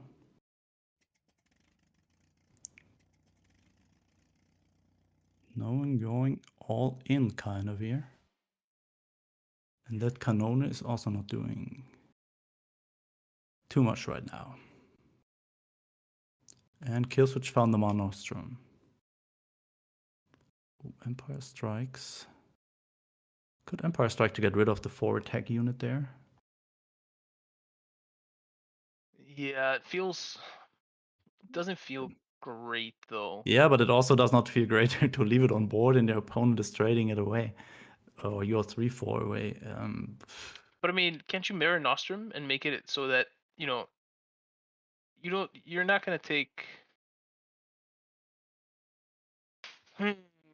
Yeah, it's really tough. I think it's The Canone makes it difficult, right? It's Yeah. another one of those units that doesn't take damage in return. Oh, look, he decides to get rid of it. Oh, you're such a great player, Spooz. Excellent prediction. Yeah, wow. No, the Canona makes it so awkward, right? Because it's one of those cards that you take damage when you trade into, but it doesn't take damage on the other side. So It's worse than a bomber in this case. Yeah. Yeah, I mean, it forced that play out, so things could be looking different if Killswitch was able to, if that was a bomber and Killswitch was able to trade it out for free. Good for known that he found the Land-Lease here, so in 2 turns he can refill his hand. But Killswitch also having one. Pretty equal so far. Killswitch maybe with a slight advantage here since he's still having the Saxon on board and the Gladiator left. Huh. Oh, that 26 is doing something, but not really helpful in this situation. Land-Lease needs one more turn. No, you're just at 6.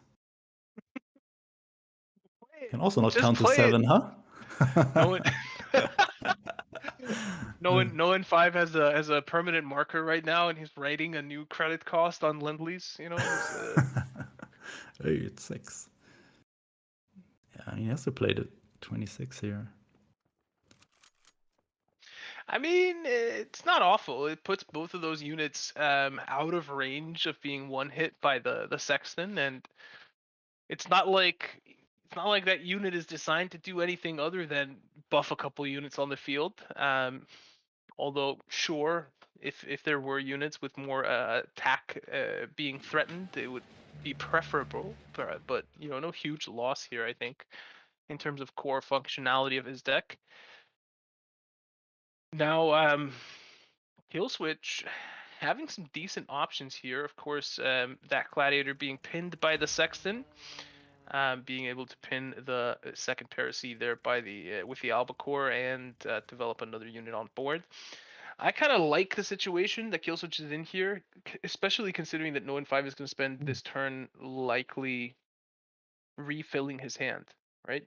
No, he found the Sexton. I think he prefers to play that one, maybe. Looks like it, at least. I'm not sure if he's then going to. Pin the other Sexton? Yeah, why not? his fighter, his gladiator is protecting the Sexton from the albacore, and then there's just the gladiator that can attack there on kill switch side. I don't know. I think the land lease could be slightly better here. Gives you more options later, but also it can lose you a lot of tempo now. Like if kill switch is having 1 or 2 close air supports now, can easily just get out of hand. There's the ATS for Noan. Mosquito there. Good catch. No close air support, unfortunately, for kill switch.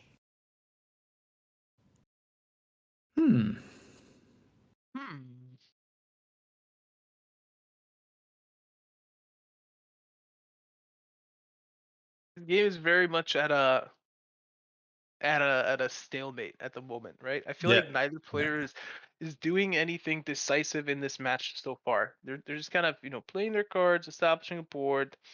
Now they both have 3 units on the board. They're both trying to find ways to make that board work in their favor, and neither has drawn particularly great cards to do so, right? No in 5 is not drawing that Empire Strikes in conjunction with some additional bombers or HMS Illustrious.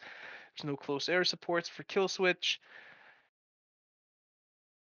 It's a tough one. I mean, you don't really want to drop like a Wrath Lightning and bounce a Gladiator back to hand and remove the pin. So opting instead to push the second Paracy back. Another Empire Strikes, not what No M5 was looking for. We're probably likely to see the Sexton come out, but I don't know. It's just too easy target for the Rough and Gladiator. Wrath Lightning then coming out. Another Ref versus Ref. This game is so equal. Both players have the same amount of cards almost. Both HQ health equal. The board is looking almost equal. It's totally open to everyone.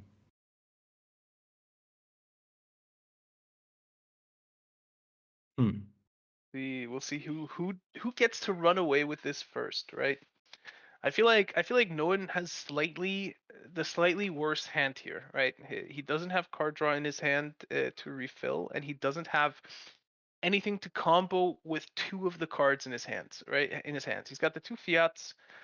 He's probably not going to get the deployment bonus on either of these now. So. Yeah, he's having the ATS. Whenever he deals 3 damage. Oh yeah, great, but probably not going to happen. But he found another convoy. Man, his hand is really bad. Just the Sexton is the only useful card right now. If he just can manage to find the HMS, that would be insanely good. Oh, Monty is huge! Monty Schmonty. There you go. That just... But it's not too bad for kill switch, right? Oh, wow. Also a good find. Especially when all of the opponent's units are pinned. Yeah. And I think kill switch can just use this turn to reload his hand. Yeah, Nothing but I mean, else to do. no one also found another swordfish, right? So let's say he finds another swordfish next turn. He's able to deploy both swordfish and deal 8 damage to everything. No, 6 damage on everything on board and clear the board there for kill switch. He's able to deal 4 damage if he so chooses, and that's what he's going for, right? He's going for the double Empire Strikes. He's clearing the board for kill switch, forcing him to start over and leaving himself with significant power on the board. And kill switch does not have the option to immediately do the same back to him. Yeah, not a single Empire Strikes in hand. You can just bounce the Spitfire maybe with the Wrath. Or you can HMS and play the Paracy on one of them. One of them swordfish. But that was a huge turn. Not really the situation you want to find yourself into. It was looking like kill switch was about to get the edge and the momentum for a turn, and then it swung right on back. One bomber can make a big difference. Yeah. But I mean, with the finest hour, now he can drop the Wrath Lightning, he can bounce the Spitfire, he can finest hour his own Wrath Lightning, and he can attack into No and 5's Wrath Lightning, leaving only a Swordfish and the second Parasea that's not buffed or connected to anything left on the field. And that kind of resets things again. Really nice back and forth here. I like it. I think that might actually be the play. Bounce the Spitfire. I don't see anything else that is as effective as that play. The optimal play for him, if he had the credits, would be to play the Mosquito. Ooh. Kinda like this, and I kinda don't, right? Yeah, like the other play leaves him big fighter on board, right? This Yeah. one And him leaves nothing on the No and board. 5 no big fighter on the board, right? Yeah. Now we can just get another insane close air support value here. And the ATS, that means the draw is rolling in now. And the Parasea. I think that may have just swung the game. Killswitch not recognizing the Wrath Lightning play there. Yeah, maybe he just don't want to give Known the Spitfire back because it just has so much potential damage when it comes with the finest hour. But I think in this specific scenario, it was not really the correct play there. Completely agree. Especially knowing your opponent is playing ATS and yeah, I don't know. Now comes the Rob Lightning. Yeah, I mean, he does get the use of it now, and he's not leaving any massive fighters on the field at the moment, but now No and 5 is drawn into the second Parasea, and he can just respond to this very, very cheap. He can second Parasea the auto Canon, and he can do this without taking any damage in return. He can Also play do a it on the second frontline Parasea. Parasea and then just kill the bomber and the Rough Lightning. Oh yeah, he can even do that. Just so many options. And for 0 credits, he just dealt 3 damage and drew a card. The ATS really Yeah, I paying think we off just here. see the Sexton here on the Rough Lightning just to have one additional body on the board. And just for maximum pressure there. Could also just go Sexton combo. on the Wrath Lightning. He can do both, right? He can Sexton on the Wrath Lightning, and he can kill both the Parasea and the Swordfish with that combo. Can just clear the board with it, yeah. Even better play. Oof. Well, that's not really a board you want to face with Killswitch's hand. Did Killswitch did not play a Monty right now, right? So I think he only has the chance to find it.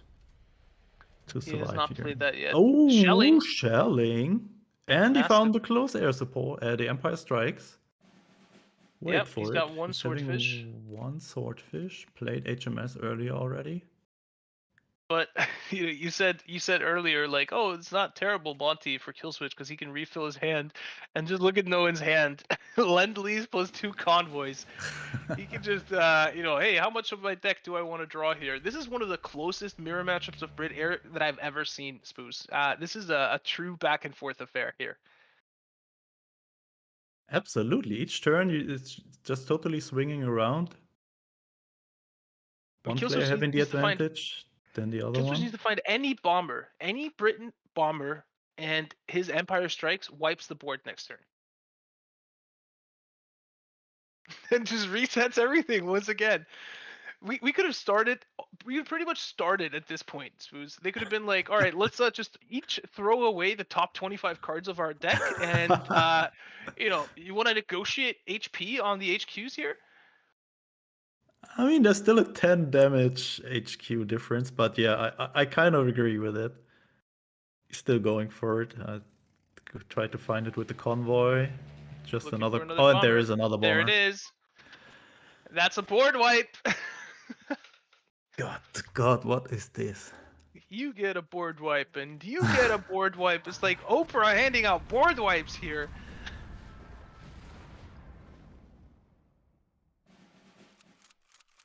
And No and 5, he's got no AoE anymore. He's Yeah. used both of his Empire Strikes.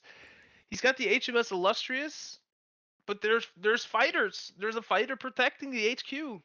He's also out of Parasies, so there's He's out of Parasies. barely anything to get rid of this big fighter there. He's also having a rough lightning in hand. Oh my god, this game.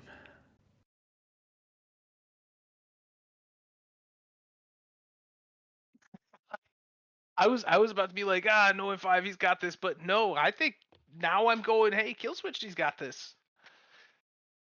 Wow. Probably, yeah. No in 5 not having Empire Strikes accessible any longer. It's really hard to remove all of the stuff. Can we see how many cards are left in the deck by any chance? Production, please. 8 8 and versus 5. 5.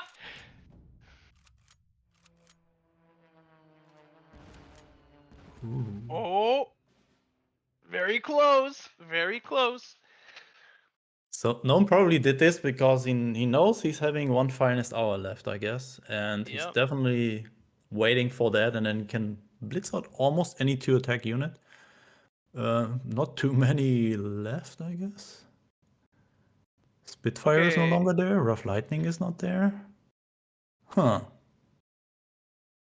Very interesting to see where he's getting that Maybe one missing damage from. maybe no in 5 has this now. Oh, wow, what am I saying? I like this. I like the Ultra. I like it so much. But it might be telegraphed. It might be a little telegraphed here. He's leaving No, himself. no longer. No longer. He's hiding it very well now. The support line is full. Oh, finest hour. Might get triggered here by card draw.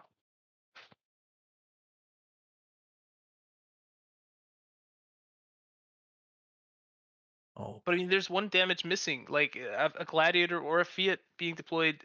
Oh no, Yeah. there's a close air support. So Gladiator plus close air support plus finest hour would be enough to end the game.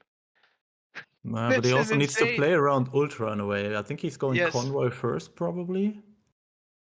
And then go with the land lease, because I think he's having a little bit of time here. He has Like 4 cards 1 or left. 2 turns. He has 4 cards left in his deck. Let's go. Convoy into land lease. And then he has a guaranteed finest hour. No guard in the deck.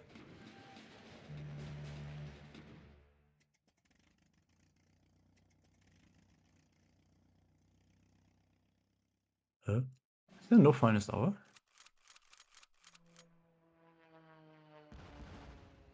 Wait, I'm confused now.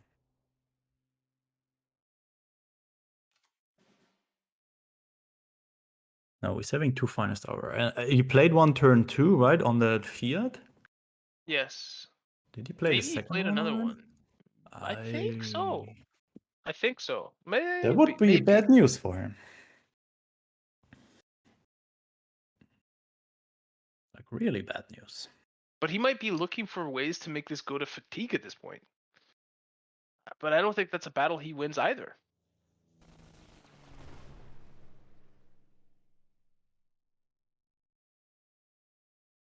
It's just too intense. Spitfire coming in.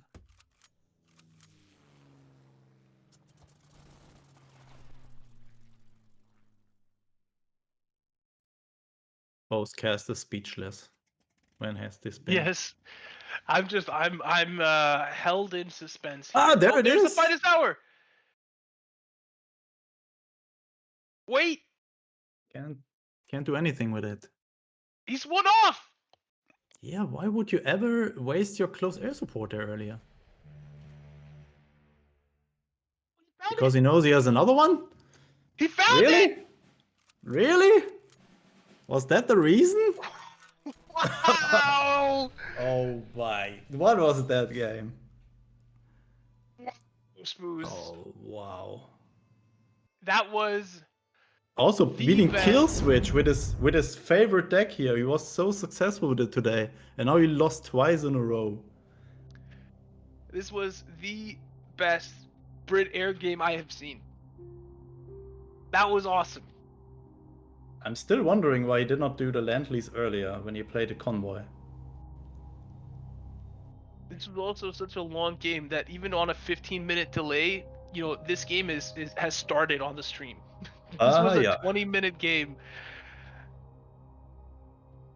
Whew. So that makes me really excited to see the third one here. No one has Soviet self-damage left. Yeah, I think we're definitely seeing Killswitch bring Brit Air again. Third time. And if no one just beats him again, then he completely deserved it.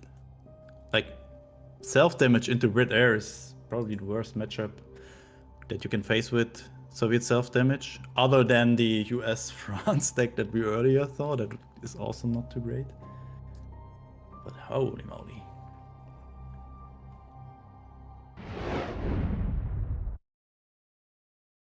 Let's go. Is this already the final match of the series, or can Killswitch have success with this Brit deck? Finally, after being so successful earlier today. So, Yeah, well, found the Fiat. Third time's the charm, right? Yeah, no one needs to win at least one match with this now. He's only having that deck left. And his hand is not looking... Compared to Killswitch's hand? I'm going to say it's looking pretty fire in this particular matchup. Because if he Sukov's a 34th guards and he has the Shinodo, I think he can do a very similar kind of path of play that he did earlier today in terms of baiting out the removal and finding a good platform. And he does Sukov a 34th guards. Wait, what? Did he already give to GG? Yeah, also smart that he's waiting here until he can next turn deploy 456 and play the Red Dawn. But yeah, look at this board. And also close air support waiting, but Red Dawn taking out that Swordfish probably. Pretty sure it's taking out the Swordfish. Yeah, almost definitely. I mean, it's gonna make it trade to both of those Fiats, the buffed 456 rifles. So, but then I mean, there's first rifles. I think like this is gonna be a big counteroffensive finish if No 5 ends up winning this game. I think that's almost for sure. The predictions here, not bad. So what can Killswitch do here? Gladiator. Unfortunately, he's only having one close air support. Would be the nuts to have two of them and give the Fiats 4 attack. Yeah, is he still going for it? I think he has to. Otherwise, there's just too many chances that this thing grows and grows, and he has to sacrifice more units, and then they're even dying. Like, as soon as this 456 has 3 attack. Let's go. Wait, no.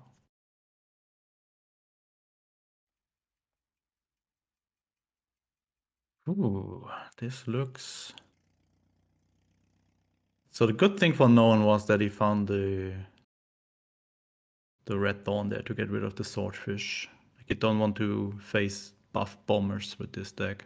First Rifle's doing a good job here against all these fighters. A really good job. Yeah, what to do? He's tempted to move this to the front line.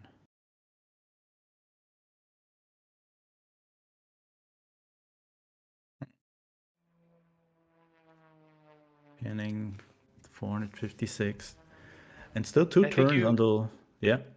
I think you make an excellent point there in terms of like, it's only the Yak 7 that stops the bombers in this deck. Yeah, exactly. Only the Yak 7, and yeah, that's it. That's why the Chiker was so strong earlier or such a strong pick from Ari Big Ben. Unfortunately, did not work out, but this is such an annoying card to face with Brit Air. Combined with guards, it can shut down any aggression. And Yeah, just one bomber here at the moment for kill switch. Keeps him in check a little bit. Engineer Battalion, not really what you need there. Probably see a 34th guard now. Just to have that big body on board that can compete with all of these smaller units there. Unfortunately, no counter-offensive in hand here for Known. Would be Nope. pretty good at the moment. 6 damaged units. Yeah, and I mean, it would be on the Shinodo as well, right?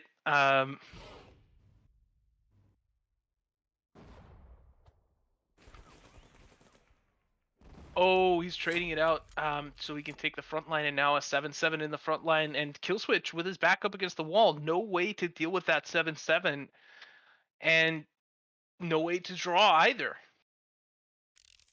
Wow. Look at this. With this first rifle, it's probably also going to the front next turn. Yeah, I mean, And it was that Sukhov 34th. It's the second time today that No 5 just plays that and gets maximum amount of benefit from it.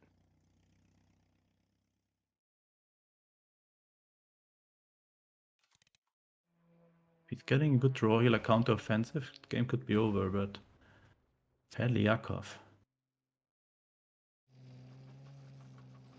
Maximum aggression here. Oh, he's trading them out just to play around the Empire strikes. Actually, I think I would have loved to see the 7-7 go face, maybe. Would set him to 12, and if he finds a counter-offensive, then he has lethal. Now he's not having it. But I think he's just playing it safe here, just removing every single airplane there from kill switch. I think he's just removing every single bomber, right? Because he knows that the bombers are the key to deal with anything on his board, right? He's able to deal with the fighters training into him all day long, but as soon as it's bombers, it both sets up Empire strikes and deals free damage, which I think No 1-5 wants under no circumstance. Good point, yeah. And yeah, this is not looking great here for kill switch. He had very strong start. No one gave him the GG on turn 1.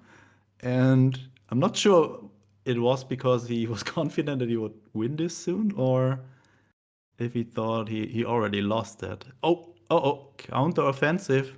I can see a counter-offensive there. This also stops the rough lightning now. So this 7-7 is going nowhere.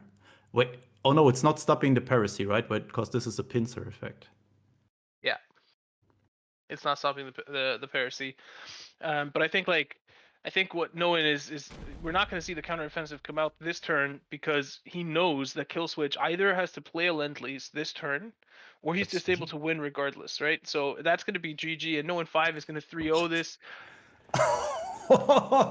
Wow, against Brit Air. I mean, he called the really GG as soon as he Sukhov the 34th. I'm just saying, right? Really impressive. I feel like that's super impressive. I mean, I think the game could have gone differently if he did not find the Red Dawn there and kill the Swordfish, but even Gladiator and Close Air Support was a strong play there. But yeah, no one just... That first rifles did so much work. None of the fighters could attack the HQ, bought him the time he needed to reduce the cost of the 34s, blitzed it to the front line, and here we are. 3-0, bronze match, Known 5 winning the series. Excellent play there by No 5. Excellent play there. You know, good play by Killswitch as well, right? But it just felt like No 5 was a step ahead in every single one of the matches. It was kind of weird in that regard, but it was just you know, we've seen matchups that have felt so lopsided with other players playing these matchups earlier today that just felt like an auto win for No 5 there. I don't know. You never cease to amaze me. The thing that I'm the saddest about in this series is that we didn't get to see the ramp deck from Killswitch. I really wanted to see that one. But fair play to him. Of course, just even making it into the top 8 is a big achievement. Making it into the semifinals an even bigger one, and no shame in losing to No 5. No 5 clutches the 3rd place here. And before we move on into the grand finals between Tang Tang and J King, we'll throw it over to Elin and Darkness on the host desk.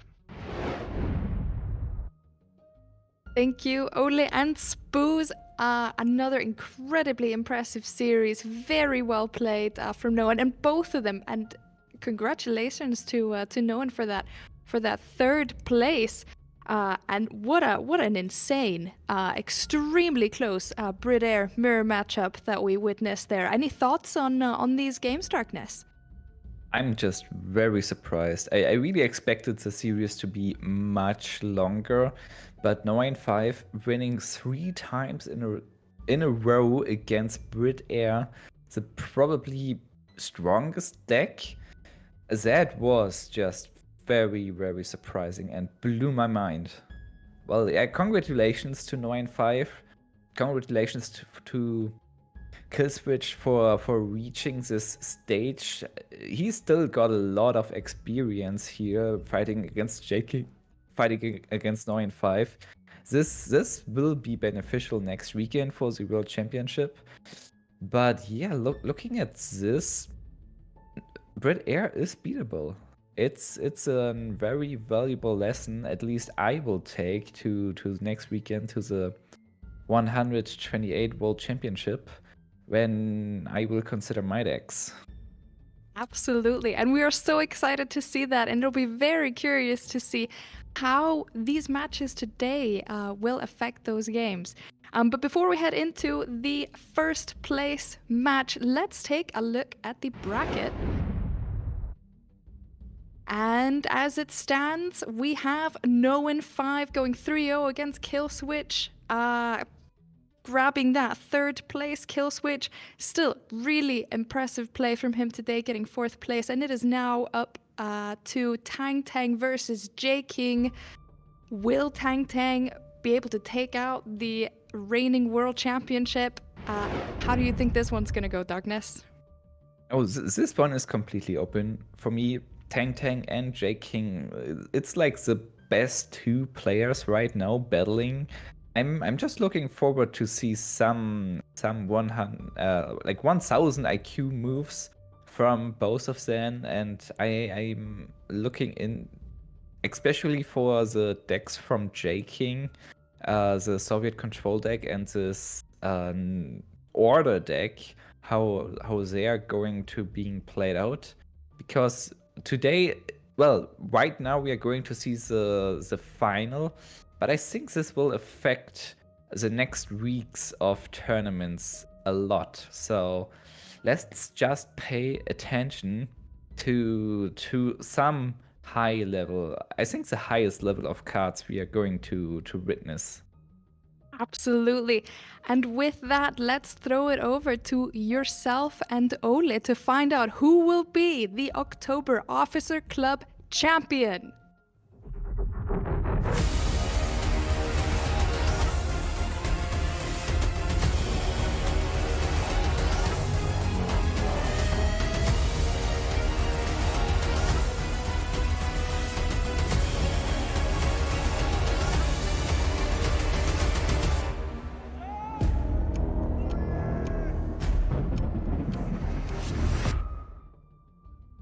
All right, everyone, it's time for my favorite time. It's finals.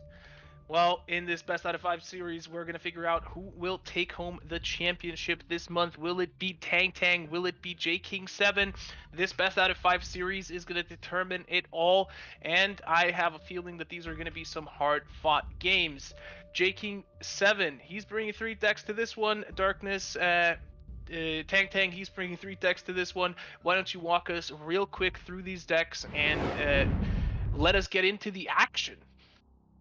Okay, let's give you a little reminder what we are going to see. Everyone has to win. Both of them has to win with all of them decks, no bans.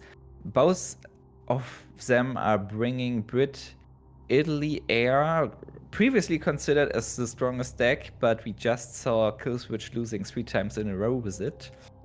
This is the first deck of J King. The second one is the Order deck. We talked about this a lot in the pre-show, in the previous games. Barely any units, just a lot of removal and burn. Very interesting deck. I'm looking forward to this one especially. And the third, it's Soviet German control. Definitely some tech against Brit Air in here. And yeah, it's J King, the Soviet control player itself, playing it. So I'm tuned for this one. Tang on the other side is bringing J Aggro. J Aggro should be very strong against the Order deck. It's very fast. Not that strong against the other two. It really depends on the matchup. The second one is Brit Italy Air. Everyone is bringing it. Everyone is playing it. And the third, it's a little bit more traditional, looking at the past months. German Italy control. Of course, early removal and a lot of late game potential. So these are some very, very strong deck lists from some very strong player as well. Ollie, are you ready? I am so ready. I am beyond ready. I think I woke up ready, and I've just become more ready since time has passed today. I just want to get into the action here with both these players. I feel like today's day of matches has been absolutely insane. There have been so many close back and forths, and Twitch chat was just mentioning that just recently. There have been 1 HP comebacks, last cards, back and forths. The only thing that I want to say before we go into this series, I encourage everyone to go build the order only deck that J King has and go play ladder with it. I want to see as many mirror matchups between these decks on ladder as possible. Just a bunch of people passing until turn 8 or something, and they're just like, why isn't this guy doing anything, right? But I also want to see if it keeps up being this effective. We have been able to see it find a win in all the tournament series it's been played in so far, even though it has suffered losses as well. But we'll see. We'll see. Is J King able to make it work against Tang Tang? I want to spoil you a little bit. If you try this on ladder and there's a ton of J aggro or aggressive decks, you won't have a good time with this deck. It's very hard to execute against J aggro. Yeah, I know. And the mirror matchup is really, really awful to play. But it's not a mirror matchup, and we're not seeing J aggro here, so J King has a relatively strong matchup playing against the ramp here. Because this German deck has not a lot of threats, and J King has a lot of removals and a lot of time and healing. So this one is a hard one for Tang Tang. We are already in turn. We are already in turn 5. Well, Tang Tang can activate this careless talk, but as long as J King is not playing the Hellcat, it's completely useless. Well, and synthetic oil, he's gonna play the biggest turn that has been played. Synthetic It's oil. gonna be 17 credits. This is interesting. I like it a lot. This is also the second time that we've seen Tang Tang play synthetic oil when playing this deck. So I wonder if that's just the reason why he includes research, not for the V1 flying bomb or anything like that. He just plays it for the synthetic oil to create massive turns like this. Yeah, and especially against this deck, it's the best thing you can do. The removal is not going to work because you can't remove anything from J King when he's not playing anything. And just being able to early on drop a very big turn with a lot of options, yeah, it opens him like a key array to this game. I definitely think this is the best usage of research in this matchup. And Annihilation, what's that gonna hit? It's gonna hit a battery, and then something that can't be targeted with orders. That's pretty big. Unfortunately, there's another Hellcat waiting, and that's gonna be able to take out that Panther G pretty handily. Careless Talk would kill it, so he has to use Death from above after killing the Panzers with 3H. I guess it helps not having orders that don't need anything to be targeted. Yeah, it helps a lot. Decisive defense is just going to be procced for the entire game. Nobody's hitting HQ. Jaking attacked with the first Hellcat, and that allowed Tank to use Annihilation and discard one card of Jaking. I don't really like this from Jaking, but of course it was an option for him to deal damage.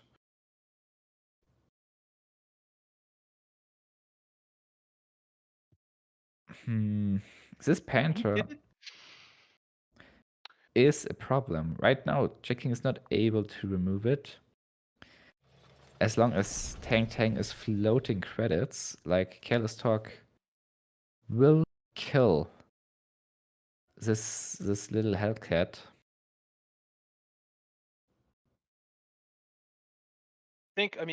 Jaking just has to wait for another death from above or high altitude bombing. I mean, he's got enough of them.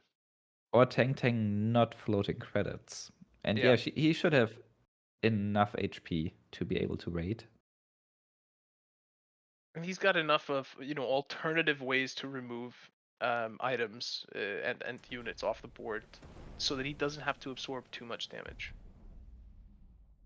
But there's a Marinostrum, and this will heal Tank as soon as he uses it. And this is dangerous for Jaking, because he can only deal so much damage with his deck.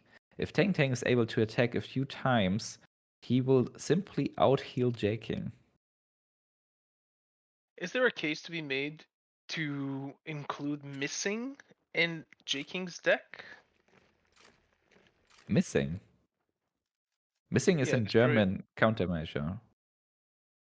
Oh, I felt like it was a US one. No, that's the draw 3 cards when they take the front line. You can tell that I don't use countermeasures that much. Yeah, it's a shame. When will countermeasures will become available as archetype? Anything not committing the Panther G at all, though. Even holding it back into the support line and floating 6 credits.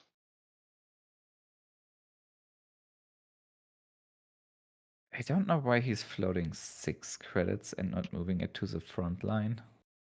I mean, it's just as invulnerable in the front line as it is in the support line. Yeah, that's true. We look at that Jaking using battery to deal even more damage. So Tank really should consider healing here. With Cross of Lorient, Jaking is getting closer. Okay, Jaking's finally. Also floating. He's floating 3 credits. Is he faking the counterattack? Did he just fake the counterattack and dissuade an attack from Tank?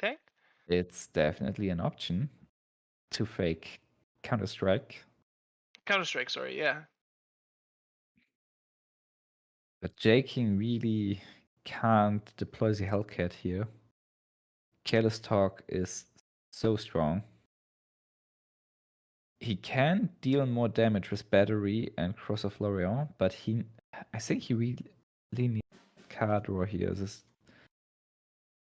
He was exactly 1 damage of lethal with all of his options.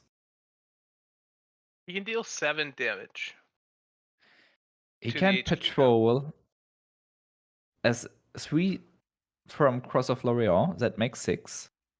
2 from Gunship Mission, that makes 10. And if he hits La Decima with Patrol and playing Battery on it, it's 12 damage. So if Tang is not using Mare Nostrum here, It's gonna be lethal. it's gonna be lethal. He indeed does not. And J King should have all the tools, as you mentioned, to make this work. I just counted it again. It's exactly 12 credits.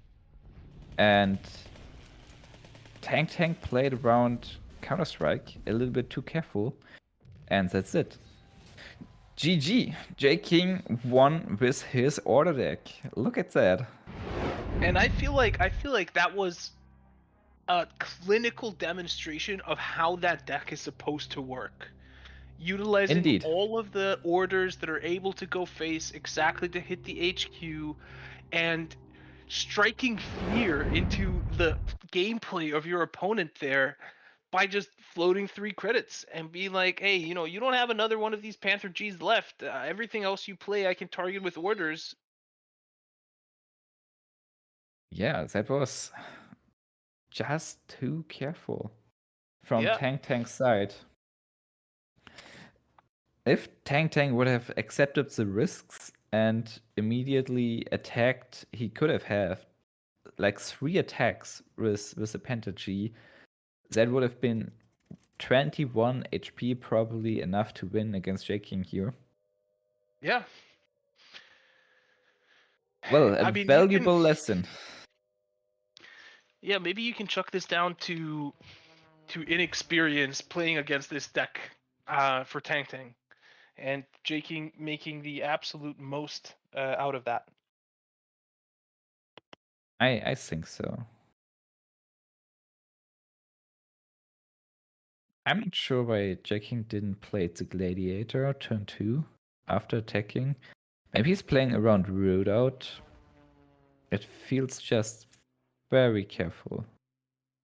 For anyone wondering, that's the alternative art for the Swordfish. I know sometimes newer players that get into the stream scratch their head over some of these cards utilizing the alternative art.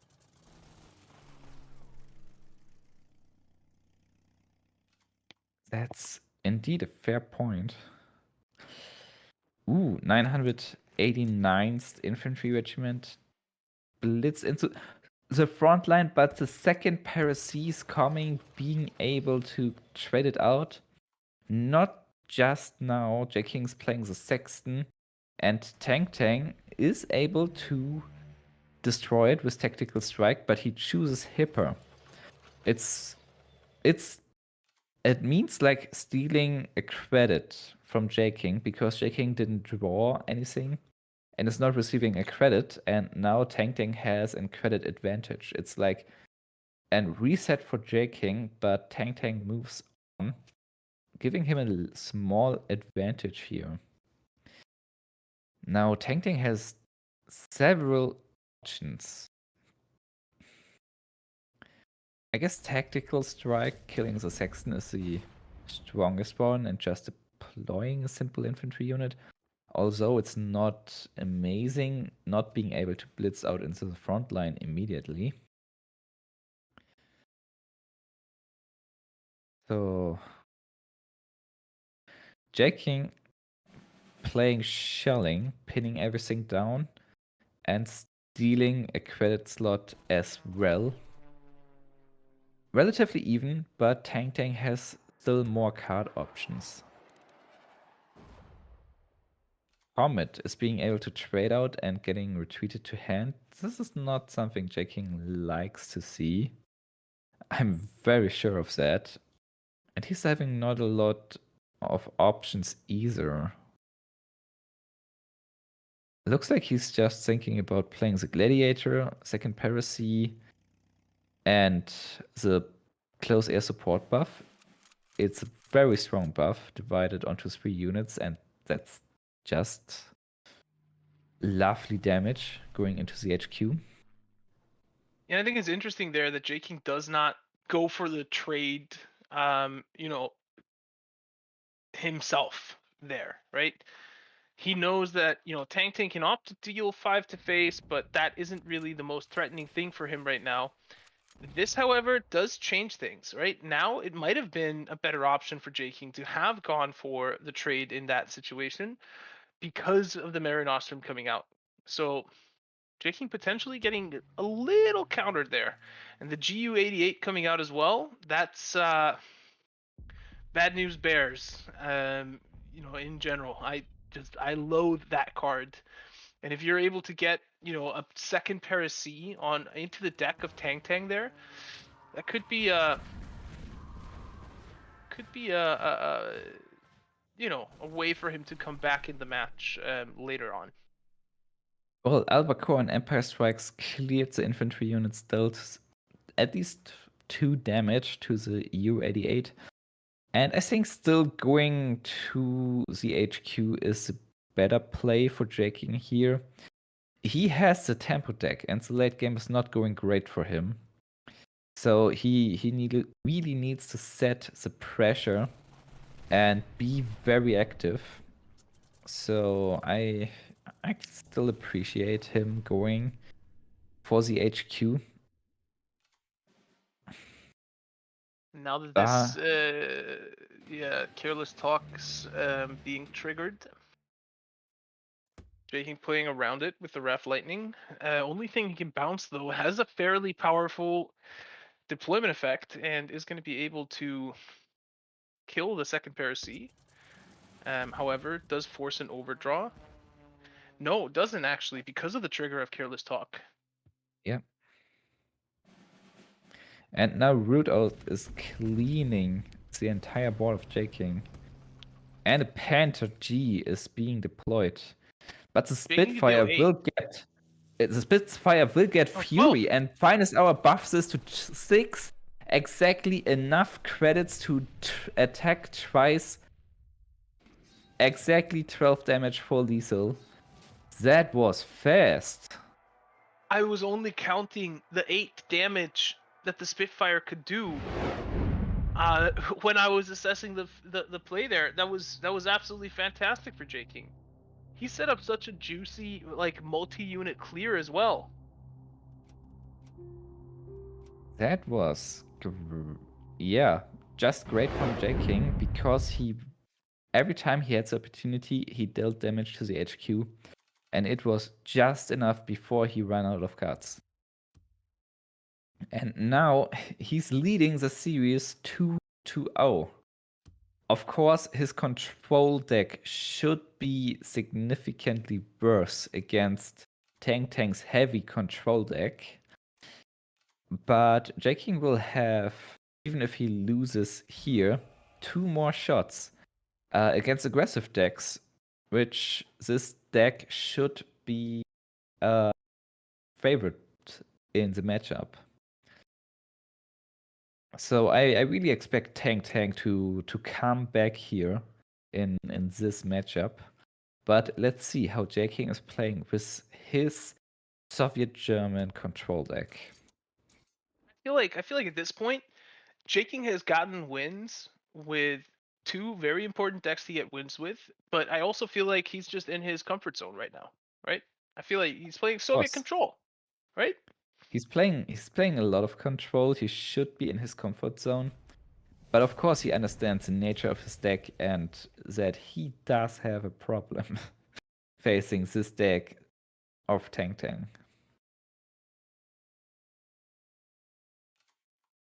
And Tang getting a fairly strong start here.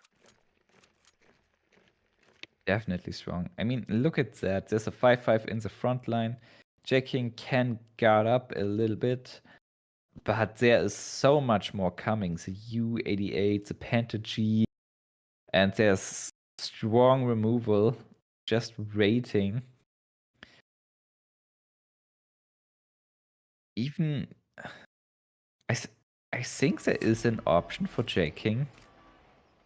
If he's holding the on Partisans and getting Red Banner, he can steal Leopold and turn it into a King Tiger for himself. Oh, That would is an be option.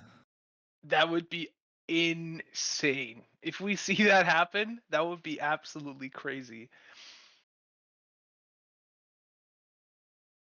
I mean, the 272nd guard turning into 2 Joseph Stalins is strong as well, especially against the potential Leopold play. But I don't know if we're able to see that coming, because this Pentagy looks super strong here. Jacking only having so much units. Yeah, but that Panther G is so expensive to operate. That's true. And the Emerald Train will help Jaking a little bit.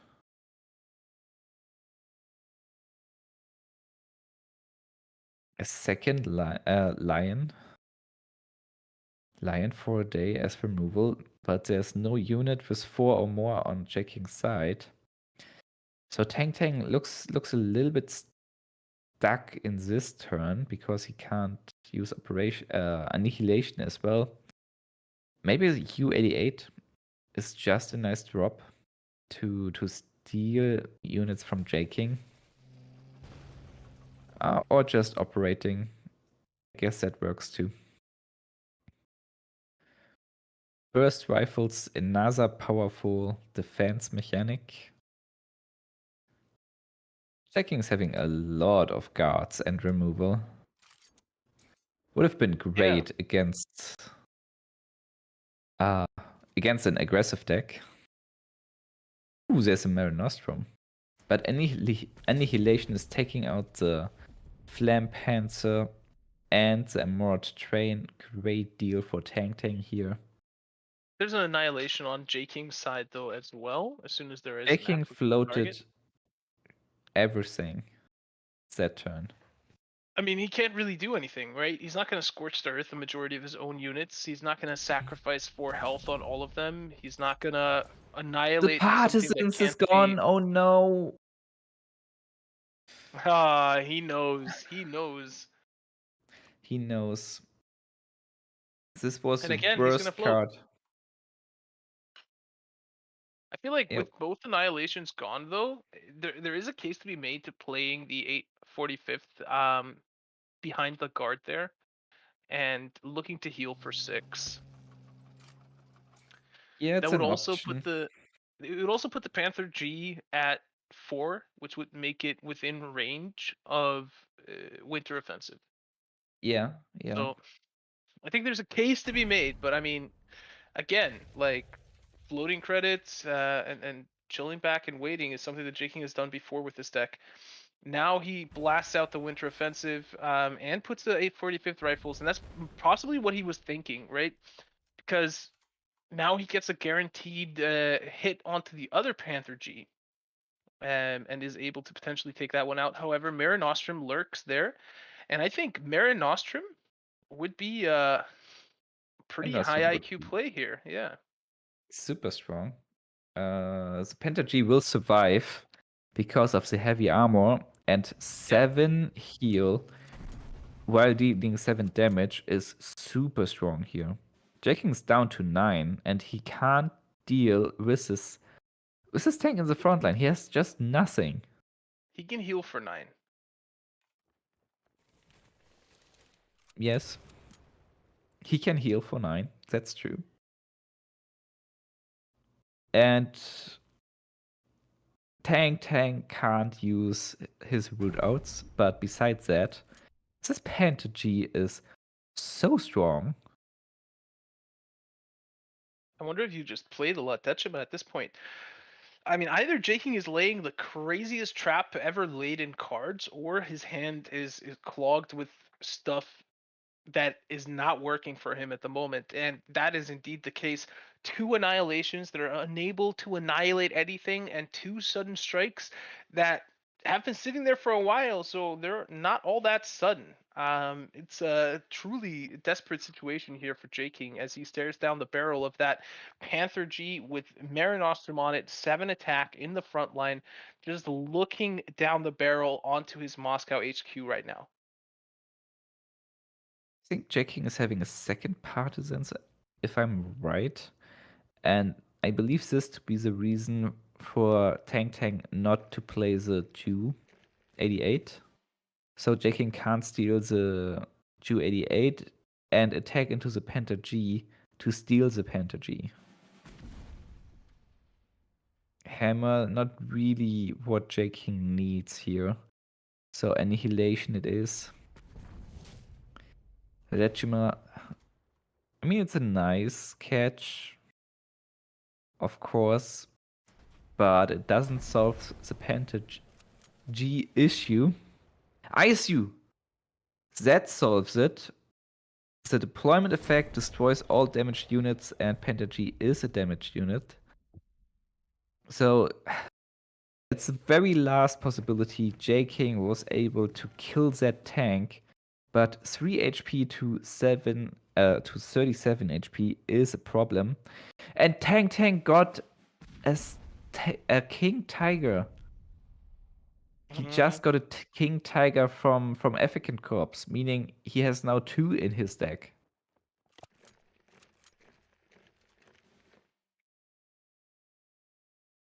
I wonder if J King is going for a single card draw here. It might not be the worst thing in the world because what he has in hand right now is not great. I agree. Decides to hold off though, and that's where the King Tiger comes in, and I think that King Tiger is very likely to spell the end of this game. Unless J King is able to find something magnificent with this draw, which he does not. Wolfpack will not be enough, and Tang will close the gap to 1 game here with the King Tiger from the support line. 2-1. J King currently leads.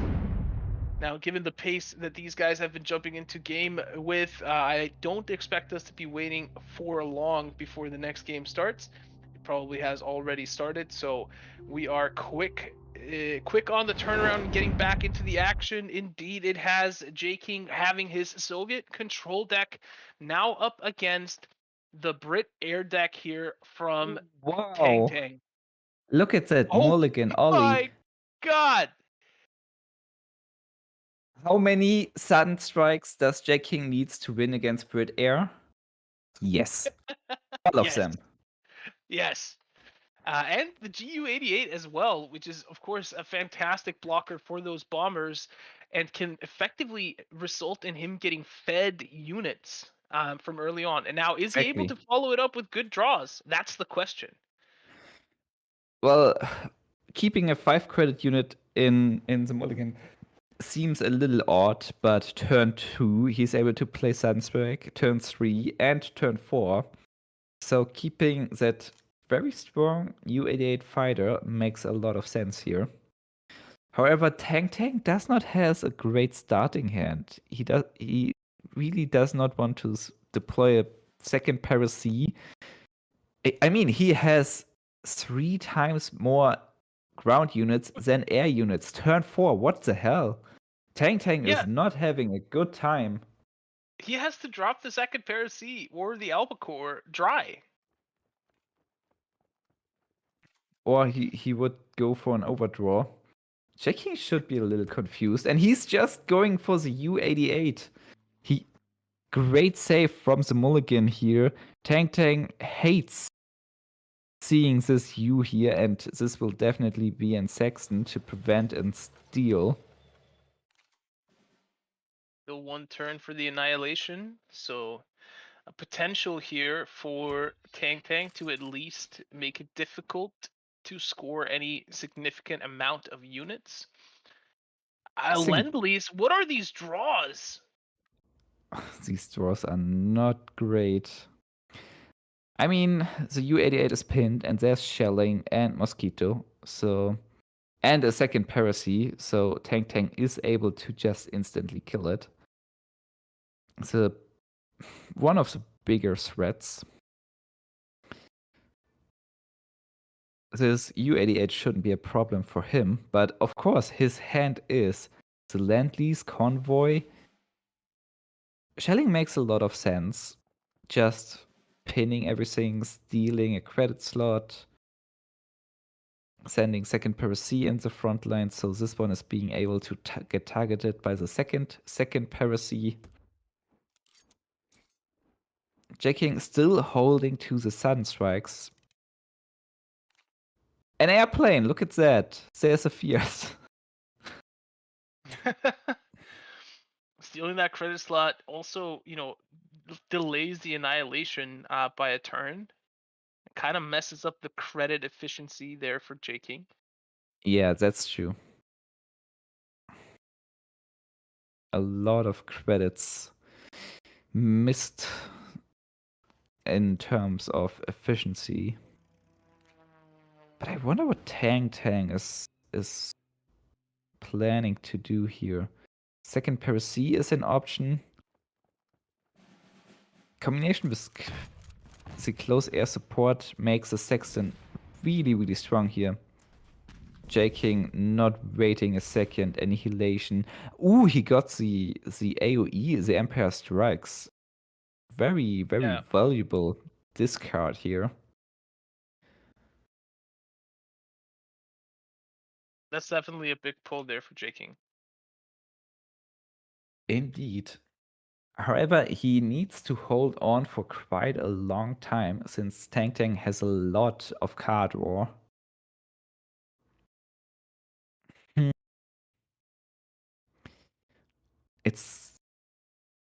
But still, Tang is such an awkward situation here. Mosquito seems quite stable.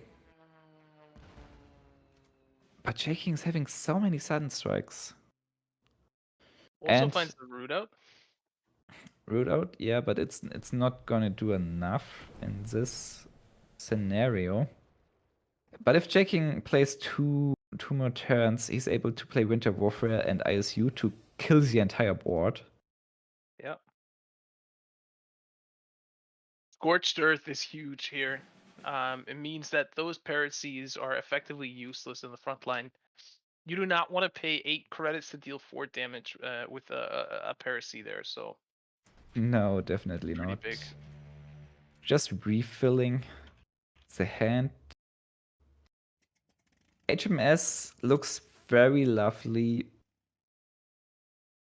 but the Fiat is just a target for root out if J King wants to. And HMS without Empire Strikes does not feel that strong. J King trying to eliminate the second Paracy, but then realizing with 2 Bloody Sickles and root out, I can kill all of the airplanes. Looking like an formidable play here. Partisans and second rifles drawn, root out the enemy, killing all the airplanes, and dropping the 845th. He still has the Winter Warfare ISU board clear combo. Yeah, and he really needs that. With 2 close air supports and HMS and cheap units, there's a lot of comeback potential for Tang. As we are about to witness. Look at that. Close air support plus another close air support and 2 attacks might be what we're seeing here. That would allow him to trade out at least the 845th. And deal 3 damage to the HQ. I would expect the second one as well. But he's aware of the sudden strikes and the combination, so Tang is careful. Another Partisans. Partisans could... I was gonna say it could come in handy here, but there's not really great trade-off options there on the table. Sudden Strike. Sudden Strikes seem stronger here instead of the ISU. Heal for 1. Even more card draw.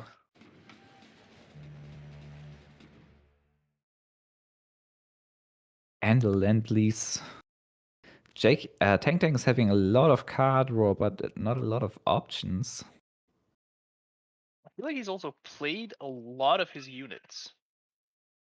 That's true. I mean, even though he still has some options, he has still played a lot of his units.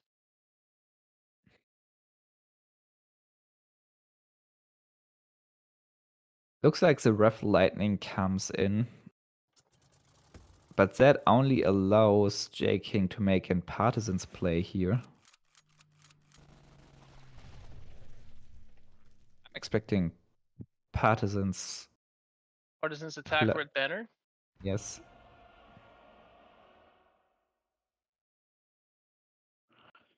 Although this leaves J King without a guard. But it's still a very strong play. And he don't wants to give Tang Tang as a Rough Lightning back to hand. The Costal Howitzer gun, I don't know the exact name because usually it's not played at all. But this gun heals for the amount of damage it makes when attacking. I mean, it's actually pretty huge because it also allows him to trade effectively, without taking damage in return. As the nature of artillery. Yeah, it's gonna get pinned though. The Albacore is more than definitely gonna pin it. Then it can be buffed to a 3/3 and able to deal with it over the course of a couple of turns. Yeah, Tang Tang is able to deal with it, but he has to deal with it. It's a huge problem that this gun appeared. The Yak 9 protects from bombers, and in And conjunction, a guard.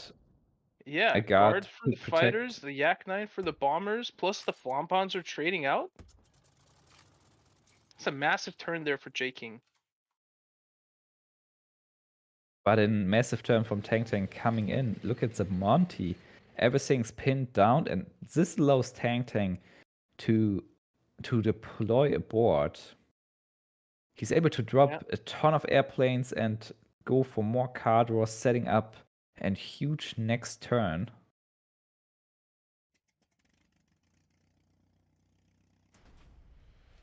Just dropping one, going for the card draw first. There's a Spitfire, just not enough, but with Finest Hour, the Spitfire can deal a ton of damage. We just saw this J King winning against Tang Tang with exact lethal for Has 12. Tang Tang used?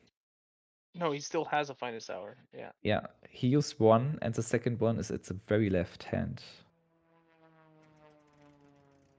So he's just dropping a bunch of airplanes. Scorched Earth.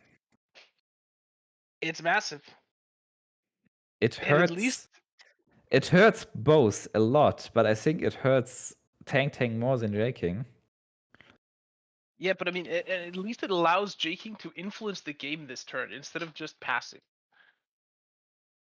And with low operation cost, Tang Tang has a lot of burst potential. However, with 4 operation costs, Tang Tang's options are very limited.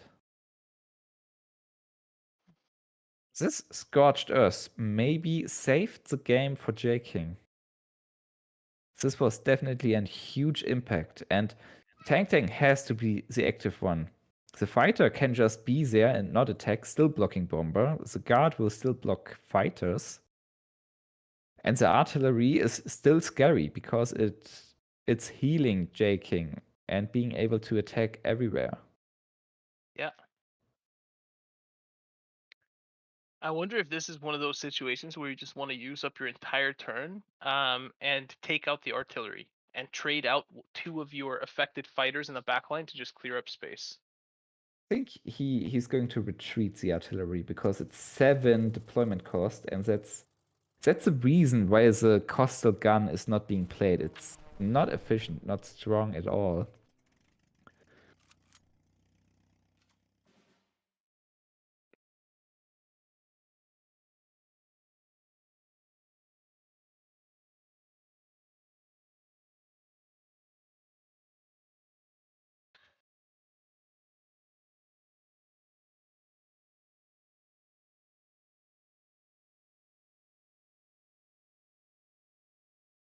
This is a tense game at the moment. I'm so sorry. I did nothing. I didn't touch anything, but Discord just crashed. Ah, okay. That's fine. Jakin looks like he wants to deploy the coastal gun again. We'll keep that within, not within the guard. Choosing instead to guard up the fighter because he knows that the fighter is offering him considerable protection. Also allows him to trade that albacore out for free. So right now he's forcing Tang Tang to choose what to do. Tang Tang more than likely has to move something up into the front line to clear some space in his back line. Whereas Jaking seems relatively content with waiting for Tang Tang to spend the credits to trade his units because he has that fallback maneuver of the ISU plus Winter Warfare that will clear the entire board. And for that to be the most effective as it can be for Jaking, he needs to have fewer units on board than Tang Tang. So he's not just clearing his own units for Tang Tang. That's very true.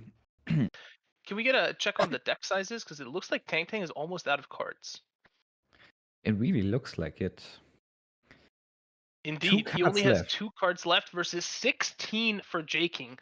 So Jaking has that ISU combo up his sleeve right now, and that Scorched Earth is coming in so painful. It is so painful here for Tang Tang. And the Armored Train! That's like the perfect top deck for Jaking. It allows him to keep himself guarded up.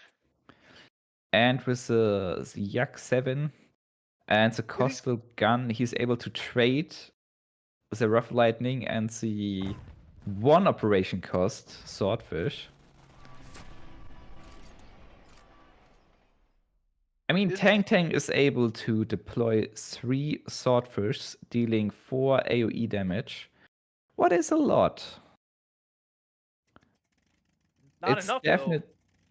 Not enough, but it's a lot.